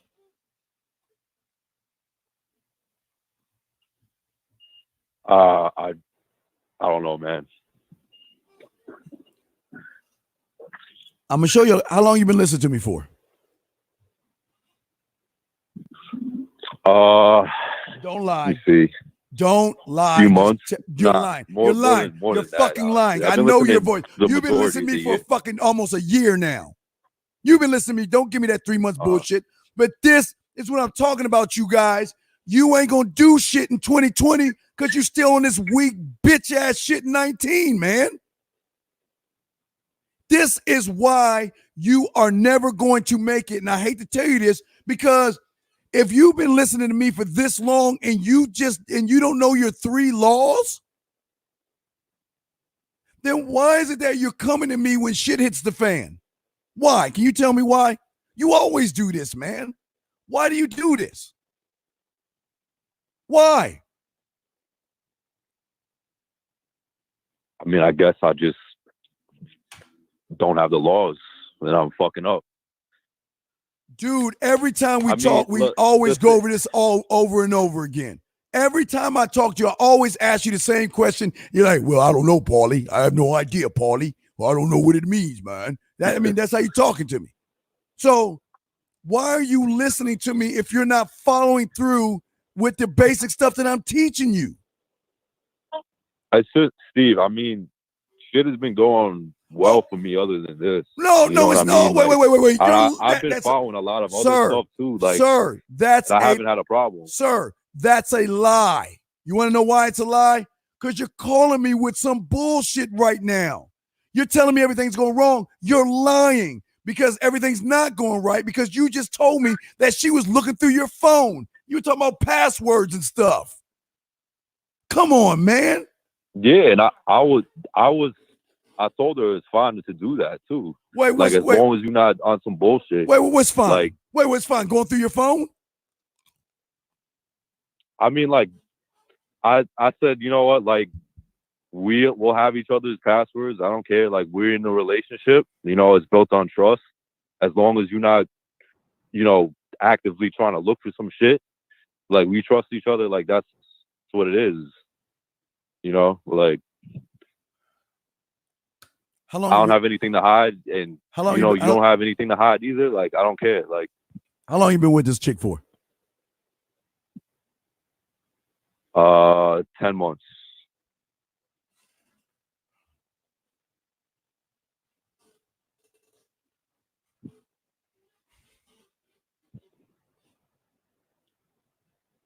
So you're telling me in 10 months, you're letting a woman go through your phone? I don't have anything to hide. I mean, if there's an emergency or something, that's what I'm thinking too. I didn't ask that question. What gives her the right to go through your phone? What business is it of hers of what you have on your phone? I mean, there's other stuff on there too, like pictures and, things like that. That's what I was thinking. Is she your wife? Nah, she's not. Are you engaged with her? No, I'm not. Are you living with her? Yes, I am.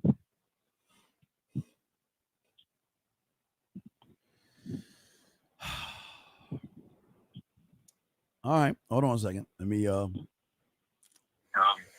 guys, y'all want to call in? Y'all got 2 minutes to go before the line shut down, but give me a second, guys. So let's talk. Let's talk. Because you didn't see there's information that you're not telling me. So let's talk. Give me a second.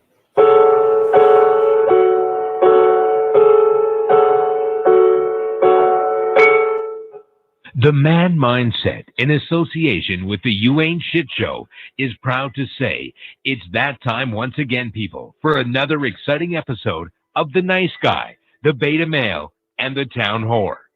Here is your narrator and winner of Planet Man's, the Island of Ass and Titties Award, Steve the Dean Williams. How long have you been living with this woman?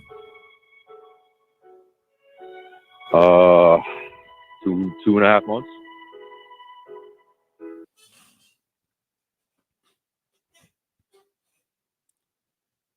So you moving with a woman after you known her for what? 7.5 months? A little over a year. Wait. Wait. I know I didn't go to math class, but let me wait. I thought there were 12 months. Yeah. Wait. I thought there were 12 months. Hold on. I thought there were 12 months in a year. I've been in a relationship with her in February. Whoa. It's like 10 months ago, but I knew her for over a year before that. So probably since like. Hold on. Something's not adding up here, dog, because. Come on, wait. I'm not lying. I'm not fucking around. I'm just trying to explain myself. Wait, you just told me that you've been with her for 10 months. You moved in with her 2.5 months ago from the 10 months, which leads you to 7.5 months. But then you're telling me it's been a year? Right. But I got in a relationship with her 10 months ago, but I've known her since about like last November. So it's been like 13 months in total since I've known her. How old are you? 24. How old is she? 20. What does she do for a living? She's a student and part-time at a restaurant.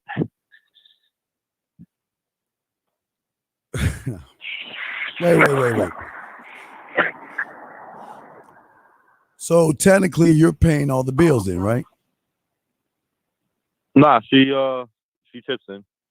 She does wait. Okay, but you pay most of the bills then, right? Yeah. And the apartment is in your name? That's correct.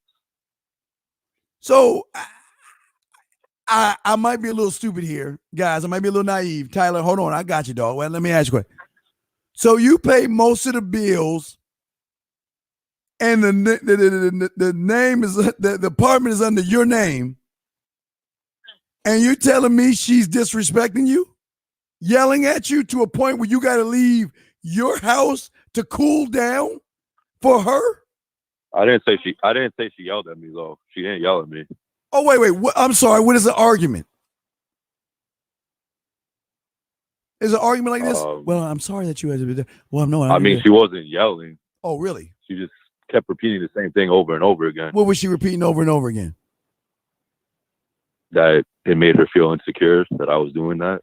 So she kept saying, It made me feel insecure that you did that. It made me feel so insecure that you did that, to a point where you were so frustrated, you had to go out your house and cool down from her saying that it made her feel she was frustrated. Dude, I'm not Boo-Boo the Fool. Stop lying to me, man. Stop lying. Nah, I'm dead ass. Like, what don't So you wait a believe? second. So let me tell you. She was getting mad at that, and I was telling her, like, she was telling I you was that explaining to her, she was telling and you then it she kept made me, asking me the same question. sir. She was telling you So it I made told you. her, like, yo, like, I don't want to keep repeating myself. Like, this is getting annoying. And wait, and because a 20-year-old wasn't listening, you had to leave the house to calm yourself down. Yeah, I mean, I got annoyed, and like, I just took a walk. Like, I just felt like taking a walk. Like, that shit annoyed me. I was like, I'll come back. I'll talk about it with her. Like, I just get my head straight, and then, just. What do you mean head? Wait. What do you mean head straight? What do you mean head straight? I didn't want to get like too angry to the point where I didn't want to get angry. Like, that's it. But why are you Like, putting your emotions? Annoyed, like, wait. But why are your emotions in this? This is a logical response.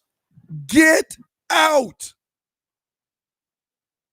If you don't like it, leave. Bye.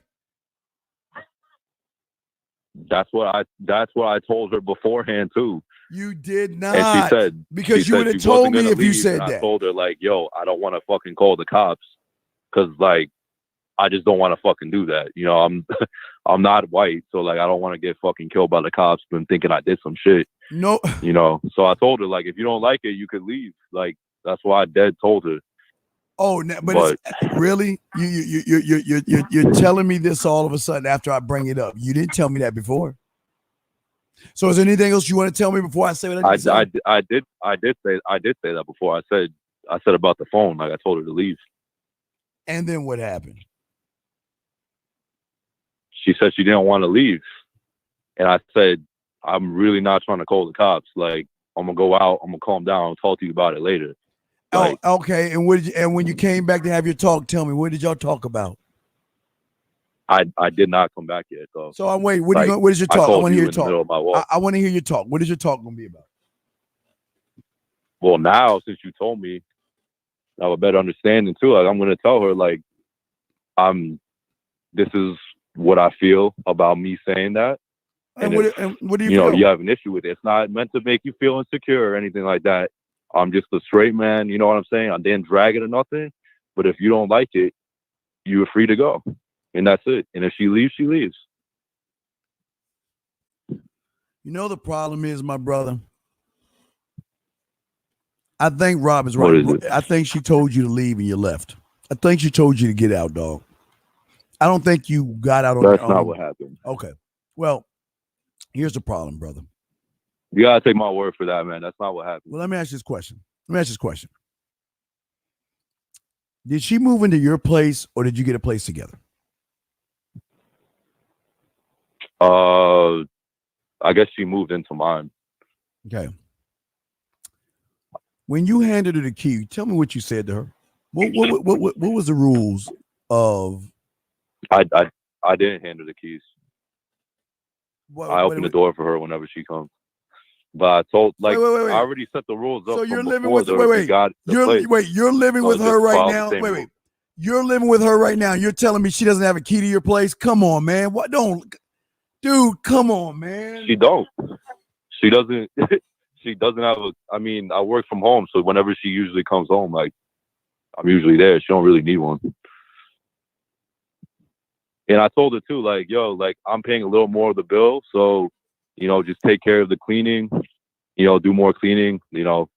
Like, just don't give me a hard time about the cleaning, and she's good. Don't, like, take care of the place. Wait. And just keep the same rules of the relationship we've been following. Wait, you said that you don't want her to give you a hard time, right? Yeah, I said, like, keep doing what you're doing, basically. You know what I mean? Like, so don't give me a hard time about it. Whatever, just be good with the cleaning, help you out. Sir, is this called not because she gave you a hard time? Did she not give you a hard time? Yeah, and this is like one of the first times she did it. Like, but why are you okay? if you got a key to your house and you don't give her a key to your house, why are you the one taking the walk outside to cool down? I mean, I thought about that too when I left, but I didn't see it like that. I mean, if I was gonna kick her out anyway, if she didn't follow my rules. So, you know, I really didn't care. Like, I just didn't want to be around her in that moment. What rules do you have? You don't have any rules. What rules do you have? Well, I mean, what do you want me to do though? Like, I could either kick her out myself, but I would, like, if she wasn't trying to leave or something, like, I'm not putting my hands on her or anything like that. I never told you, I'm but not trying to get in trouble. Why do I teach you? Like, so I was just, sir, I don't understand why you have a hard time listening, because we do this every time. Everybody knows you. We go through this every time. So let's go through it again. Why is it that you don't know the 3 laws, rules, and codes? We do this every time, but you don't listen. But why do we do this every time?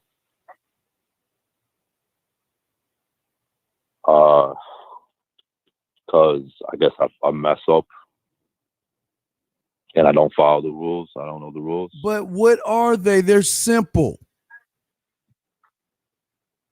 What are the rules, man? There are three. Man, I really can't remember them verbatim off the top of my head.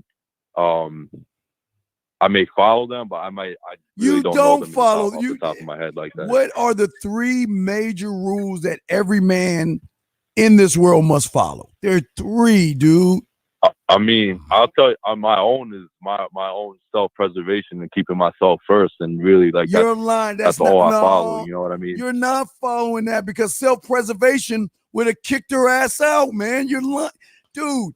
You don't have self-preservation. You're lying to yourself, because if you had self-preservation, she would be gone right now, right?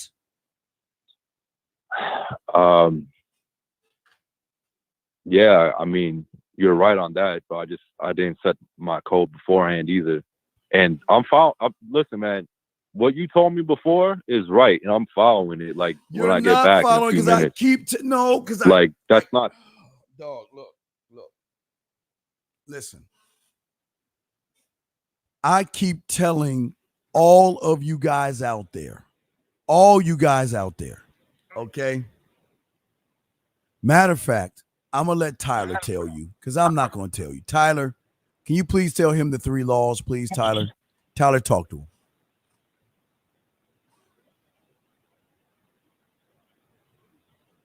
him. Tyler. Sorry, I was muted there. Okay, yeah, you got the rule of the land, the rule of the street, and the rule of your job. So the rule of the land is basically, you know, you don't kill anybody or you're going to go away. Rule of the street is you don't drive fast past the school if it says 25 miles per hour when children are present. And the rule of your job is you take your lunch and your breaks and you do as you're supposed to at work and you clock out. And then beyond that, we can make all of our own rules for our lives as far as our own rules, codes, etc. Now, you see that call? Okay. I remember Steve talking about that before. But I just what do you didn't mean, remember it off the top of my head. But what I'm saying is, you remember me talk, but why aren't you soaking in the information? Do you think I just tell you this for shits and giggles? This is why you're having. Nah, man. Look, listen, man. I'm not in trouble with the law or anything like that. And I didn't also, say like, you were trouble. I do make my own rules. But you don't make your own rules. Like, not even most of the time, pretty much all the time, I set rules for her. Wait. What's rule number 1? Know the rules, right? So you got to know the rules. All right, that's my fault. That's my fault right there. But it's just not learning the rules, 516. It's also, what are the repercussions if some woman, friend, or parents, or anybody breaks your rules, man? What's the punishment? What is the punishment? Mine would just be, mine would be to let them go. But like I said, I give chances first too. Now I'm gonna tell you why. I give them a chance first. And my thing is, this is like the first time. Like, sir, I'm gonna tell you why. Really Okay, brother, like this. I'm gonna tell you why you're lying. Because if that was the case, you would have never walked out that door with your emotions. You would have stood your goddamn ground. You would have looked her in her little goddamn eyes. You would have told her ass, don't you ever talk to me like that again or you gone. Do I make myself clear? Yes. Do I make myself clear? Yes. And you walk off. But did you do that? No. You got in your feelings. You walked out the door and you were emotional. So why you? But I did tell her that. But I did tell her that before. Like, that's the thing. Like, I did tell her that it wasn't about the picture. I told her about, wilding out on my phone. Like, that's what I told her. What do you mean wilding out on your phone? She shouldn't be on your phone in the first place. What do you mean wilding out on your phone? Look, man, I guess my mistake was letting her on my phone in the first place, but I just didn't want her going through my message with the intent of actually looking for shit. My thing is I don't have anything to hide. I don't care. You know what I mean? Like, I really don't. What year were you born? Just, what year were you born? Don't fuck with my shit and don't be actively looking out here because I haven't given you a reason not to trust me. Caller, what year were you and, born? I did tell her that, and she kept saying the same thing over and over again. So I'm like, you know what? Caller. I'm gonna go out. I'm not gonna force you out with my hands or anything like that. And I'm not trying to call the police just yet. So I walked out because I didn't want to blow up or anything like that. That's the only reason why I walked out. All right, what year were you born? 95. All right, just want to make sure you were being honest with your age and shit. All right, so what I'm asking you right quick, man, you were born in 95 and you're 24? 10? 5. Yeah. Okay, I did the math right. Okay. Well, what I'm asking you is this.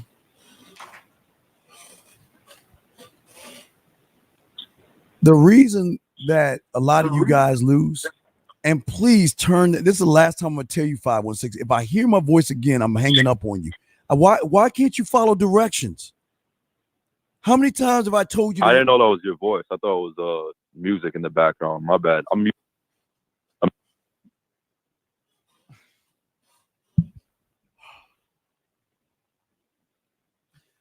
You're 24 years old. You move a 20-year-old in, and you have no standard.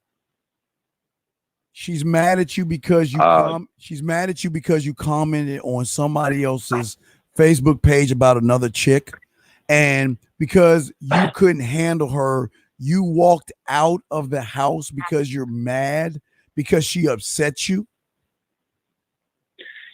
Can I just get this straight, please? Because I did have standards. I do have standards. I set specific rules too for us to follow, and she hasn't broken them. Wait. This just wasn't something I covered. Sir, what's the standard of disrespect? What's the penalty for disrespect? I told her this. I listened to you. I told her the same thing too. I said, like, don't raise your voice. I mean, she did it before. Like the first time I told her, like, she stopped doing it. What's the penalty? Because I told her I was ready to go. But sir, what is the penalty for disrespect? And this was what is the penalty for disrespect? To leave. Wait, to leave. But you're also the person that told me, they have a chance they could do it once.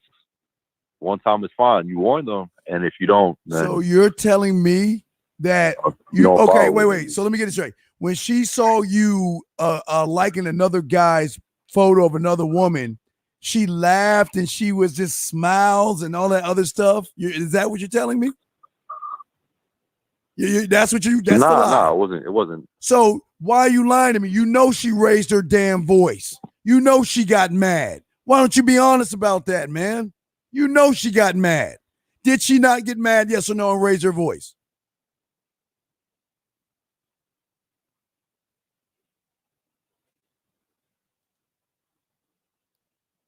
Sir, that's just a yes/no question.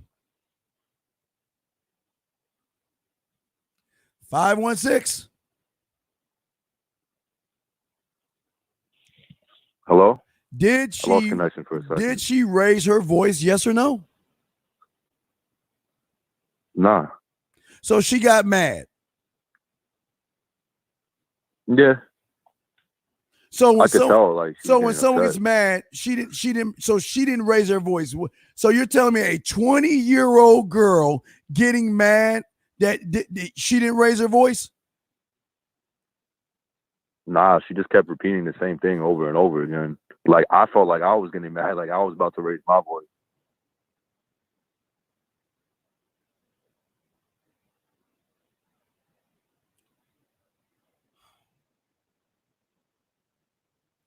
And you've been living with this woman for how long? Like 2.5 months. And you've been having unprotected sex with her all this time, all right? No. Sometimes. Condoms and birth control. Sometimes though, right? Nah, Yeah, I don't don't lie. want to have a kid. Don't lie. Come on. I really don't. Like, I caught something before, not from her, and I learned from that. What did you catch? Chlamydia. So let me ask you a question. Why didn't you take this girl to the doctor to get her checked out for diseases? I have a couple times. She come back positive. I mean, she come back negative. She don't have nothing. So something's not right here because I know you're having unprotected sex with her. You're just not being on. Dude, why are you lying to Uncle, dog? Why do you think I'm having unprotected sex with? I don't want to have a kid. I know how people get fucked over in the system. I'm not gonna. Why are you even? What is her? And she's on birth control too. What is the purpose of her being at your place? What is the purpose? I mean, I like having her around. I genuinely enjoy her company. So enough to move her in your house? I mean, she doesn't have her own place either. Well, what business of yours if she ain't got her own house? Well, how did you meet her? Was she on the street? Saying, like, where was she living? When you met her, my thing is, like, I enjoy having her around. Sir, when you met her, where was she living at? She was living at her parents' place. So why? But they lost that place. So where's she? Oh, so then you had to move her in because they lost a place? Well, pretty much. I mean, then they were gonna move to the projects, and like me as her boyfriend, I wasn't gonna let her stay there. You know what I mean? So that's the reason why. But other than that, it's not. I mean, I enjoy having her around. Like, I'm genuinely happy. Man, I love how these women run game on y'all, man. Why you let her run game on you, dog? How is that running game? Well, think about it. Oh no, I gotta. My girl I've been dating for months. Well, how many months have how many months have you been dating her before you wanted to move her in? How many months? 7? That would have been about around 7 months. 7 months. You want to move it? That we were officially together, and before that, it was about 4 or 5 months before that. So, or three to 4 months. What is the purpose of moving her in if you're not going to get? You don't want to get married. You don't want to have kids, right? Right? I don't want to get married. I don't think I want to have kids. Definitely not right now. Then why is she in your place? I mean, I'm just enjoying myself. You sound like you're from Philly or New York. Where you at? Philly or New York? New York. Why? Okay, you're in New York. Let me see something here. Let me look up something. Hold on. Hold on. Look at one thing. All right, let me look at something up. Okay. How long? Okay. Okay, you're lucky. New York. Are you in New York right now? Or are you outside of New York? Where are you at? Are you in New York? I'm in New York. I'm in the city. You are lucky. Why? Okay, because New York I guess New York State.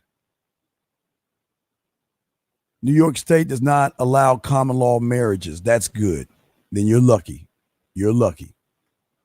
You are very. Let me double check and see if they do.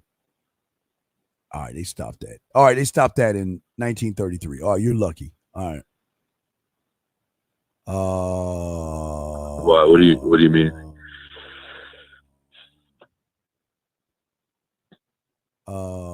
I'm trying to see if there's a thing called a domestic partnership.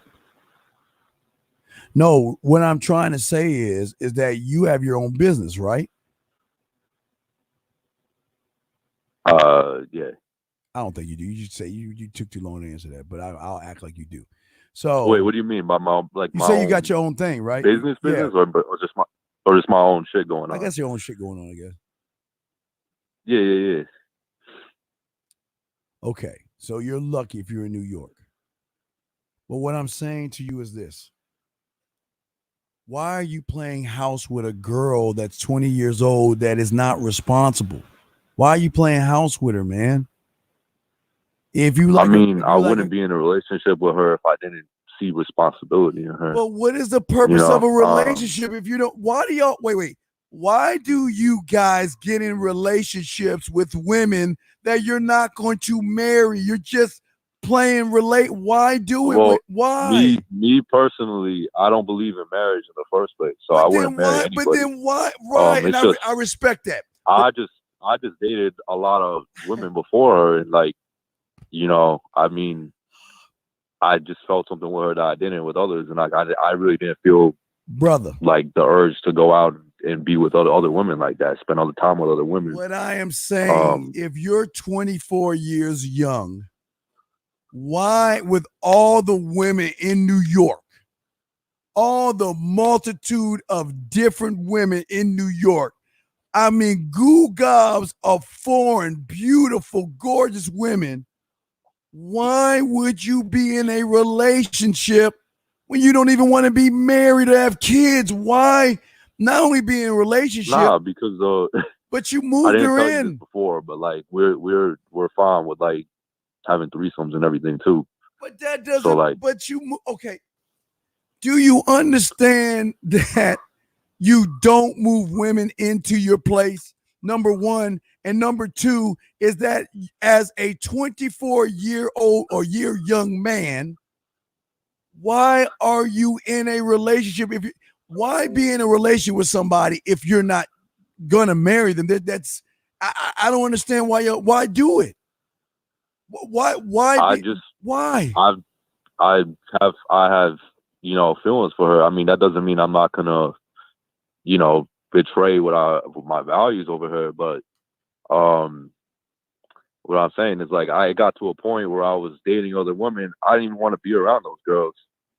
Like, okay, young I man, just didn't. I didn't feel it. I'm fine. You know what I mean? And I'm not gonna keep doing something I don't want to do. Right, I'm fine with that. And but like my brother, I'm happy. Like, you know what I mean? Like, I'm fine that you're happy, fine. but like, I'm fine with okay. myself. But Yeah, but Uncle is telling you this. Look,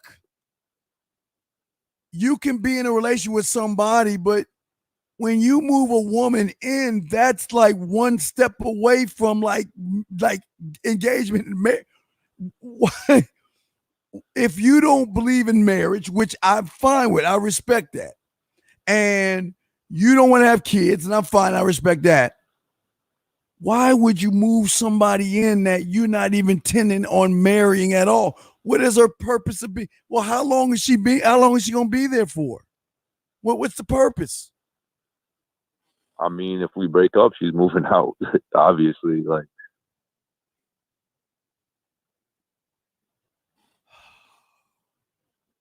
I mean, what? Why does anybody do anything, man? Like, wait. Why does anybody do anything? I'm enjoying myself. You want to know why anybody does anything? Because most of you grassy lions are driven by your feminine emotions. Why do men do things? Because men are cold and calculated, and they think logically. Does logic tell you? Hold on. Would logic tell a man to move a woman into his place just because you're having threesomes? Is that logic, or is that emotion? Nah. It wasn't just that. I thought about it too. Like I did, but when I did move in a couple months ago, like I was thinking about it beforehand. I made the decision to do it. You know. But now look at you. You moved her in. She's looking through your phone. She's talking shit to you to a point where you got to leave your own house to calm yourself down. And you don't see that as a problem? Well, I mean, now it is. And, that's why I was ready to go. Wait. Ready to go what? Go where? But not ready to go. I mean, ready to leave the relationship. Like if she wasn't screaming. Brother. Let's be honest. You're not going to leave the relationship. What you're going to do is as soon as we get off the phone, you're going to go over there. You'll get some flowers. You're going to tell her, I'm sorry. I didn't mean to upset you. And I'll never do that again. You know that's what you're going to do, dude. You ain't going to cut her off. I can assure you that I'm really not about to do that. But you're not gonna cut her like off. 2 in the morning over here, and I just walked home, brother. No, I'm just saying I gotta go now because I just okay. Wait. If you hold on, caller. If you Big Bang Hank, why don't you go ahead and put your phone in your pocket, go in there, and we'll be quiet, and let's hear you break up with her if you so about your business.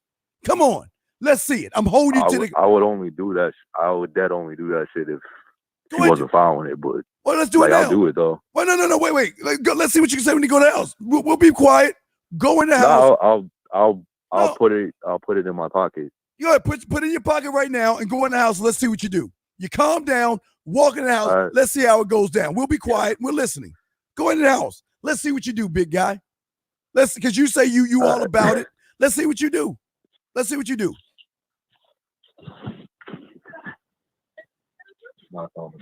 I just need to calm down.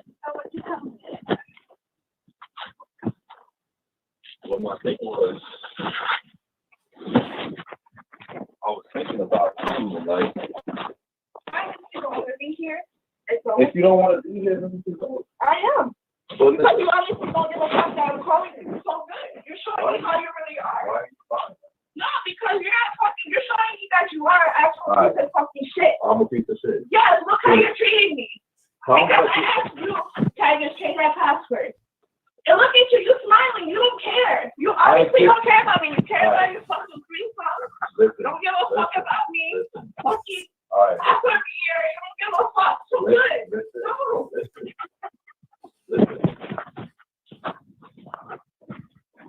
I went outside. That's why I left the fucking baby because of this. I went outside. I went outside. Fucking baby. All right, can you chill? No, this you me upset. This is the reason why I lost the fucking baby because of this. Can you chill? I wanted that child. You don't know.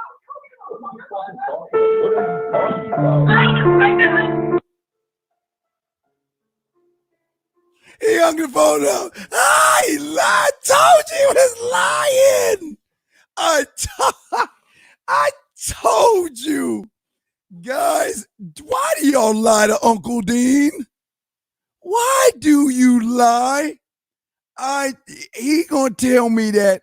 She's like, oh my God, I can't believe that you were on Facebook texting somebody else. My feelings are hurt. He was lying.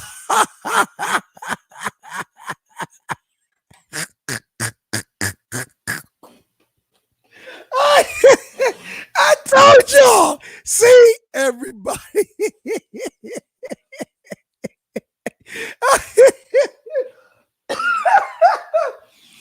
Everybody wants to be a lion until it's time to be one. Do y'all hear that? Everybody wants to be a lion until it's time to be a lion. Why? Because as soon as he walked through that door, not only was she cussing his ass out. Remember, guys, I'll say it again. Do, re, mi, fa, sol. Was that above that or below? Do, re, mi, fa, sol. She was like this high. She was cussing. She was yelling. Dude, and to a point where I told you, dude, I told you. He, as soon as he hung up, like, girl, look, hey, look, girl, I'm sorry. I didn't mean to upset you. It's just that I don't want to lose you because I really care about you. And I know you want to get married. And I promise we'll get married soon. I promise I'll marry you soon. See, guys, why do y'all got to lie? Well, that's why I mess with my chat room dogs. My chat room dogs knew what was going on the whole time. My chat room dogs knew that Evil Genius, she raised her voice. Man, dude, he is rubbing her feet right now saying, don't leave me. I am nothing without you. Stay. I'll give you my password to my Facebook. You can have all my passwords. I promise I'll be good. Dude, dude, she is going to have all of his passwords. She's going to be able to look through his phones. She is going to give him a whole, guys, see this, guys, listen. This is why I tell you guys out here the importance of why you got to have laws, rules, and codes. You cannot live this life as a man being emotional. And he knew it.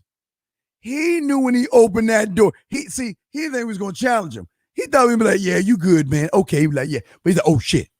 Okay. Please don't yell. Please. You like him unlocking the door. Oh, wait. I'm sorry. Wait, we got to finish the soap. Wait, I'm sorry. We started the soap opera. We got to do the hold on. 713. I'll bring you in 1 second, dog.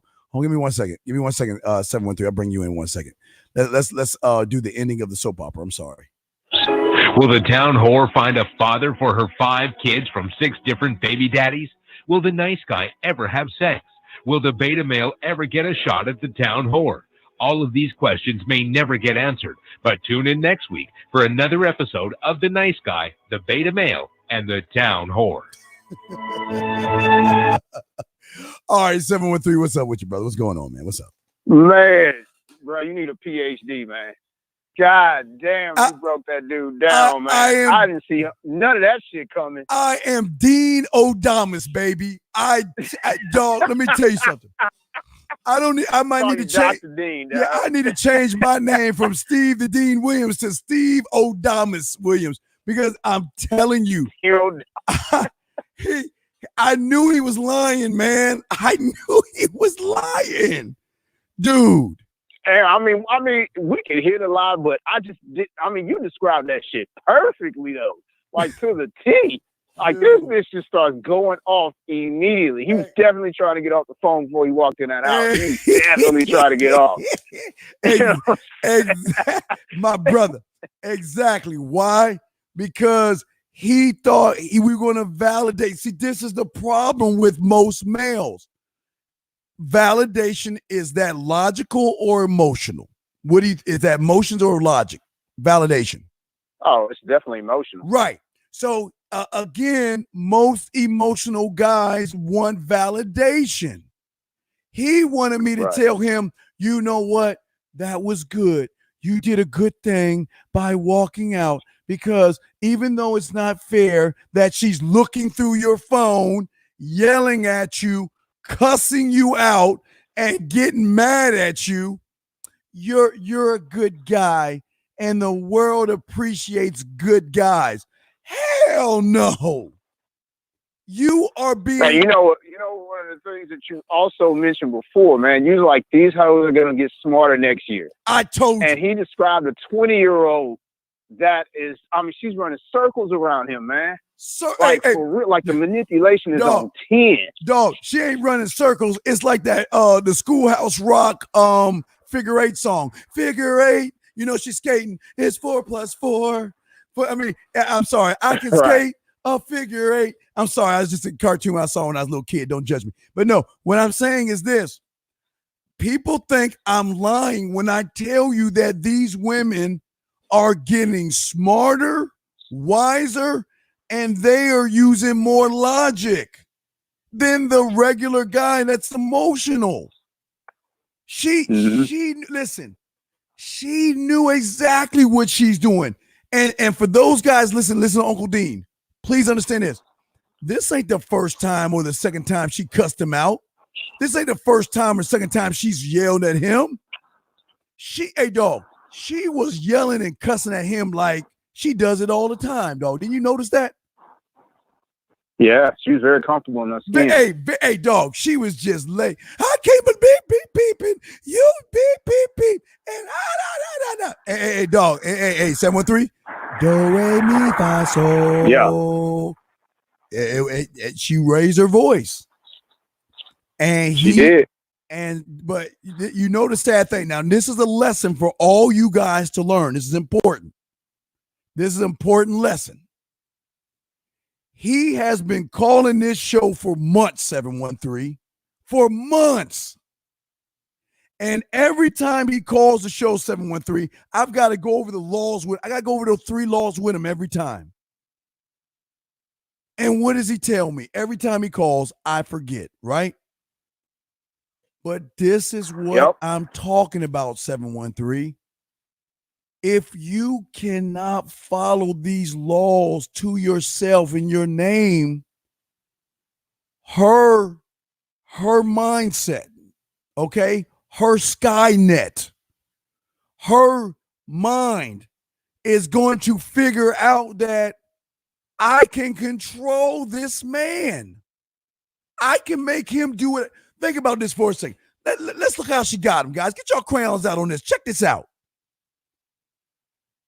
How smart is she to say that, oh my God, well, my parents are moving me to the ghetto. Oh no, baby, you come live with me. Thank you, sucker. Check, it worked.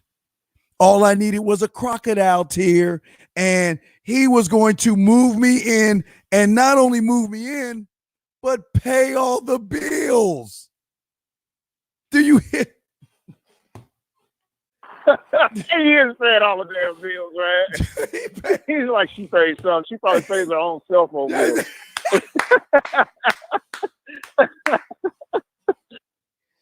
But this is why 2020, guys, please understand, Uncle, when I tell you this.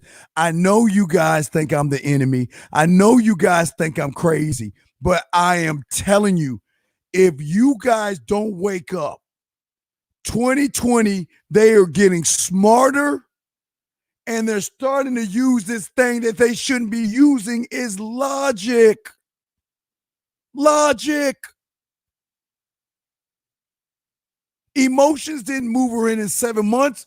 It was the fact of the game that she was playing. She was making mental chess moves. Do y'all see that?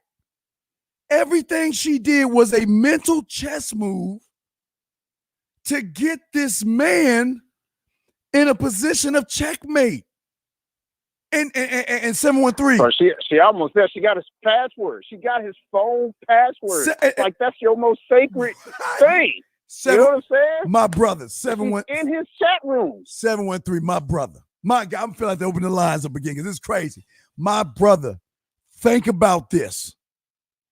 If a 20-year-old can do this now, what do you think these 21, 22, 25, 26, and 27-year-old women are thinking? Y'all really see? I keep telling y'all, 713, this is what I keep telling them. You guys are you got your guns pointed at the government, family court, and single mothers so much that you are letting everything else come through the back door. There is no like 300, the goat path. You are so busy trying to protect the front end that you guys don't realize these women are finding every move to do to get. Dude, this is a case in point right there. I hope y'all guys heard that. And I'm not trying to scare you or not. I just want you to see that's a 20-year-old. Dude, hey, 713. A 20-year-old that goes through his phone, a 20-year-old that's telling a 24-year-old grown man in his own house what he can do, and a 20-year-old that has got that man leaving his own house. His own house. He's walking around. Right, hey, 713. The situation must have just happened. I didn't realize it just happened. Right, hey, he's walking around. Right, hey, and to only come back home to her ripping out his spine like the Predator, yanking his balls. Man, and I'm not laughing. You know what he's gonna do, though, Steve? You know what he's gonna do? He's gonna call in to Rule Zero to that group, and they gonna validate him. Dude, that's what he's looking for. And then complain about it for the next hour and a half. He's gonna say this is what government. Right. He's gonna complain about everything about the truth, guys. But this is why I am trying to get y'all to see. Man, I love y'all, my dogs. I love y'all guys, man. But I will never try to scare you into seeing things. But I want you to see it for yourself. That's a 20-year-old girl that not only has rule and domain over his house, but his telephone and his computer. And Freeland, exactly. He'll be the first one to scream hypergamy. He'll be the first. Oh my God, she left me because of hypergamy. He'll be the first one. But this is what I'm telling you guys. Oh my God, this is a hot show. Why? Because bro, I did not know it was that bad, man. I really didn't. No, I really didn't know. I understand what you're going off on now when you talking shit. I didn't know it was that bad, man. Dude, I will cut that segment out for you tonight or whatever. But what I'm saying to you guys is this. What I was telling you, now I'm not done talking about it. When you are driven by emotion, gentlemen, like I was saying before, 713, the thing is that the emotion is going to pull you back into a deeper comfort zone where you're not going to expand yourself, man.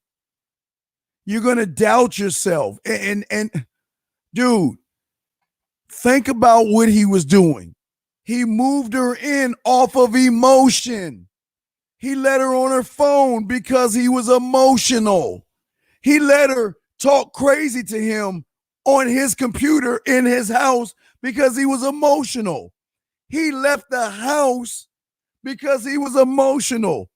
He came back and she started yelling at him and he hung up the phone because he knew he was busted.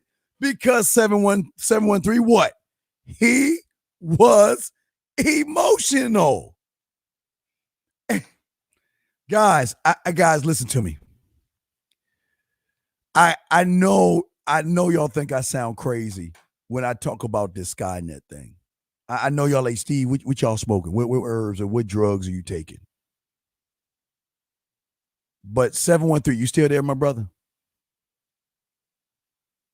What I'm saying to you guys, let me see if I lost my, I think lines, okay, lines fell off. What I am saying to you guys, and you know what? I think I'm gonna go 30 more minutes to wrap this shit up at 6 hours for the year, as I want to get all this shit out. How about we go another 30 minutes? And how about we take calls? Why? Because we're going to go out 2019 the right way. But now we're going to talk about Skynet. We're going to open the lines up again. I know you're listening. Where you at? 313. We're going to close the lines down again. Just call back because I know you're listening. So we're going to close the lines down and we're going to open the lines up one more time. One more time before we wrap up this show for 2019. One more time. We're going to open the lines up. Thank you for using Blog Talk Radio. Goodbye. Man, we're going right. You know why? Because this is what we do as men. I wanted to leave. I want to give y'all all the information because I want to be the ghost of Christmas future as well. And we got to talk about this. This is important. We got to talk about this. We definitely got to talk about. So I didn't get a chance to do that. We can 59373. Okay, so what we're going to talk about right now, real quick. I know we're going long, and I know y'all just bear with me, but this is a great show because y'all get to see it. Wow, y'all really got to see what the last part that we got to talk about. So we're gonna open the lines up again. If y'all want to call in, y'all can. This will be the last portion of this year. This is it. We ended it with this bang right here. So we're gonna open the lines up. Yeah, I mean, y'all can call in. We had 5 hours and a half doing a live show from the cockpit. I'm chopping it up with you about 2019, but now we've got to talk about the future of what 2020 is going to be like for those that are not learning themselves. Welcome to Blog Talk Radio. Please enter. Hold on a second.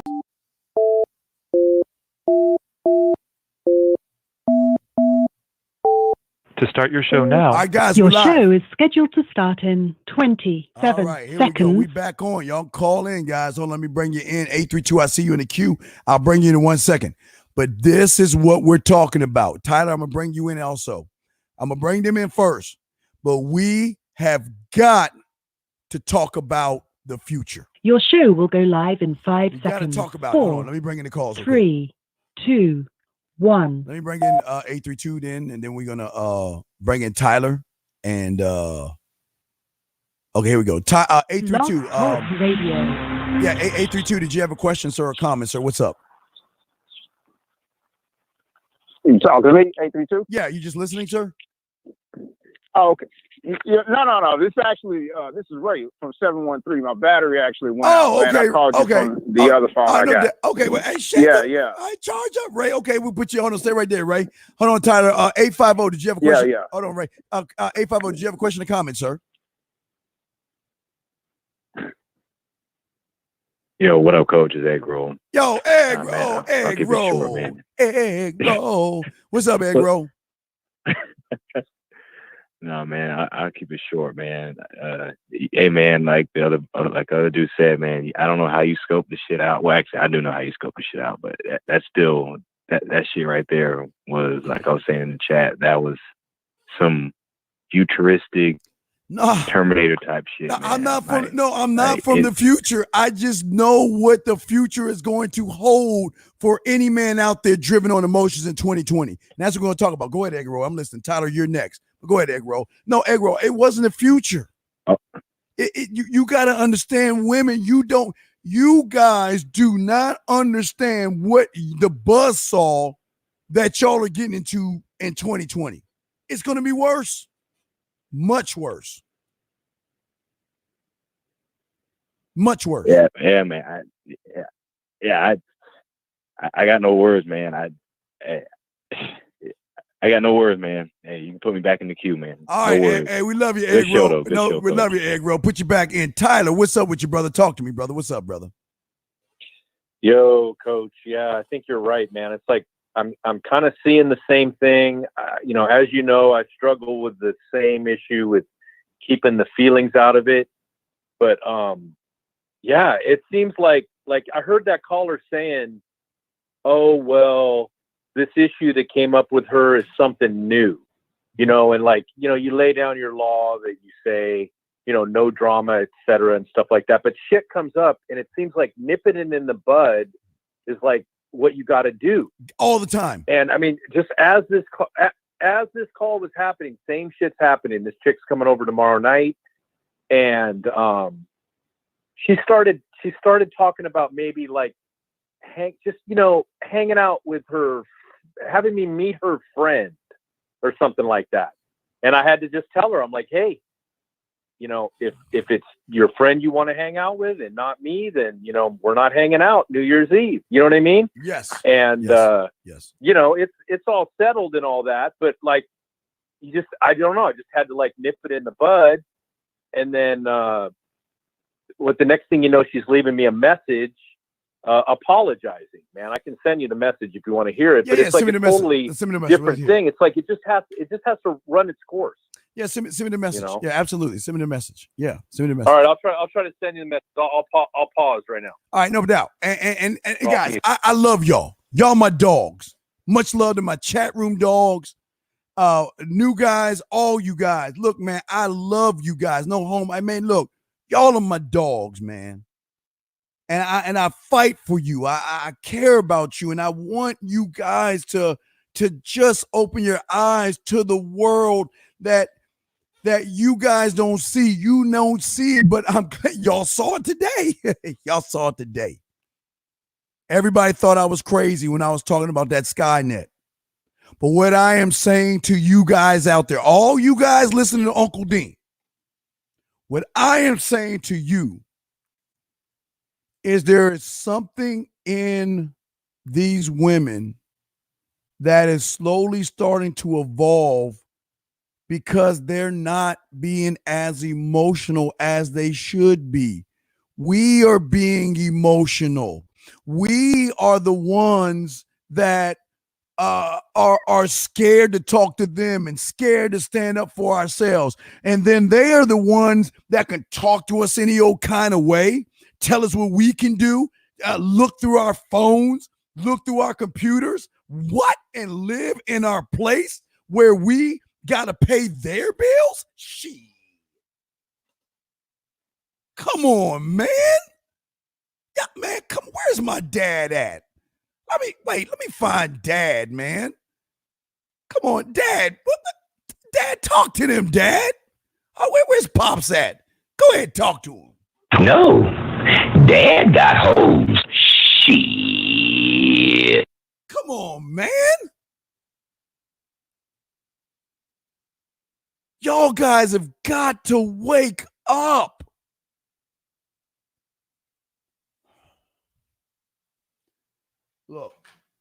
Look.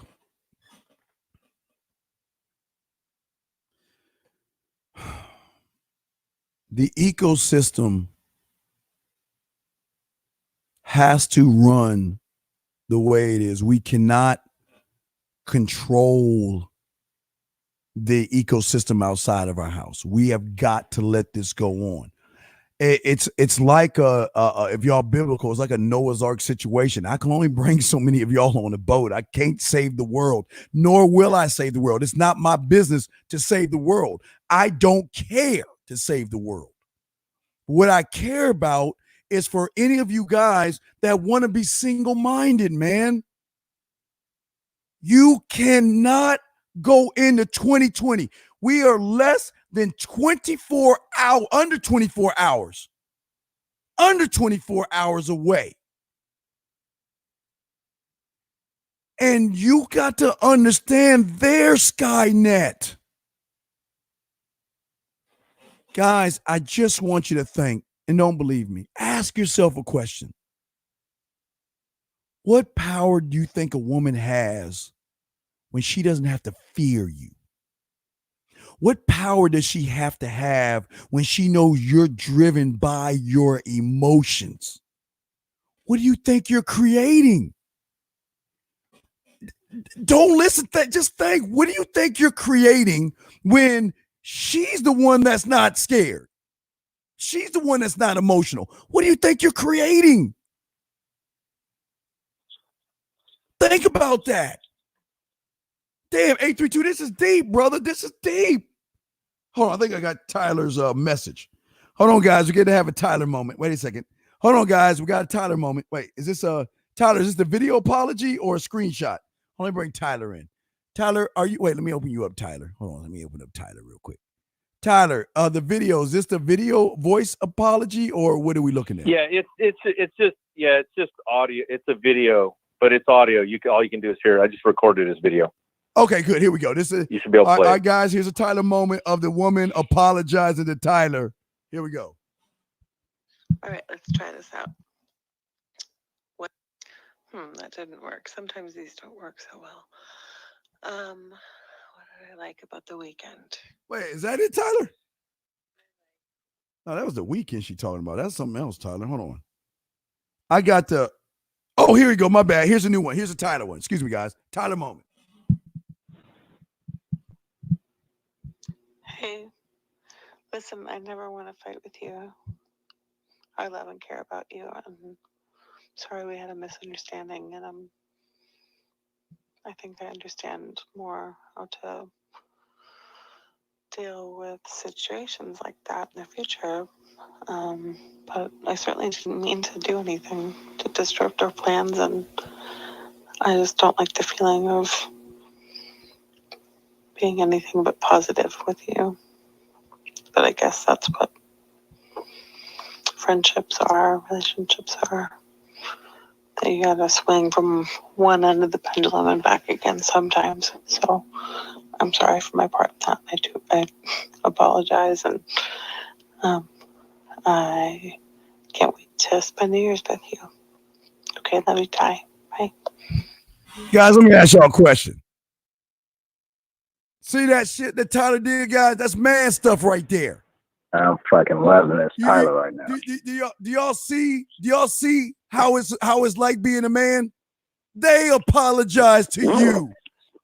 They beg for your forgiveness. They ask for your time. They ask to see what you're doing. They are your world. You are their world, excuse me. But this is what I'm telling you. Tyler has laws, rules, and codes. Tyler is governed by Tyler, guys. But this is the difference, man. I'm telling you guys, the more that you are problematic in 2020, the more you complain about single mothers, the more you complain about the family court system, the more you complain about the government, guess what you're not working on? You're not working on yourself, and that's what they want you to do, guys.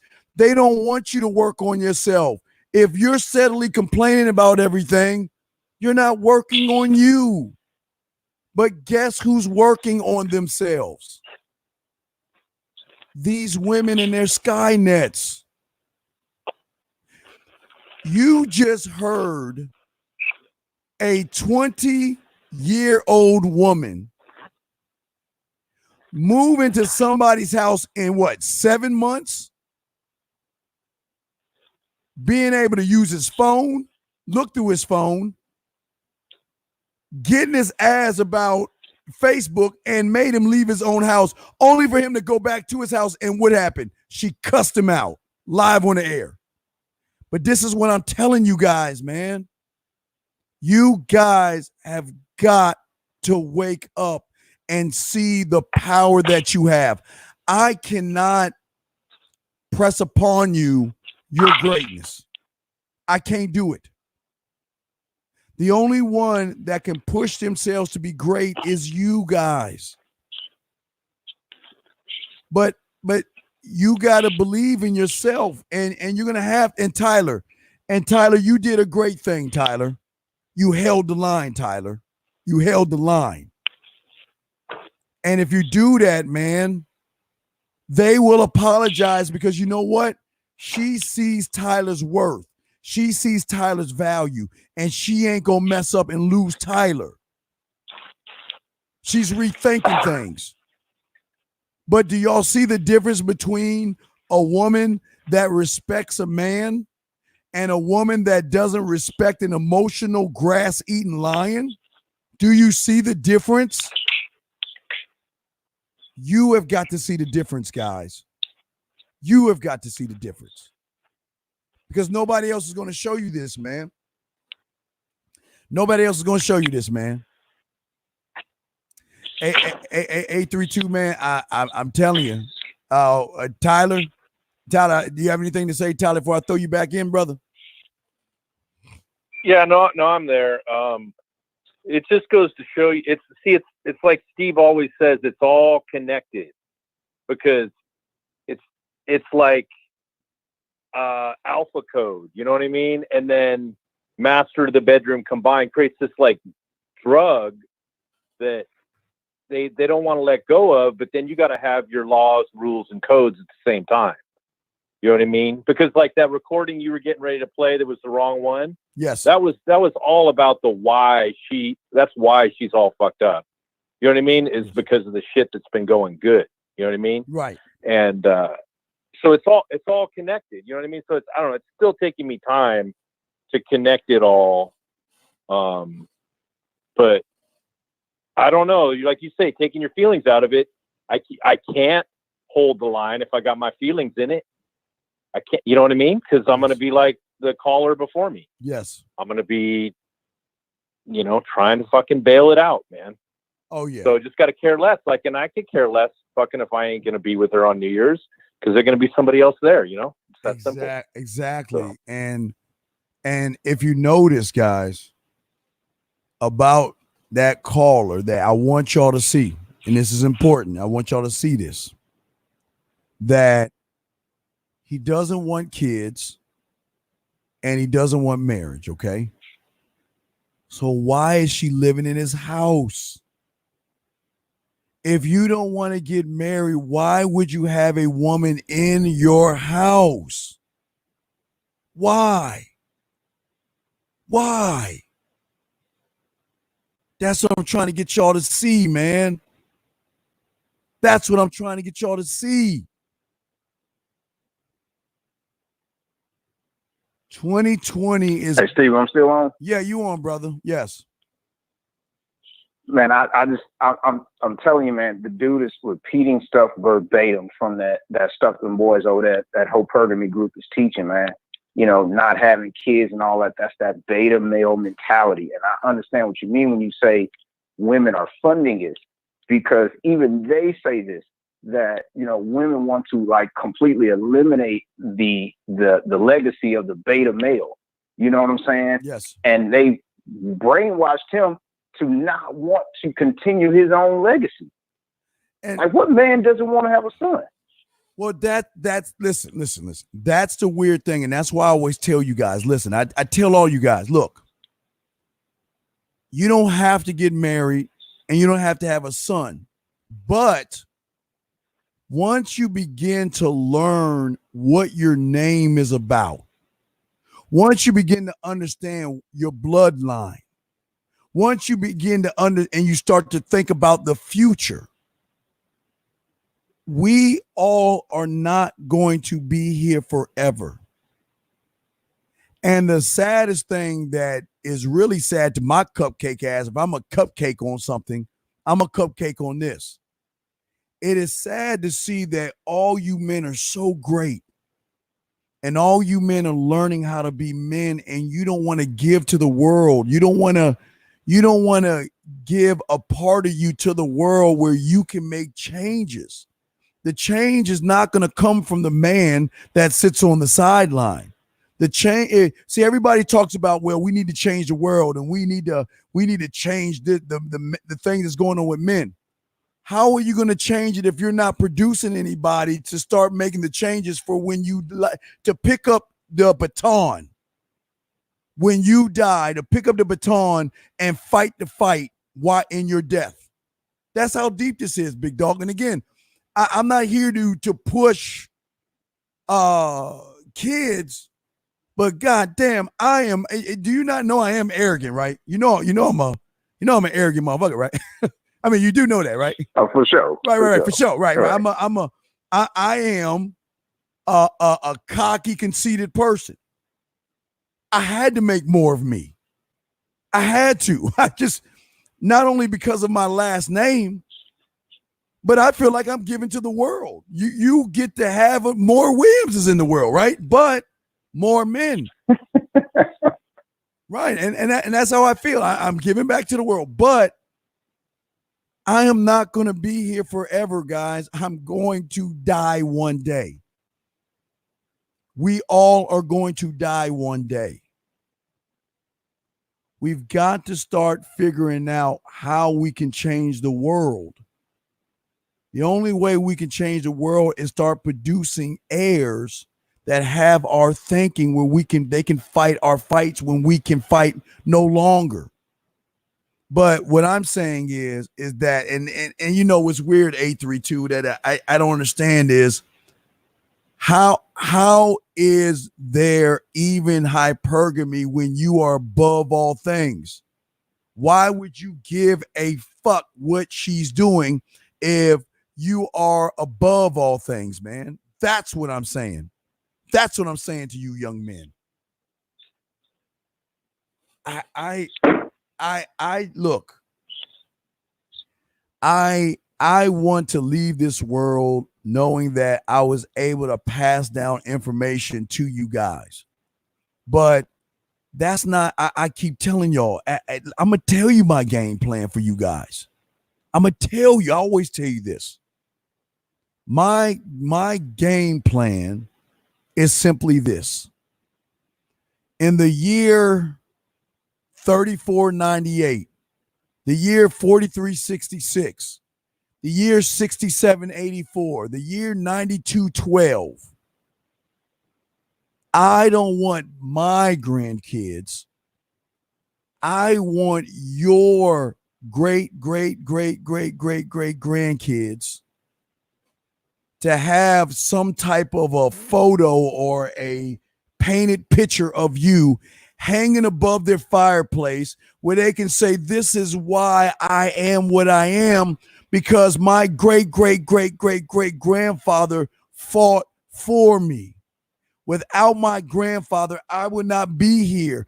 And to honor my grandfather, to honor my great grandfather, to honor my father, I'm going to keep the tradition going, and I'm going to keep my name going, because my name is this important.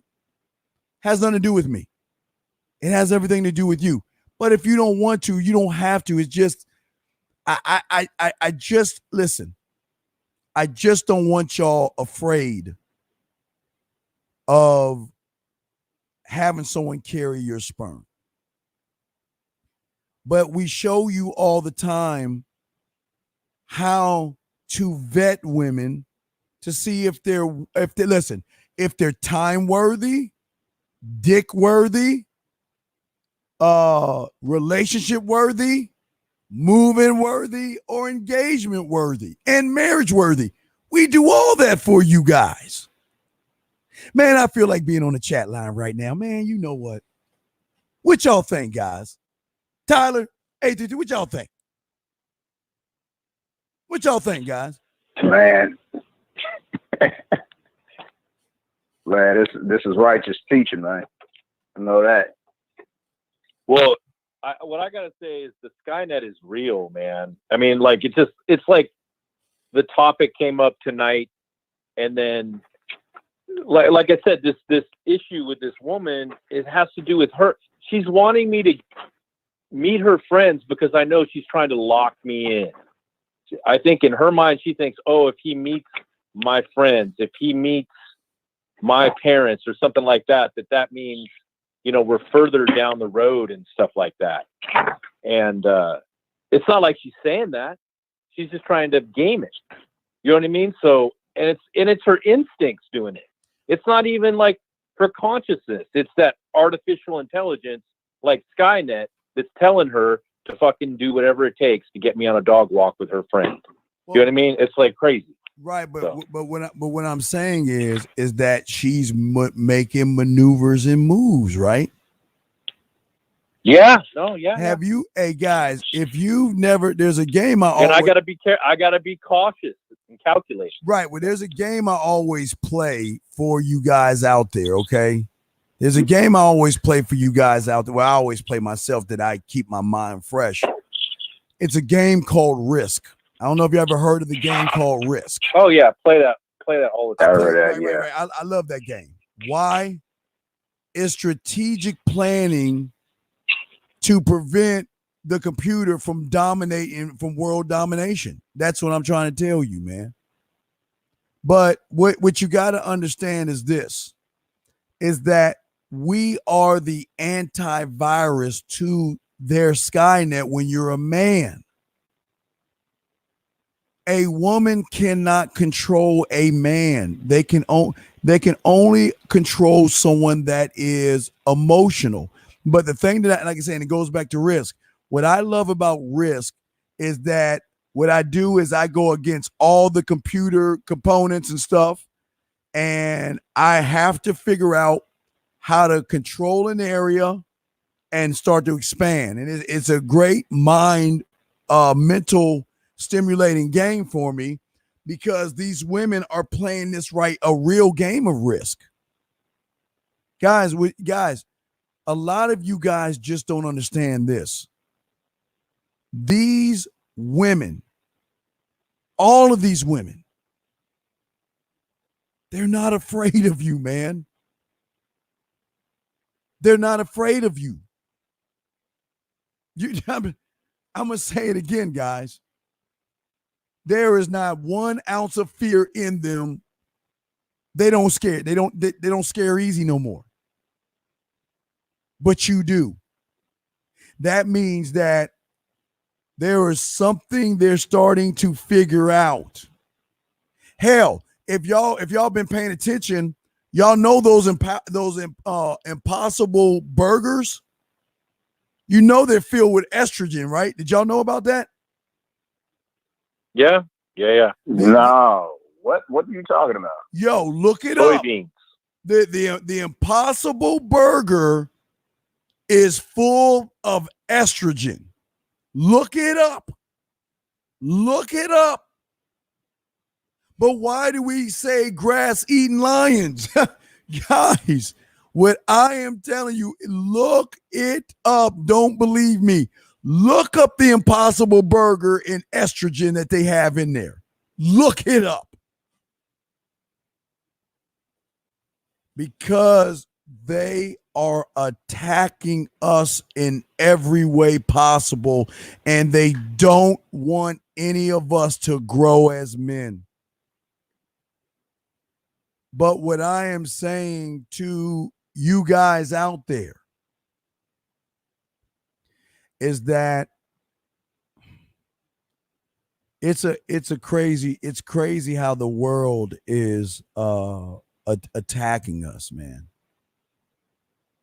But they're not really attacking us. They're attacking them, but they closed off, because remember I told you their emotions.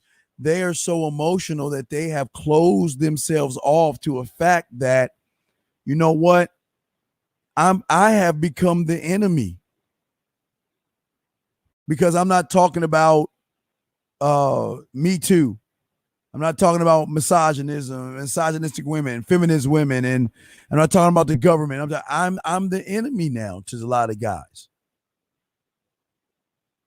And dude, man, my car is wet. Hey guys, I don't know how much they hearing this. They don't want this information here is just too much. Oh, they don't want this information going out. But guys, let's take a moment. Bro, you're definitely the enemy. You're definitely the enemy.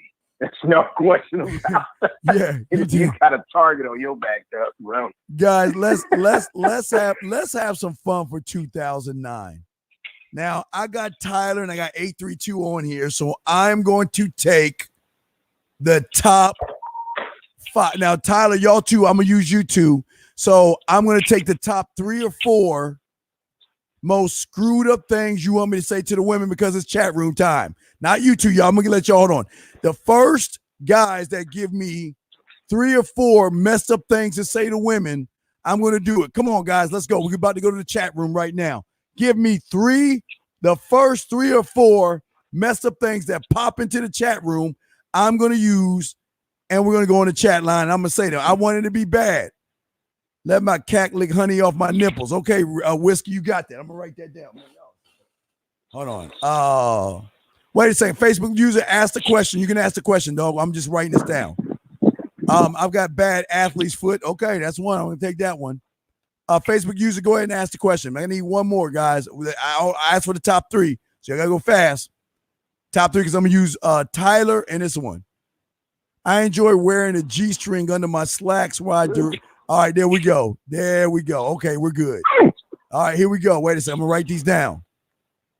Cat.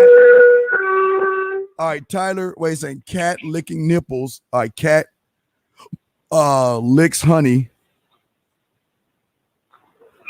off my nipples. We're gonna have some fun, guys. We can't go out with 2009 without having fun. I've got athlete's foot. I'm just using athlete's foot. All right, I got athlete's foot, and then the last one I have is. Wait a second. Is this the inverted penis? All right, UK, you got it. I have an inverted penis. I've got an inverted penis. And my balls are in my stomach. All right, guys. Y'all two guys, what do y'all want me to say? Are you ready? Yeah, I'm ready. Tyler, what you want me to say? All right. Worst of all, I'm an Eagles fan. All right. Clouded.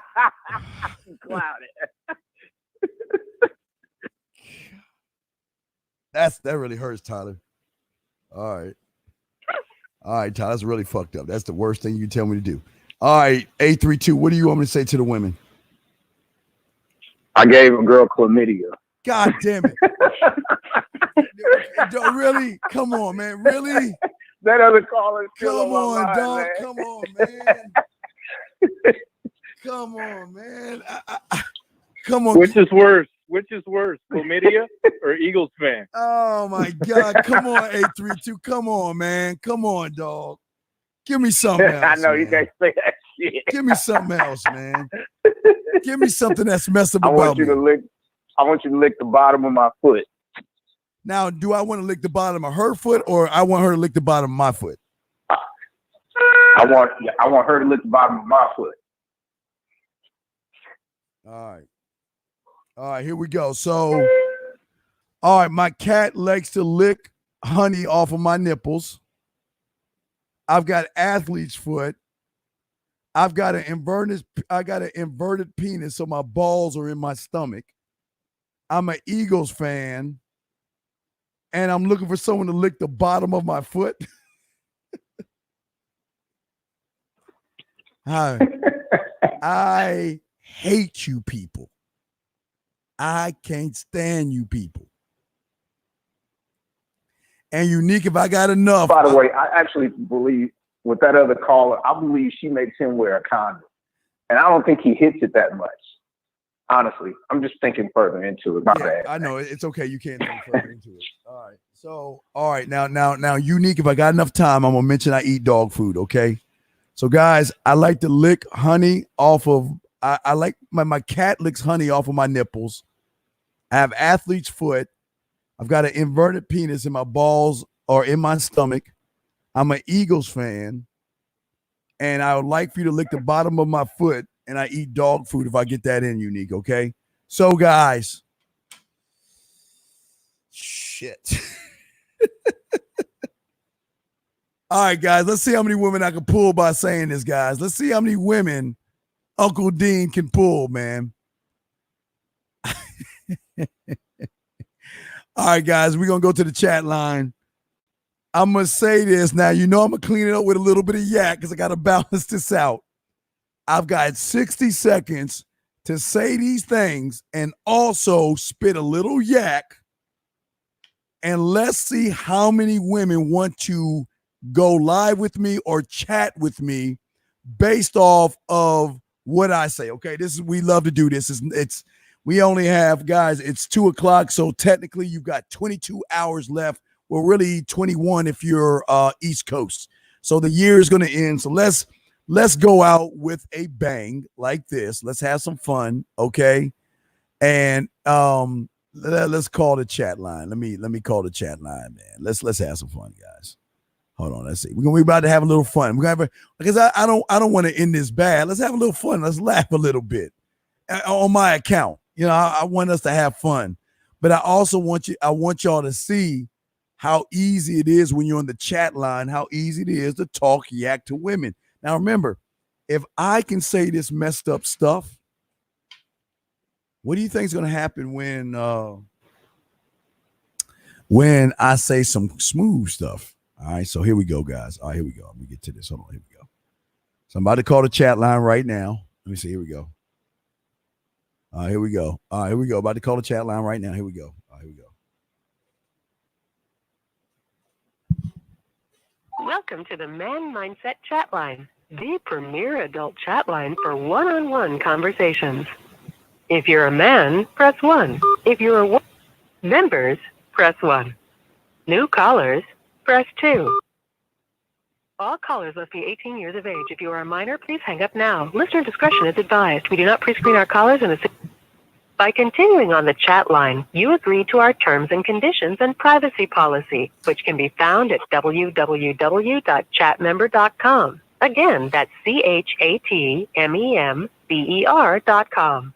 Now, record a greeting describing what you'd really like to chat about. Your greeting will be rejected if you ask for phone numbers or include your contact information. You have 60 seconds to record your greeting. Press any button when finished. Hello, beautiful ladies out there. I have a confession to make, and please don't judge me, but I love it when my cat licks honey off of my nipples. I have a little bit of athlete's foot, and also I have an inverted penis where my balls are in my stomach.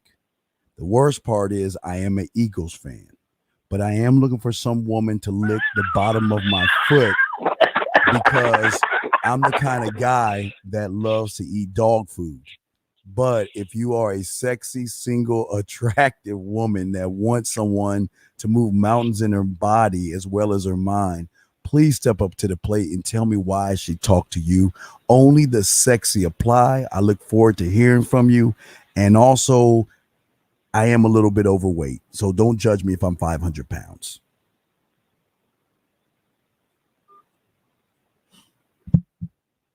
Hello, That's fucking hilarious. I have a confession to make, and please don't judge me, but I love it when my cat licks honey off of my nipples. Okay, y'all hear that? I said that shit, right? So let's go. Y'all got it. Here we go. All right, here we go. Hold on a second. Oh, yeah, I'm done. Hold on a second. Accept your greeting, press 1. Your personal greeting has been recorded. You will be asked to record your first name, which will be used to identify you on live chat requests. You have 5 seconds to record your name. Press any button when finished. A sexy man looking for a very, very sexy woman. Is that you? A sexy man looking for So we're good. Okay, here we go. All right, guys, we're in. Here we go. Welcome to the main menu. To chat live and connect with callers from all over, press 1. All right, here we go. So we're just gonna go when I get a private message, okay? So we're going through all of them. So we're about to go through them. Here we go. I'm just skipping through. Once we get a message. Hold on, let's keep going. Hey, Steve, I do have a question while you're doing that. Yeah, sure. What's up? Hey, so with all the knowledge that we got, like with crazy chicks like that and all these beta males and stuff like that, just expanding, in 2020, how do we take advantage of that shit? Okay, I'll tell you in a second. That is my question. Okay, we'll answer that after the chat. All right. Hold on. Here we go. Hold on a second. Hold on. Here we go. Nope. Nope, not yet. Not yet. Not yet. Still no answer. Jesus Christ. All right, so far nobody. Hey, dude, this is a tough one. Oh my God, no messages yet. All right, it's commercial. So we're going through them. We're gonna try to get at least 5 to 10 messages, but let's see how we can get. Here we go. Still nothing. Still nothing. Wow, so far, wow, we're struggling on this one. Still nothing yet. Man, this must have been tough. Here we go. Nope. Still nothing. Hard crowd. Still nothing. Wow, so that's the way, man. Y'all might have stopped this for 2019. Still have nobody hitting me. Oh my God. Jesus, was it the cat food? Nobody loves those Eagles fans, man. Nobody loves those Eagles fans. Shit. You scared them off. All right, we still going. Let's see. All right, let's see if we can get any woman. God damn, this is a struggle. All right. Still nothing. Still nothing. Damn, still nothing. Whoa, yeah, hey, this might be the first time in 2019 that we have stumped. Oh my God, still no messages. Was it the lick the bottom of my foot? It was definitely that. It was definitely licking the bottom of your foot. Still nothing. Still nothing. Still nothing. Holy shit, we've been stumped. Guys, I think this is the first time in our history that I have not received a message.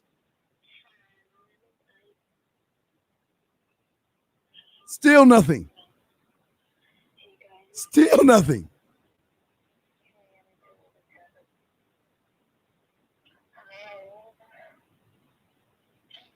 Oh my God, this is it. This is the first time that we have been stumped on here. This is the first time. So now I'm gonna have to go in there and be smooth and clean this up. Oh my God, I gotta be smooth and clean this up, dude. We're gonna keep going. End of all live greetings. The end. Let me try one more time. Let's see if we can get one woman. If we can't, I gotta go in there and be smooth, dog. I'm sorry, I can't go out like this. I can't go out like this. Oh yeah, I can't go out like this. Guys, you have stumped the first time. Congratulations. I have not got one message. What product did we win, Steve? What product did we win? I fuck that. I gotta get fuck that. I ain't gonna give up that easy. I need to get one private message. Then I know, right? I'm definitely wanting the product right now. Then I'm gonna go in there and spit yak. Then I'm going to spit yak. Oh my God. Wow. This is crazy. Y'all won. This is the first time. I'm going to do it one more time. And if she comes up when I don't, y'all win. This is the first time in 2019 and 18 and 17. This is the first time ever. I'm going to have to clean this up. Come on, give me one more. 7 minutes, no women. That's it, guys. I have not had one woman. So now I'm going to have to get on the chat room and say some romantic, sensual shit to pull these women. Because I can't go out like this. Let's try it one time. Come on, give me one message. Give me one message. Give me one message. Dude, it's almost over. Guys, nothing. Was it the inverted penis? Is it? Oh my God. Oh my God, nothing. Nothing. That's it. Y'all win. I gotta spit yak now. Chat room 2019 market. That's gonna be a birthday probably quiz. But chat room, we didn't get any women. Hey, Whiskey, my ego is damn sure too big to lose. So now I'm about to jump on this bitch and spit some yak. God damn. Fuck that. I'm not going out like that. Hell no. I'm about to spit some yak. Conversations. If you're a man, press 1. If you're a woman, members, press 1. New callers, press. All callers must be 18 years of age. If you are a minor, please hang up now. Listener discretion is advised. We do not pre-screen our I'll callers. take a loss. No liability if you meet someone through our service. I'll take a loss. By continuing on the chat line, you agree to our terms and conditions and privacy policy, which can be found at www.chatmember.com. Again, that's CHATMEMBER.com. Now, record a greeting describing phone numbers or include your contact information. You have 60 Any button when finished. To all the beautiful, sexy ladies out there, what I want to say, we are at the precipice of a new decade. So why don't we bring the decade in together? I know he's not holding you, listening to you, or talking to you the way you want to be talked to. Now, all I can offer you is to be your dildo or your genie in a bottle. Use me the way you want to use me. I want to talk to somebody who just wants to get away from it all. And if that's you, then get back at me. There's something about you that I like. Let's go live, because you know what? I want to give you something that he's not giving you, that nobody else is giving you. I am here to make you smile, laugh, blush, think, and react. I'm going to peel back layers in your mind to see the real you. You want to see the real me? Show me the real you. I look forward to hearing from you soon. Fuck y'all. Fuck y'all. Fuck y'all. I'm keeping that shit. Fuck it. I'm going with that. Fuck that. Fuck that. I lost, but I'm gonna make adjustments. See that shit, Whiskey? See that? I make adjustments. I lost. I lost.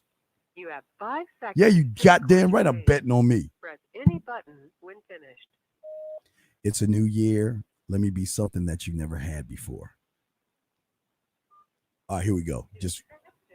All right, guys. Let's see now. Now, guys, I could lose. Hey, 832. We're gonna talk in a second. But I want to see if I'm gonna lose. Let's see now. I'm spitting a little bit of yak, so I'm not talking about my balls, my foot, dog food, or athlete's foot. I'm spitting a little bit of yak. So let's see if a woman's gonna bite. Let's see what happens if they bite. God damn, I gotta clean this up. My pride. Hey, Whiskey, you know how I am, dog. I don't like losing. Fuck that. Fuck. Let's see what we got. Come on. And I'm gonna answer your question 832 once we get done. Just want to see if these ladies answer. All right, whatever. Man, I'm about to do a yakology shit. I feel bad. Here we go. All right, yep. Man, this is getting tough, man. I feel like I'm losing my motherfucking mojo. Hold on. So that was 1, 2, 3, 4, 5, 6, 7, 8, 9. So far nothing, but it has to go into the queue. So here we go. Oh my God, y'all got me talking about dog food and shit. Oh no. Let's keep going.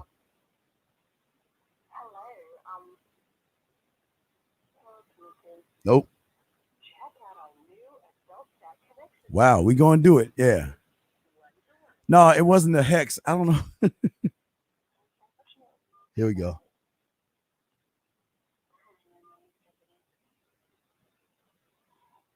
Still nothing. My God, it's tough tonight. I guess every comedian has a tough night. Man, I am having a tough night. Yeah, wait. I'm going to go to Walmart. Hey, my next thing, I'm going to go to Walmart next, guys. All right, we're going to keep going. But 832, I'm going to answer your question after this. Hold on. Nah, fuck that, J31. No excuses. You don't win every time. I want y'all. Well, this is the first time ever, but you don't win. Well, let's keep going. I don't say. Let's keep going.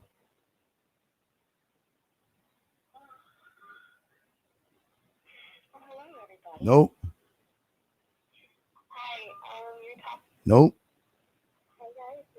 Still no.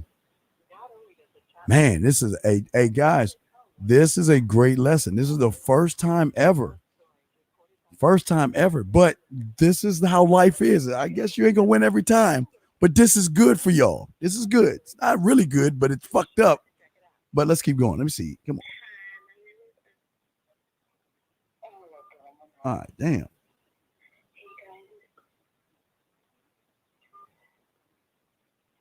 $832, I got you in a second. I'm just trying. I'm gonna get to 10 minutes. If I can't do anything in 10 minutes, we're gonna hang it up. I'm at 5:34. So I'm at 5:34. We got 4 minutes to go. I'm gonna try. But guys, this is perfect. This is great. I lose. I'm losing. This is, wow. Usually I have few of them. Yeah. Wow. Still nothing. Still nothing. Got 4 minutes left, guys. Usually, yeah. Hey, whiskey, this is weird, but this is good. This is bad, but it's good. I'm not winning. And we're at 6:19, so we're going to be wrapping this up pretty soon. We got 6 hours, but we're going to, let me see if I can get one, dude.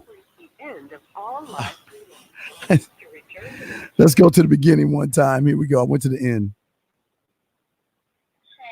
All right, let's keep going. Oh my God. I got 3.5 to go. Nope.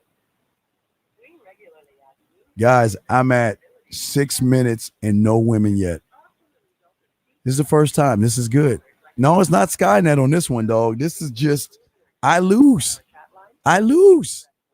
Yes, he's human, J31. Fuck you. Yes. Jay, I am human. Wow. Am I going to get one bite? I got 3 minutes to go. Can I get one? Beckett, no.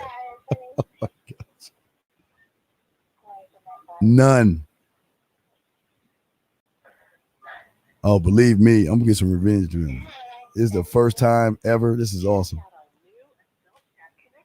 I got 2.5 minutes, guys. If I can't do it, yeah, I'm going to get kicked out. I'm not deleting the show. Fuck that. I want y'all to see the truth. This is real. This is real time. Can't win them all. This is. I got 2.5 minutes to go. There's hope. This is crazy. This is crazy. Nothing. Nothing. Nothing. No, I'm at 2 minutes. 2 minutes. I'm on for 10 minutes and nothing. Wow. Wow, this yak ain't working today. Guess they didn't want to. I guess they didn't want to go into the new year.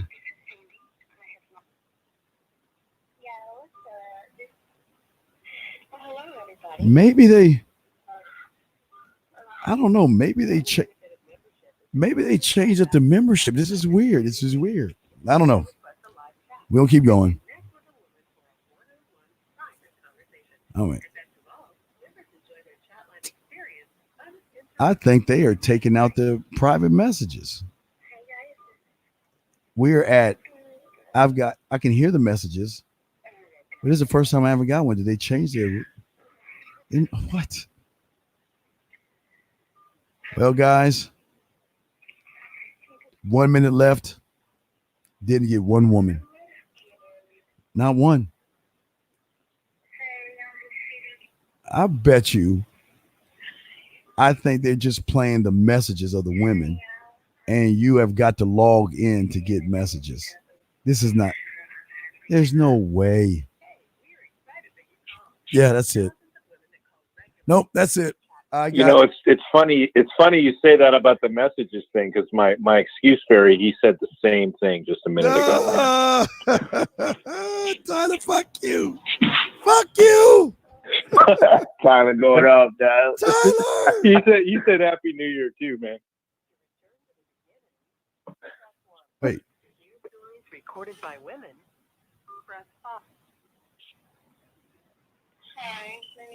That's it. I lost. I got a few seconds left. I lost, guys. Guess what, man? This is fucking awesome. The first time since I've been on the chat line, I've lost. It's gotta be you gotta log in.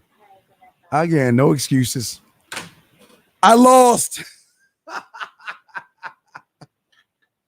Hey guys, the dean lost on the chat line. Not one. I know I'm about to go my own way now. I'm going my own way, guys. I'm on my own way. I need to, hey, dog, HFC, they have taken.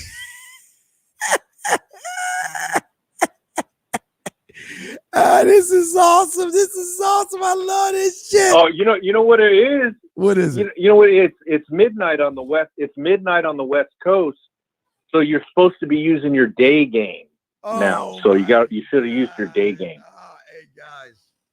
Hey guys, I lost. I ain't crying. I lost. This is awesome, guys. This is the first ever, forever. Wow, wow.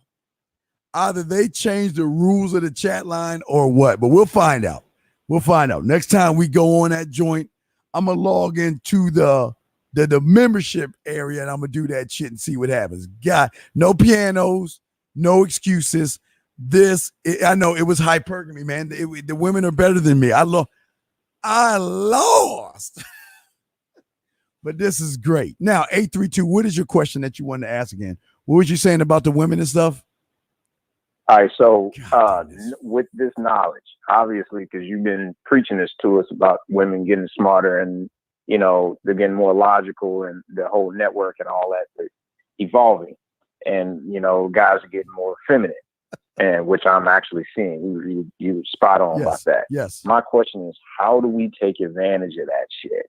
How do I take a situation like what that dude is in or his girl, and how do I fuck girls like that?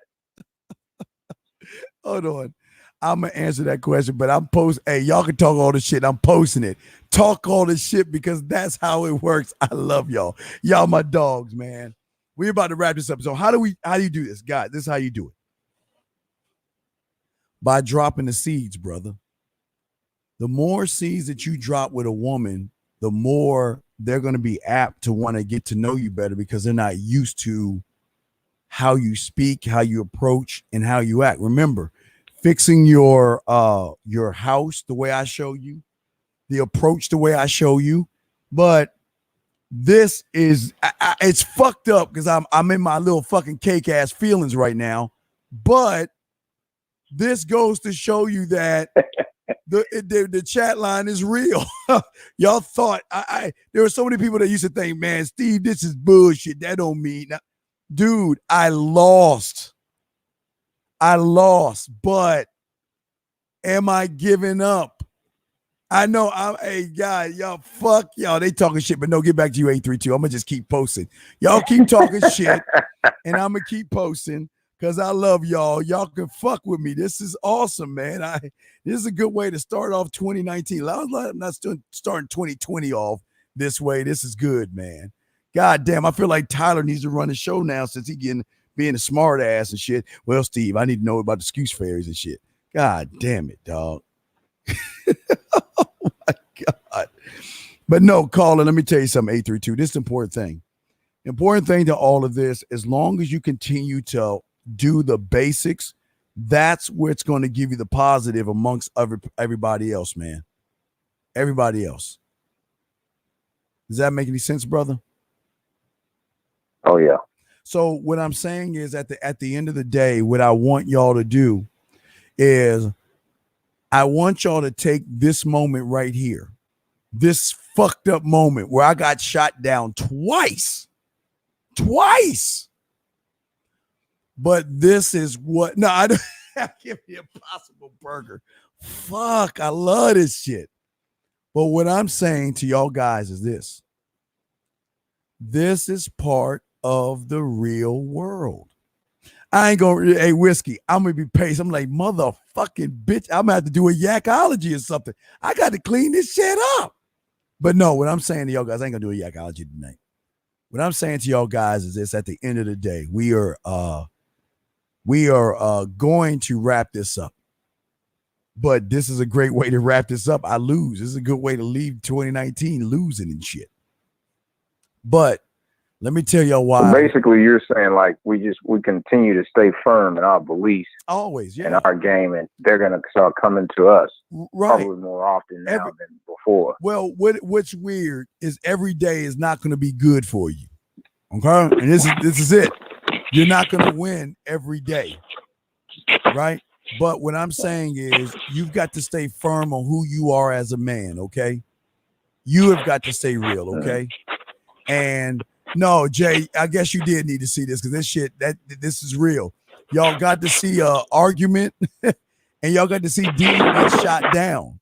This is what it's about. But let's get to really what it's about at the end of the day before I wrap this up. Guys, since I've been doing this for over 30 years, I have done everything I can to just give you guys an edge, not over women and not over life, but over yourselves. And with 2020, I look forward to 2020 by keep being hard on you guys. Now, and I'm gonna be soft right now, because just like in basic training, they are hard on your ass in the beginning. But as basic training begins to end, they're nicer to you. But let me tell you guys something. I really appreciate you guys, and that's the truth, man. I appreciate your dedication. I appreciate your loyalty, and I appreciate you understanding that I'm not mean to you because I want to be mean to you. I'm mean to you because I care, and I don't want women to walk all over you. I don't want people to take advantage of you. And what means the most to me is that if you don't take anything from what we did in 2019, beginning 2019 to this point, I want you to take one thing away. One thing out of this is that you are great men. And you will always be great men. You just got to believe that story, okay?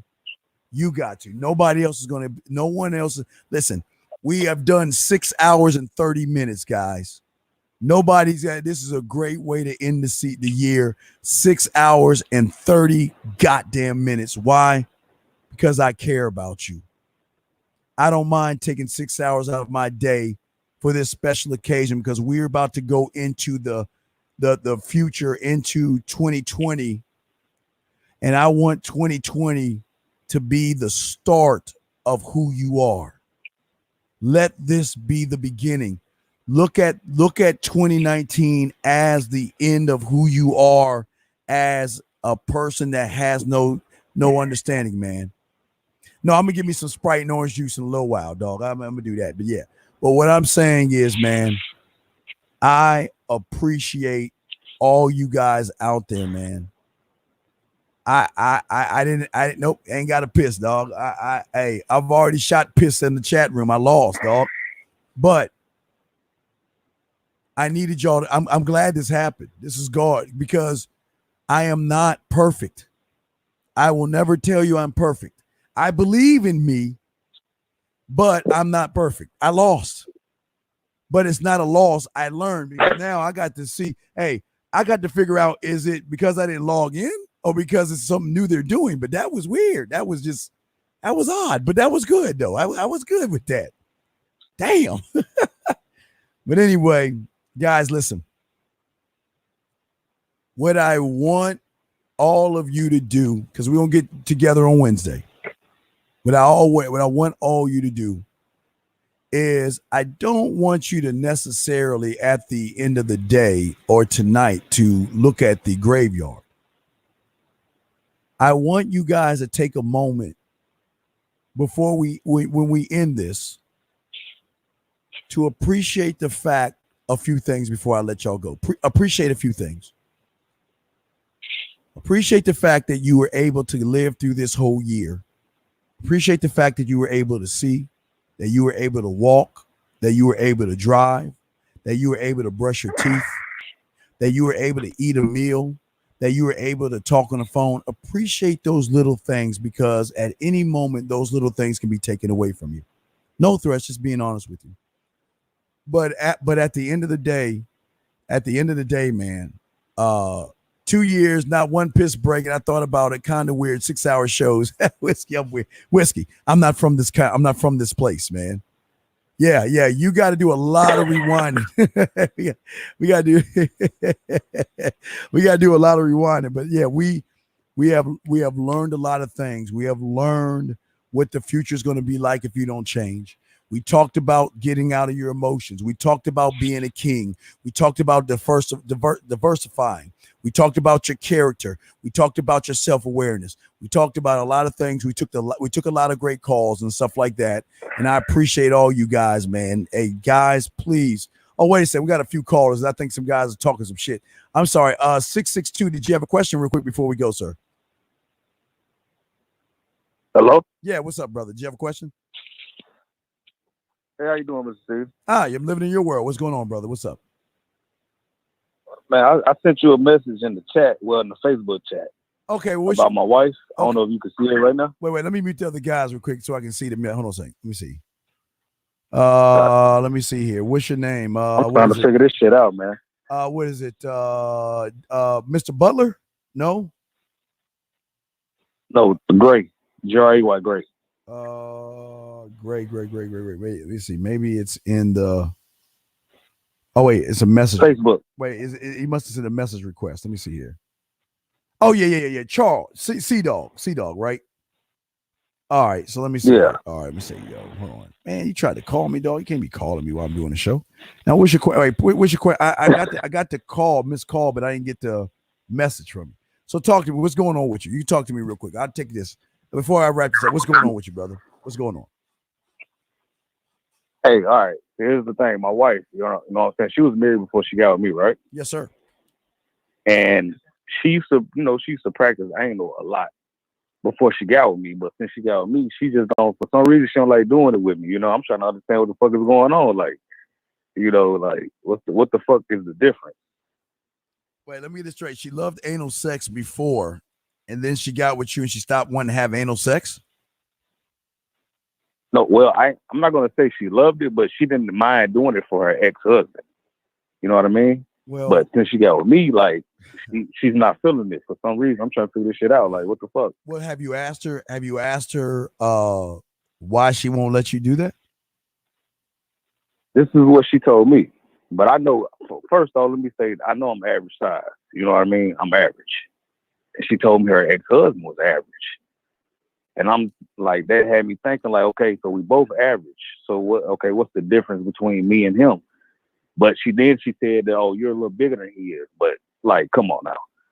You changing your story up, you know, because at first you said we both average, but now I'm a little bigger than him. How long? So I'm trying to like, how long have you been married for? You said how long? I've been married to her. We've been dating for 2 years. We dated for 2 years, and I've been married to her for like 6 months. So have you ever had anal at all? Yes, we had anal once. We had it. That's in the dating phase. We had it once, and it was fairly easy for me to do it with her that one time. But the thing is, she was in another state. We was doing long distance for a while before we got married, whatnot. So she was in the state where her ex-husband was, and I was in a different state until we got married or whatnot.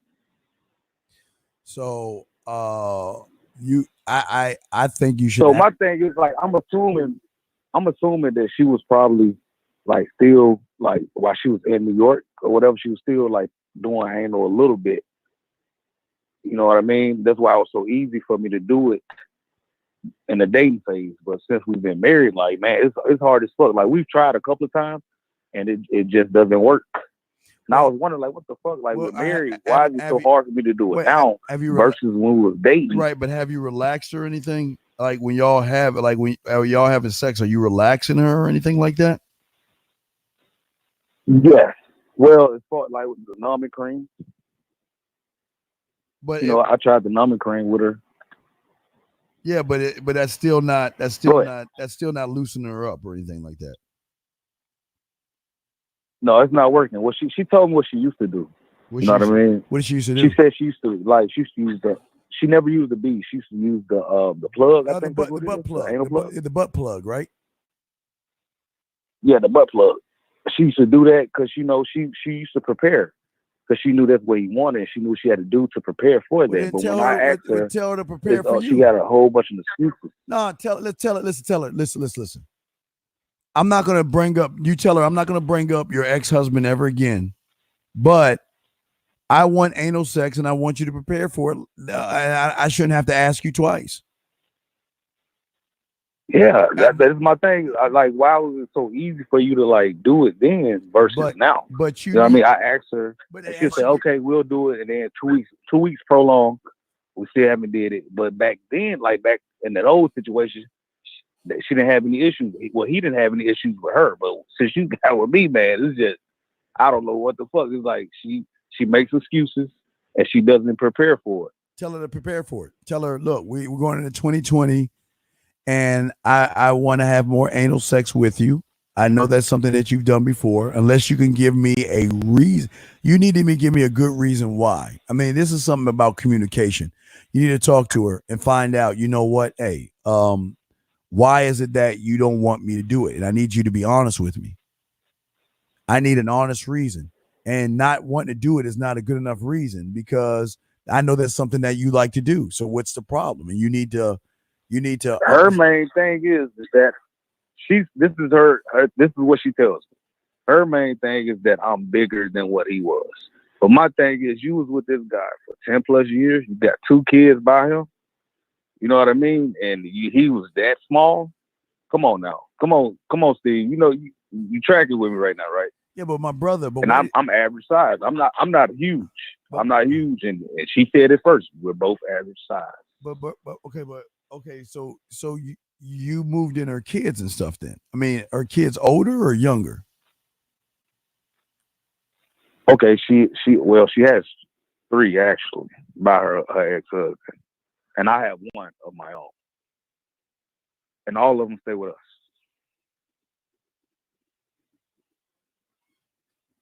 And wait, let me get this straight. So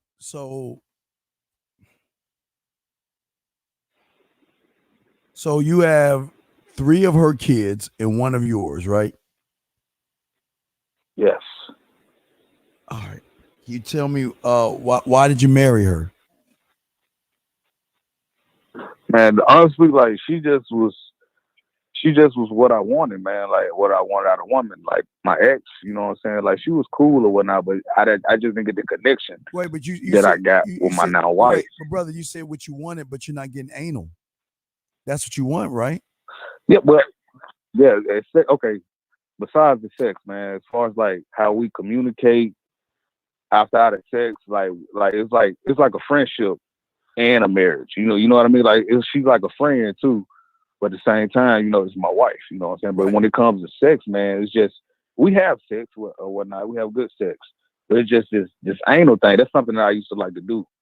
And she knows that. But that's I know she's not a rookie. She's not a rookie when it comes to anal sex. She's used to it. She used to do it a lot. You know what I mean? And I'm just trying to understand why is it such an issue with me? Like we prolonged it 2 weeks. Oh, I don't feel like doing it. Oh, because you're bigger. It's just different excuses. And then I remember that one time we did it. It was fairly easy. Well, that's what you got. So in the back of my mind. But what I'm saying is, the back of my mind, she was still practicing before because we did long distance. I forgot to put that. We did long distance. Yeah, but in the back of my mind, she was still practicing a little bit. Right, but before we like moved in. Right, but what are you doing? What are you doing now that she's not giving you what you want? The only issue when it comes to like the marriage is good. The only thing is, man, is anal. Like I like to do, and she knows that. And I would like be more understanding if she wasn't the type that just did anal, but she used to do it a lot. You know what I mean? So she's used to it. So I'm trying to figure out like what the hell, like what is the issue with me? We're both average size. Well, that's fine, but what I'm saying is, you got to talk to what's important as a man. And again, this is important as far as a marriage goes. You got to talk sex and what are the boundaries? What are your expectations? And if you can't do that, this is gonna be a crap. Because let me explain to you, if she ain't letting you fuck her in the ass, unfortunately, you're gonna start to look for someone to fill in that gap.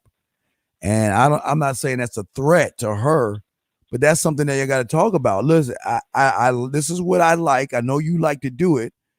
You don't have to do it, but this is going to probably be an issue all of our marriage because I shouldn't have to ask you to do something that you have been doing for already. You see what I'm saying? Yeah. That's about that. That's why I'm getting there, man. I don't want to like I don't want to step out on my wife or nothing like that. That ain't crossed my mind yet. But it's getting there, man, because like I said, I would be more understanding if you wasn't used to doing anal, but you came out of a marriage where you did anal often for your ex-husband because you knew that's what he liked. I like it too, but you're not willing to do it. Right, like, brother. I'm trying to, if you're not like, I'm trying to, if you could like tell me like the real reason why, like I'm thinking she's not telling me the real reason why. That's what I'm saying. We need to talk. You need to tell me the reason. We need to talk. You need to tell me the reason why. Not you tell, not me to you, but you to her. This is the communication that y'all got to have with each other. She's got to let you know why she's not doing. If she likes it, but she's not doing you, there's got to be a reason why. But we need it. Listen, what you got to work on is a compromise. I know whatever your reason is, that's fine. But I would like to do it at least once a month or twice a month. You see what I'm saying? How old is she, man? Yeah, that's how old that's is fair. She? How old fair. is she? She's 32. She's 32. She's 32 and I'm 27. Wait. Oh.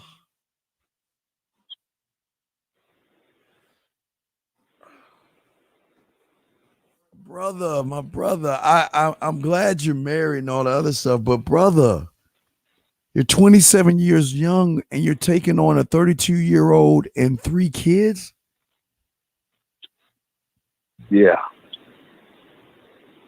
I'm not saying it is, but there might be a small percentage of her moving some pieces around and maybe gave you that anal one time to get you to be all in on her and her kids or something.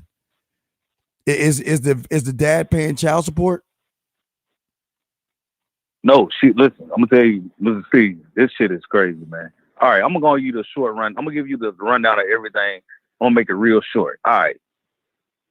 You got me on live right now? Yeah, man, we live, man. Go ahead, man. You said you got me on live? Yeah, go ahead. We listening. Go ahead. Oh no, man. I want everybody to listen. Shit, man. I want to talk to you. Like, is it a way for me you can talk? Well, you gotta get some coaching. Yeah, go to the themanmindset.com coaching. I'll send it to you. Yeah. If you want some one-on-one coaching. Well, I'll put it out there.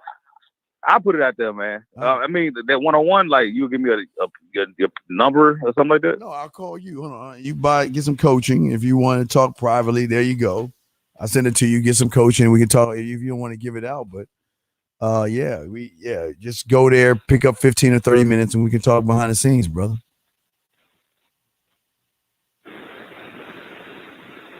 But something's my phone acting up, man. I'm gonna say it on live, man. It's all good. Shit. We all men, man. Fuck it. Like, I'm just gonna be real about the situation. All right, this is how we met. Shit. I was on fucking Instagram. She hit me up. She inboxed me. She was like, "You got cute pics or whatnot?" And it just went on from there. And then we finally met. She's from New York. I'm stationed here at Fort Stewart here in Georgia. I'm in the Army. You know what I mean? And we just got cool. We met up at Savannah, went on a date, and the shit just went on from there. Like, what did you do on your it date? just went on. We did long distance. What restaurant did you take her out on a date? What restaurant did you go eat at? The first restaurant I took her to was the Pink House in Savannah, Georgia. It's a nice place, a romantic place.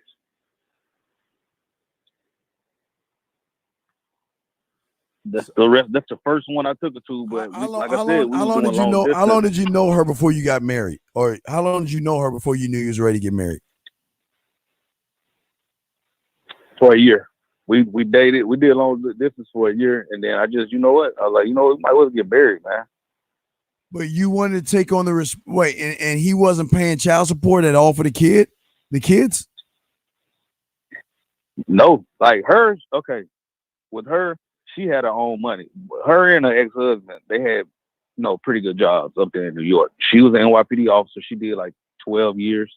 She got a good pension. She got that. And her husband, he was making 6 figures. Or her ex-husband, he was making 6 figures or whatnot. So they both had money, whatnot. And like at the end of the situation, they parted ways, and she didn't want any of his stuff. She told me she was raised to not ask for, anything from nobody. No matter how the relationship went, she was raised not to ask for nothing. So she doesn't have more child support or anything.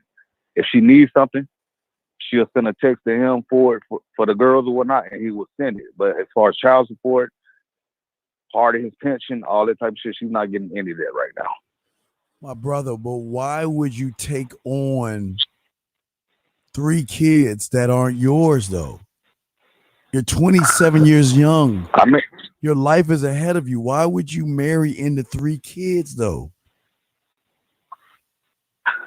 I just, you know, I'm being real with you, see. I fell in love with her, shit. You know how they go, man. No, I fell in love with her. She was real cool. But you know.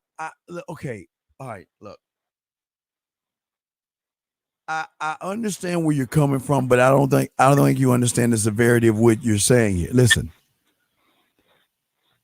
you don't fall in love with a woman that has 3 kids. You just smash until you can't smash anymore and keep it pushing. But you fell in love. I'm not knocking that.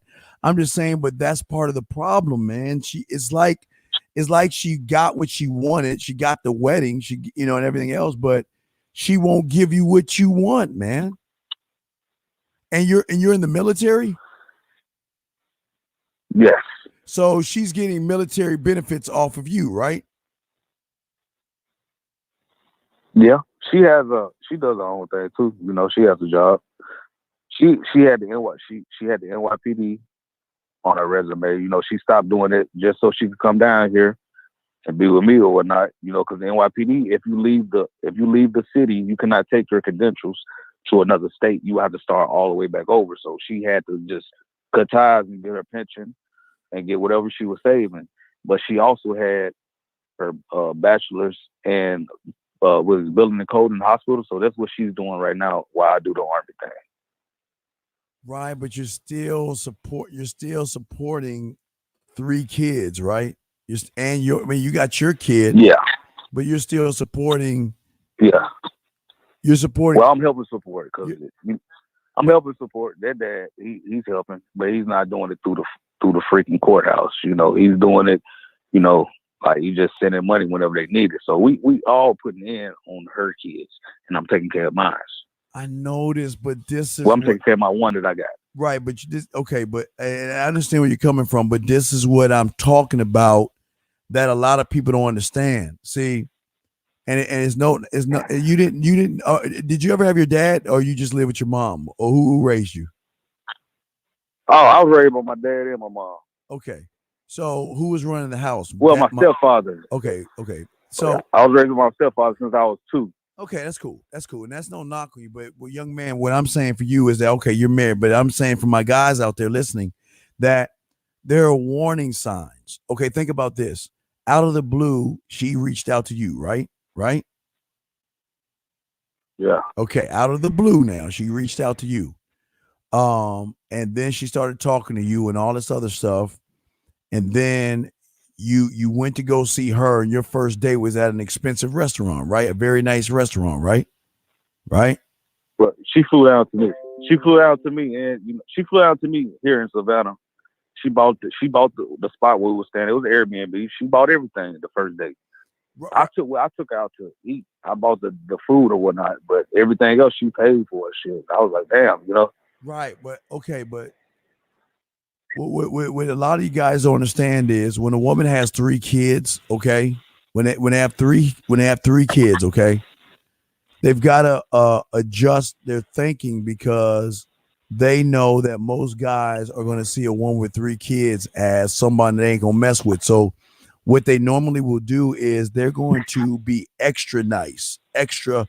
Everything is going to be extra because she's got to win you over enough to make you feel like, you know what? Wow, I love her, and if I love her, I'm gonna love the package. I mean, she was technically a package deal. Does that make any sense? She was a package deal. Does that make any sense? Yeah, I got what you're saying. Right, yeah, she really was a package. She was right. Her She was kids, right. ex-husband, all Right. that shit. Right, the whole 9. But the wedding, did you have a big wedding or a courthouse wedding? She wanted a big wedding. I didn't want a big wedding. So what'd y'all have? I just did the courthouse because we did it in the courthouse in New York. It really wasn't that important to me. I was like, yo, it's not for everybody else, man. We doing it for us. So we just did the courthouse thing. So you were 26 when you met her? Yeah, I was 26. Did your father ever say anything about, son, you know, she's got like 3 kids? Did he ever say anything like that? He wasn't. All right, I'm telling you something. My pops, he's a man's man. You know what I mean? He been trucking, you know, since he was like 20. You know, he been doing shit for years. And, you know, he know how to do all types of shit. Plumbing, whatever you need. You know what I'm saying? He know how to do all that shit, man. He's a man's man. And I was raised by him. My mom was there, but that was his house. At the end of the day, he ran everything. Right, but and you know, he told me, he was like, son, son, you know, like, man, like, you 27, well, 26 at the time, you're 26, you know what I'm saying? You only got one kid, man. You got a good career ahead of you, man. Like, I don't think this is the route you need to take, man. This is more baggage on you. You need to do what's best for you right now. Why didn't you listen to the dad though? Yeah, that's what I'm saying, why didn't you listen to him? That's what he told me. Cause you know, shit, I was just clouded, man. I was clouded by the situation that I had going with her. You know, it was like the first time I ever listened to my pops, man. And you know, I don't regret it, you know, but yeah, he tried to tell me everything that not everything you're telling me right now, but what you just said, like, yeah, he tried to be like, you know, like, that's not the route you need to go, man. There's something better out there for you. If you're a 26-year-old man that has his career going, you have one child, and you have so much on the ball, man. And when you take on, listen, wait, to me, 1 and 2, that's pushing it, dude. 3. Wait, so it's 2 different baby daddies then, right? Yes. The oldest one, she's 14. So is her? She has her dad, and then the youngest 2 is by her ex-husband.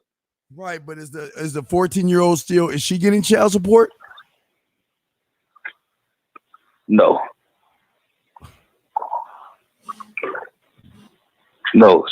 she's not, because her dad was a fucking jailbird, drug dealer, man. Well, but wouldn't that tell you but about the youngest 2 dad? Go ahead. But I understand that, brother. But look, I'm not here to knock you. I appreciate you talking to me, but this screams Camp Crystal Lake. You know what I mean? It's like you go to Crystal Lake, you see the blood on the wall, and you still camp there. You know what I mean? Why? I mean, but this is, I mean, you might be new to this, but I'm telling people that women know how to play this game, and they know how to make you feel wonderful and feel special. And she made you feel so wonderful that she gave you anal at one point, but once she got the ring and the title of your last name, she stopped giving you that. You see what I'm saying? Yeah, I got exactly what you're saying. Mr. Wiz, man, I'm gonna go put it real to you, man. I done analyzed this shit. That's what I kind of think. I think this is what, like, how the shit happened with her on how she chooses men. The first guy, you know what I'm saying? I done heard shit like the stuff y'all be saying on the shows, where like the alpha male, beta male, and all that stuff, whatnot. That first guy, the drug dealing ass knucklehead or whatever, man, he was considered like, you know, an alpha. You know what I mean? Because he just did whatever the fuck he wanted to do. Got her pregnant, boom. All right, that shit didn't work out. She kind of grew out of that shit. Second guy, she married a nigga that wasn't like real affectionate with her. You know, yeah, he had good money, you know what I'm saying, whatnot. He took care of whatnot, but he wasn't affectionate. He was just on his own, like doing his own shit or whatnot. Like, fuck you, I'm making all this money. That's all the fuck you really need right now. Me, boom, third guy. Affectionate, got a good career. You know what I'm saying? Ain't barely got any kids. Oh, this is a winner right here. But look at you know what I'm saying? Like, so I'm thinking I'm in between the beta male and kind of whatever after the beta male. No, you were green. What I'm saying is you didn't have enough experience with women to realize when the game that I don't know, I don't even listen, but I keep telling you, these women, okay, think about this. She reached out to you out of the blue. Meaning she said she got dared by her girlfriends because she was going through the divorce or whatnot. She got dared by her girlfriends or whatever, like, because she was scrolling or whatnot, and she seen my pic. I'm like, man, oh, he cute or whatever. And she got dared by her fucking girlfriend. They at the house drunk or whatnot to inbox me, and she did the shit, and it worked out for her because, you know, like you said, I was probably green or whatnot.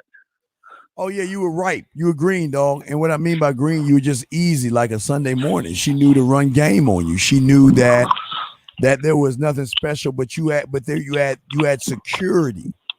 And it wasn't security for her, it was security for those 3 kids. It was security for the 3 kids. Your daddy told you. I'm telling you, man. You are too goddamn young. But your problem is now you got yourself in a noose that you can't get rid of, because I know it's going to be hard to get out of this shit. I know you ain't trying to get out, but is this a black woman? Yeah, she's black, man. She's she's black, right there, right from Queens, New York, man. Black. New York again.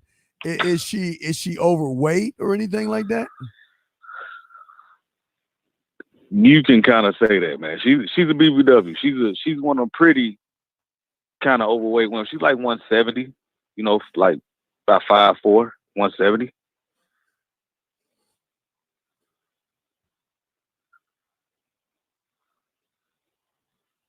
My brother.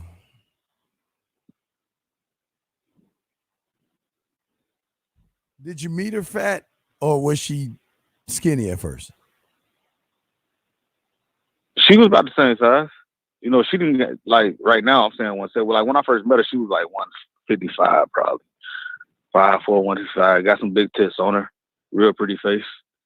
And I'm me being from fucking Mississippi, you know what I'm saying? She's from New York. Shit, that shit was different from me, That's another thing. New York City. I think kind of got me. No, man. I think what happened was she thought because you were from Mississippi, MISSISSIPPI,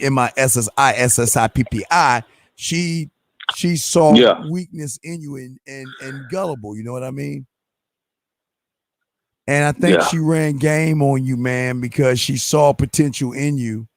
And because you thought she was from New York, you thought bright lights, big city, this is a whole different kind of woman. But this is why you guys don't need to marry women, especially ones with 3 goddamn kids. Dude, you got 4 kids now. 2 of the kids are 3 of them are not yours.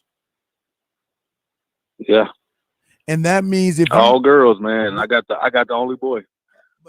But if you divorce her, that means she's gonna probably make you pay child support on those 3 kids, and you're already probably paying child support. You have, think about your check that you get from the military. They got to. I'm not paying child support. I got custody of my kid. You know what I'm saying? Okay, but I'm glad you just said it. That would be fucked up for her to do that. Knowing that, I'm military, I'm E5, man. We ain't making that much. But her ex-husband, this nigga making 6 figures. You ain't got him on nothing. But like, if I was divorced ass and she was the goddamn trying to put him on child support. Yeah, but because he doesn't give a fuck and you do, okay.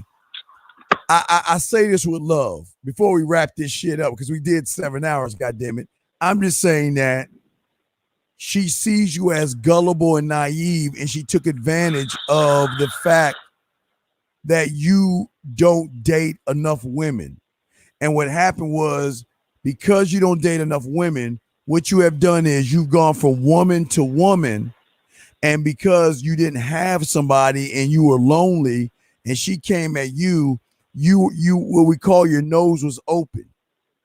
And she took advantage of you by making you feel like she's the perfect woman. And I'm not saying she's not, but when you have 3 kids, you have to be perfect. You've got to be nice. You've got to be all the things that you don't want to be to bring someone in and sucker him in, my brother. Does that make any sense? Yeah, it make a lot of sense, Mr. Steve. Shit, you making a lot of sense right now, man. Man, you making a lot of fucking sense, man. But I know you're trying to wrap everything up. Yeah, man. I know you're trying to go you going shit for like 7 hours. Yeah, we did 7 hours. Yeah, I got 2 questions. Yes, 2 questions. What's up, brother? All right. The first question: what do I need to do to like kind of flip this shit? Like, I'm not trying to divorce her. I'm just trying to make her like shit you be saying, like make a woman bow to your knees type shit. I'm trying to make her, goddamn it, you can't fucking. Like, I'm trying to reverse this shit. But you got that's the products you got to learn. You can't flip anything when you don't know how. You're not demanding or man enough in her eyes to make the flip on your own. It's not going to work out because she's already got you. You're tied into this with her 3 kids, and there is nothing you can do about it. And if she wants to take other things away from you, she can. And you look, for how long you been married for? A year? Half a year. Half year. Since July. And she ain't letting you fuck her in the ass. And you know she's been doing this, and she ain't letting you do this. Yeah, she used to do it often, goddamn, with her ex-husband, man. She claimed this nigga is average, like, you know, she claimed he's just average or whatnot. Well, you know, that was just to tell me, so I would stop asking about shit. But what is the difference between the ex-husband and you? He had balls in the spine and checked their fucking ass, and you don't do that. You have got to put your foot down and say, look, I want to, hey, look, we're going to have to rethink things over because I'm not happy. And I don't want to hear I'm happy because everything is fine. It's always that one thing that spreads like a virus, man. Yeah. I just, dude, I wish, dude, I don't know, man. I hate to end 19 on this shit, but my God, man, this is, look, get some coaching. Let's talk, man. We've got to build you up because this is not going to work out well for you. Already in a fucked up position. You're 26 years old. How long you been in the military for? I've been here for 3 years now. How did she find you on 27. How did she find you on Instagram or Facebook? One of her girlfriends' husband is stationed in Savannah, and I was friends with him on Instagram. You know what I mean? So I guess I popped up in her suggestion because she was friends with him also. My brother, you didn't pop up in a suggestion. This has been a play move since day one. Oh my God. I don't even freaking know the dude I'm friends with. I just know he stayed. I don't even know him. I don't know his wife or nothing. Like I don't. Oh my God, what am I gonna do? I'm a single mother. I've got 3 kids. Oh my God, what am I gonna do? Well, girl, we'll figure something out.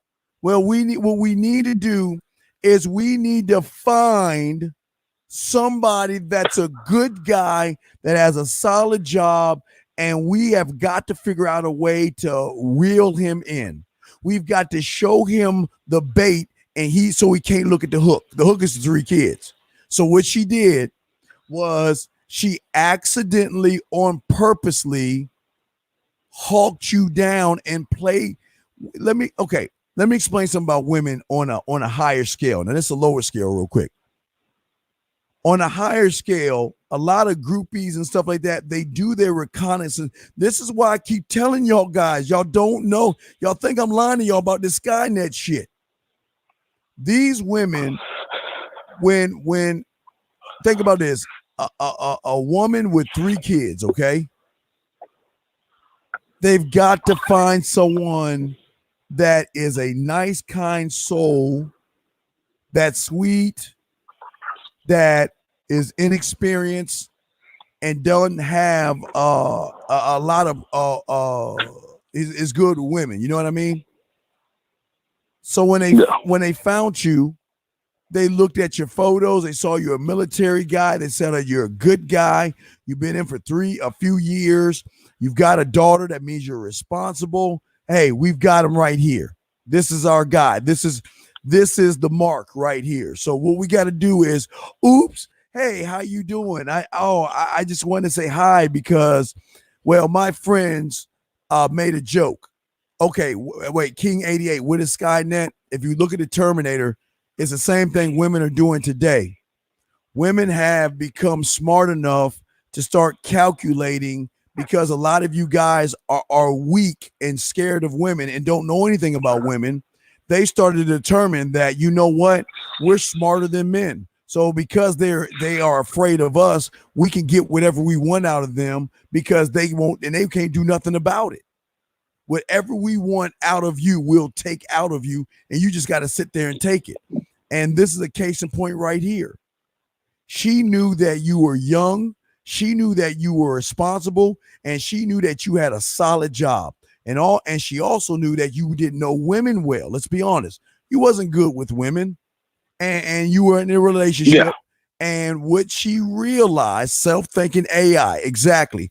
And what she realized is that what I am going to do is I'm going to accidentally on purposely bump into this guy and act like, oh, wow, hey, I didn't mean to bother you, but since I'm here, let's talk. And you are absolutely cute. And she's telling you things that you have longed to hear from a woman. You want a woman to hear that you're cute and that you have pretty eyes and you look good and all these other things. So basically, she was hyping up your ego. And when did she spring that she had 3 kids? When did she tell you she had 3 kids? The first, I say within like the first 30 minutes. And that didn't dawn on you as a red flag? I mean, yeah, it kind of did, man. You know, but she like Mr. Dean. I'm gonna tell you this, man. Shit, well, not Mr. Dean. Shit. But anyways, like I stopped texting her. You know what I mean? I'm like, you know, like what the fuck? She all the way in New York. I can't fuck her, and I'm not about to fly up to fuck her. You know what I mean? So I was like, you know, fuck that. So I stopped texting her for like 2 days, and she just kept hitting me up. I'm like, yo, what the fuck? Like, you know, I just finally responded back to her, and it just kept going after that, man. I'm like, okay, so she determined. You know, she cute. You know what I'm saying? She, you know, whatever. I'll fuck her or not. And then she told me she gonna fly to me. She gonna fly here, pay for the room. All thing I gotta do is pay for the dinner, and she was here for 5 days. She took care of everything. Oh yeah. Now do this. Wait. Think about this. Think about this. She was down there for 5 days without her kids. Yes, they were with their dad. Before she moved down here to Georgia, she like I said, she was at first she was staying at the house that she had got with her ex-husband. But he was like, from what I understood, he wasn't staying there anymore. This is at the beginning. I kind of figured that the nigga was still staying there, but I played like you know, I didn't know or not. But anyways, once we got serious within that month, she moved out of that house and moved in with her mother up in New York within a month. That's the only reason I kind of took the shit serious, because once she moved out, I flew up to help unload the shit and taking it to her mother's house. That's how I knew the shit was real then. You let me get this straight. You flew up there to help her move? No. I didn't go to their house that they used to live in together. No, I didn't go to that fucking house. I wasn't in that fucking boat. I wasn't gonna disrespect the man like that, because he about to lose his fucking family. I didn't disrespect him like that. So what I did, she flew me up. She flew me to New York. She picked me up, and I was at her mother's house waiting for them to come with her shit, and I helped take it to upstairs in her mother's house. She just wanted to confirm, like, because I was wondering, like, why the fuck is you still staying in the house that you had with your ex-husband? And she was like, you know what, you're right. You know, you got a point or whatnot. And that's when she decided to fucking move. Because the house, she had the house until the youngest one turned 18. Like, that was her house. That was a part of their agreement. Like, she wasn't going to put them on child support, none of that shit. The only thing she wanted was the house. But it didn't. Until the youngest turned 18. It didn't dawn on you that she left 3 of her kids for 5 days. That did not dawn on you that she left her kids. Listen, Mr. Steve, I was thinking about the shit, man. I'm like, what the fuck? Like, you just vacate like that? And she was like, yeah, they with their dad, you know, which is like, she was being honest about this shit. They were with, like, their dad was not absent. The youngest two, that's her ex-husband is their dad, but he also took care of her oldest. So that, you know, that's their dad. So they was with him the whole fucking time, you know, while she was down. It wasn't like she just left her kids. And they was doing like, they had like joint custody type thing, not through the courts, but through them. All right, when did she give you the anal? Did you get it in that 5 days, or when you drove up there? When did you get the anal? I got the anal. Okay, she came down of August. Well, not August, but like July of 2018. I got the anal in August of 2018. And when did you get married? I got married July of this year. July the 1st. What was the thing that made you marry her? I mean, it's just everything was clicking. But it wasn't. Honestly, everything was just clicking. It wasn't clicking. You know, she had plenty of fucking money. Like, I was being kind of like, because the girls I messed with before I got with her, they really didn't have shit going for themselves. With her, man, she minus the kids, she had a fucking career. No, not my. We can't minus the kids. The kids are part of the equation. She doesn't. They are. That's the big part about it. That's what you really get there. She doesn't have her shit together. She is 5'4", 170. She gained 20 pounds. Now she's at like 190. No, she's 150 now. She's at no. Yeah, she's like 170 now.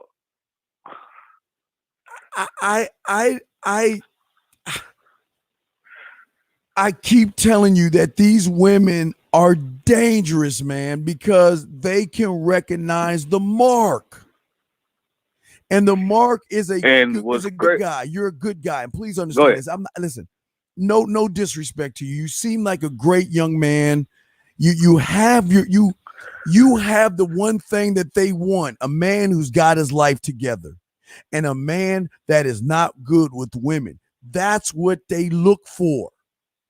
They always look for the guy that has security but no sense of manhood, that has no spine and cannot see what's in front of his face. And what's in front of my face is 1 kid, 2 kids, 3 kids that are not mine. So listen, if you want to come down and you want to smash, we can do that all day, every day.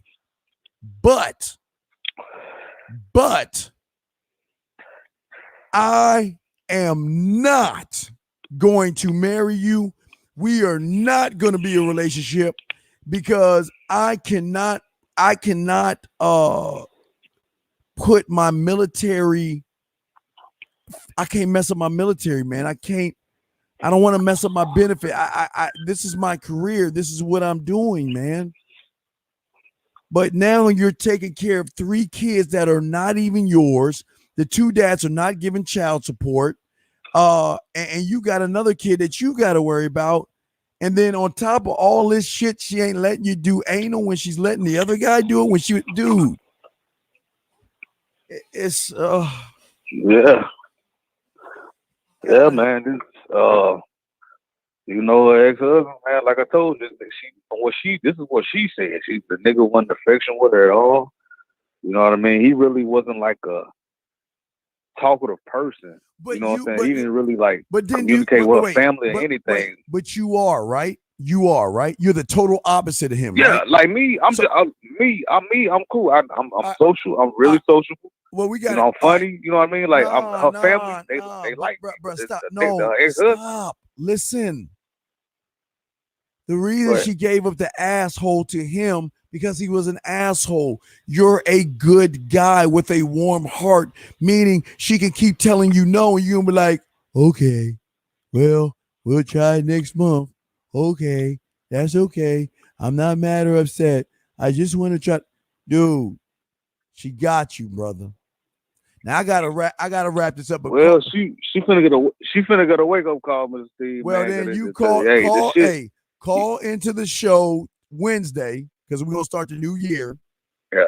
And let's see if you change. But I definitely gotta wrap it up, man. We had 7 hours, man. I gotta. Hey, Steve, I appreciate you, man. Yeah, man. So yeah, definitely. If you want to get some coaching, but get back to my cake ass on Wednesday, okay, man? Okay. All right, man. I respect to you, man. All right, respect to you, 662. Guys, we have had a hell of a 2019. We have seen 3 things. We have seen, number 1, what happens when you lying on the phone in New York and your girl's punking your ass. You saw the dean for the first fucking time ever not get a message from any women when I did what you said and what I said. I lost. And on top of that, God damn it, 756. Hold on. I'm about to wrap this show up, man. What's What's your question, 756? What's up, brother? It ain't 756. It's 765, and this is Whiskey. Oh, what's up? Oh, what you want? What's up, Whiskey? What, man? You know I can't let you in the show. I just want to go back on what my dean taught me, and this was this. I remember one of the most important lessons for me, and this is me personally. Somebody had called in the show a few years ago, and he said, my girl slapped me in the face. She disrespected me at a party and this and that. And you said, let me ask you a question, young man. He goes, what's up? He goes, when your girl goes to work, does she talk to her boss the way she talks to you? Yeah. He goes, well, hell no. You said, well, why is that, young man? Well, she'll get fired. Exactly. Because you have no fucking standards. 7-Eleven has a standard. Foot Locker has a standard. Subway has a standard. And when you don't have no standards, they're going to run all over you and do what the fuck they want to do. That's all I got to say. Well, hey, Whiskey, you going to leave with a bang, dog. Motherfucker, thank you, Whiskey, man. I appreciate you, dog. Thank you, Whiskey. We'll throw you back in the queue. You gotta stand for some. You gotta stand for. Don't throw me back nowhere yet. I'm not done. I'm preaching. Go ahead. I'm wilding. But no, if you don't set the standard, they're gonna run all over you. You're either gonna play offense or defense, and it's hard when you're young. You know what I'm saying? Because you're positioned in a way where it's a bunch of bullshit going on. And you act like a little pussy, and then it takes you till you're 23, 24, 25. I hope it don't take you that long. It took me 28. You know what I mean? Or a little older. But once you get it, you're like, oh, hell no. And you're like, why the hell would you do this? But you remember back when you were 22, 21, 19, you're like, damn, I acted just like that. But yeah. All right, Dean. Well, I appreciate you, Whiskey. Thank you, dog. You 100 with that shit, fam. I respect you, you little motherfucker. I respect you, dog. Thank you, Whiskey. Thank you, Whiskey. Yes, sir. All right, man. All right, much love to you, Whiskey. That was my dog, Whiskey, the motherfucking Don calling in. All right, guys, we are definitely wrapping this up. 7 hours, 20 minutes. This is it. We're wrapping this up. But what I'm saying is that I wanted to go real long because this is the last show of the motherfucking year. So we want to do it real God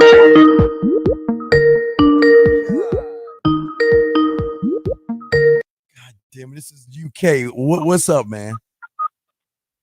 Hey, Steve. Yes. Hey, it's Unique. What's up, Unique? What's going on, man? What's up? No, nothing, my brother. I'm at work at the moment, so I can't speak for long. I'm just watching you live on my computer. Oh, okay. Thank you, Governor. How you doing?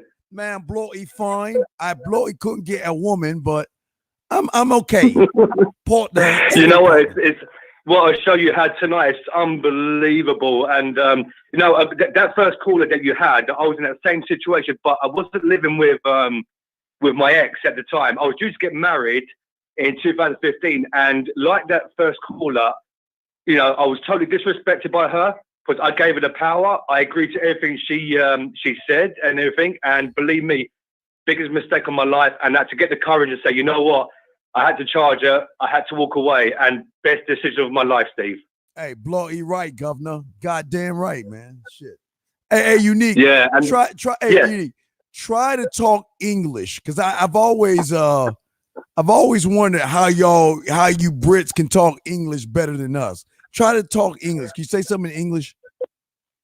Do you mean what? Do you mean like in a Cockney accent, or do you mean like in like posh or what? America, like talk like me. Talk like me without the British accent. I talk like you know what? I can only do like a New York, Philadelphia kind of thing. Like for example, you want some coffee? Look who's talking. That kind of thing. Forget about it. I have the worst British accent. Hello, my name is Porter, Harry Potter. I don't know. No, it's all good. Hey, Steve, you know what? I know that I did piss you off at one time, which I apologize for. But I just want to say something that I absolutely appreciate what you're doing for us, what you've done for me, and because it's been a hell of a journey. Because, like I said about Neil Strauss's The Game book, believe me, that journey is amazing. It led me to other PUAs, but ultimately, life is so strange that throughout that whole journey, I said it in the chat room, like really earlier on tonight, that it led me to you. And I just want to appreciate everything you've done. And Happy New Year to you and to all the lions in the chat room. Oh, wait a second. When's New Year's for you? Because you should be getting it pretty soon, right? When are you getting it? Yeah, like it's tonight. What time? Well, how many more hours you have? Well, it's 9:20 now. So just over 12? Yeah, over 12 hours. So 12 hours, you're gonna be getting that shit. Okay, that's what's up, man. Okay. All right. Well, hey, Whiskey. We'll see you next year. That's why we're gonna end it. I'll see you next year, Whiskey. Okay. I'm not Whiskey. I mean, Unique. I'm sorry, motherfucker. I got Unique, man. Respect to you, man. No problem, Steve. But anyway, God bless you all, and Happy New Year, and and next year. Next year, Wednesday, we talk Valentine's Day. So tomorrow, absolutely, we talk Valentine's. All right, Whisk, we'll get back at you. Thank you for the call, Whisk. Okay. All right, thank you, Steve. God bless you. Take care. All right, man. That's my boy, all the way from the Blowy Pond. Oh, wait a second. I think I left the line down. Okay, well, let me shut the line down, guys. I'm sorry. We're gonna close the line in the episode. All right, guys. This is what I'm saying to y'all guys to wrap all this shit up. Thank you very much, guys. I appreciate all you guys out there, man. I wanted to do a long show. I'm not asleep because usually this is when I get to work and all this other stuff. So I want to say thank you all for the journey, and we're not done. This is just let's look at 2019 to be not only the day that I couldn't get any girls. I lost. Your boy lost, man. Look at me. I fucking lost, and that's awesome. But guys, what I'm saying to you guys out there, man, let's end this thing the right way. And if you all can, all I ask for you to do is once the show is over, get a beer, get something to drink, and have a drink on me. Just toast yourself. Appreciate yourself. Appreciate the journey that you have been on, and appreciate that this is just the beginning. Okay. Fuck you, J31. I know my Cowboys lost. You don't have, look, I told you, talk about me, but leave my fucking Cowboys out of this shit. But anyway, what I'm saying to you guys out there is that the journey is still going. We've got a lot to cover. And and starting Wednesday, we are pushing the Valentine's Day. We're gonna start getting you prepared. But hey, man, I appreciate all you guys out there. Have a drink on me, please. Toast yourself. Love and appreciate who you are and what you are going to become as a man. And if you can just do that for me. That's all I'm asking you. We have a long, long journey, and it's going to start on Wednesday. We are going to forget it. Let's forget about all the rejections and all the pain and everything that has upset us. We are going to forget those things. And what we're going to do is we're going to look at this time to be new. Women, beware, but we've got to realize that these women are going to be dangerous. This is a dangerous time for us because women are looking to manipulate us, okay? And that's all I want to say. I mean, we're at 27 minutes right now, so I'm gonna run for 3 more minutes to wrap this shit up at 7 hours and 30 fucking minutes. Then we're gonna be done. We're gonna be done for 2019. A done data. And I just thank you, Marco. Hey, happy New Year to all you guys. And listen, please, and I'm serious, guys. Please, I know ain't this fucked up HFC. Yes, I'm gonna post that because you goddamn right. My Cowboys lost. I couldn't talk to women. I had a cupcake on it that got yelled by a woman. I got another guy that married a woman with 3 kids. I mean, you can't make this shit up. You can't make this up. But this is what I want to say to my motherfucking squad out there. Y'all my dogs. Y'all my boys. Please, guys, please have a great new year. Please don't drink and drive. Just have fun. Get back home safely. We got to get to 2018. 2020. We've got to build you. This is the new decade. This is going to be the new you, the new man. That's what we want, okay? That's what we want. Because I am nothing without you. And from the bottom of my heart, I truly thank all of you guys, man. I truly appreciate you guys. And this is my 2 minutes to tell you how much I really care about you guys, because starting next or Wednesday, I'm ready back to punch you in your fucking chest. But I can tell you right now that I am really proud of you guys. I don't normally say that stuff, but I'm gonna tell you guys are a great group of men, and I'm telling you, y'all are great, man. Y'all are great. Y'all are great men. Y'all will be wonderful fathers, wonderful husbands, wonderful boyfriends, and you're just getting better, and we're gonna get better together, and we're gonna grow together, and we're gonna fall together. Like, hey, I feel like a motherfucker today. Your boy failed today, damn. But this is good. This is good, because I want y'all to realize that this shit is real, man. The new game is real. But in my last 50 seconds that I want to say to y'all guys, man, that I really care about y'all, man. And if anything should happen to me, please know that, look, man, no matter how much you love me or hate me, just know that I care about your well-being, because I'm going to do everything that I can to make you realize the worth and value of your last name. And that's what I'm going to do in 2020 and on and beyond. I appreciate all you guys. You are great men. Please, guys, you have a wonderful new year. Enjoy yourself. Look back at 2019 as the end of who you are, okay? The end, okay? The end of who you are and the beginning of what you're about to be. Guys, I am truly honored. And like I say, at the end of the day, it is not for you to tell me that you're honored to listen to me. It is me to tell you that it is my honor and that it is my privilege that I have the opportunity to be able to share information with you. With that being said, guys, motherfucker, I'll see you next year. Peace.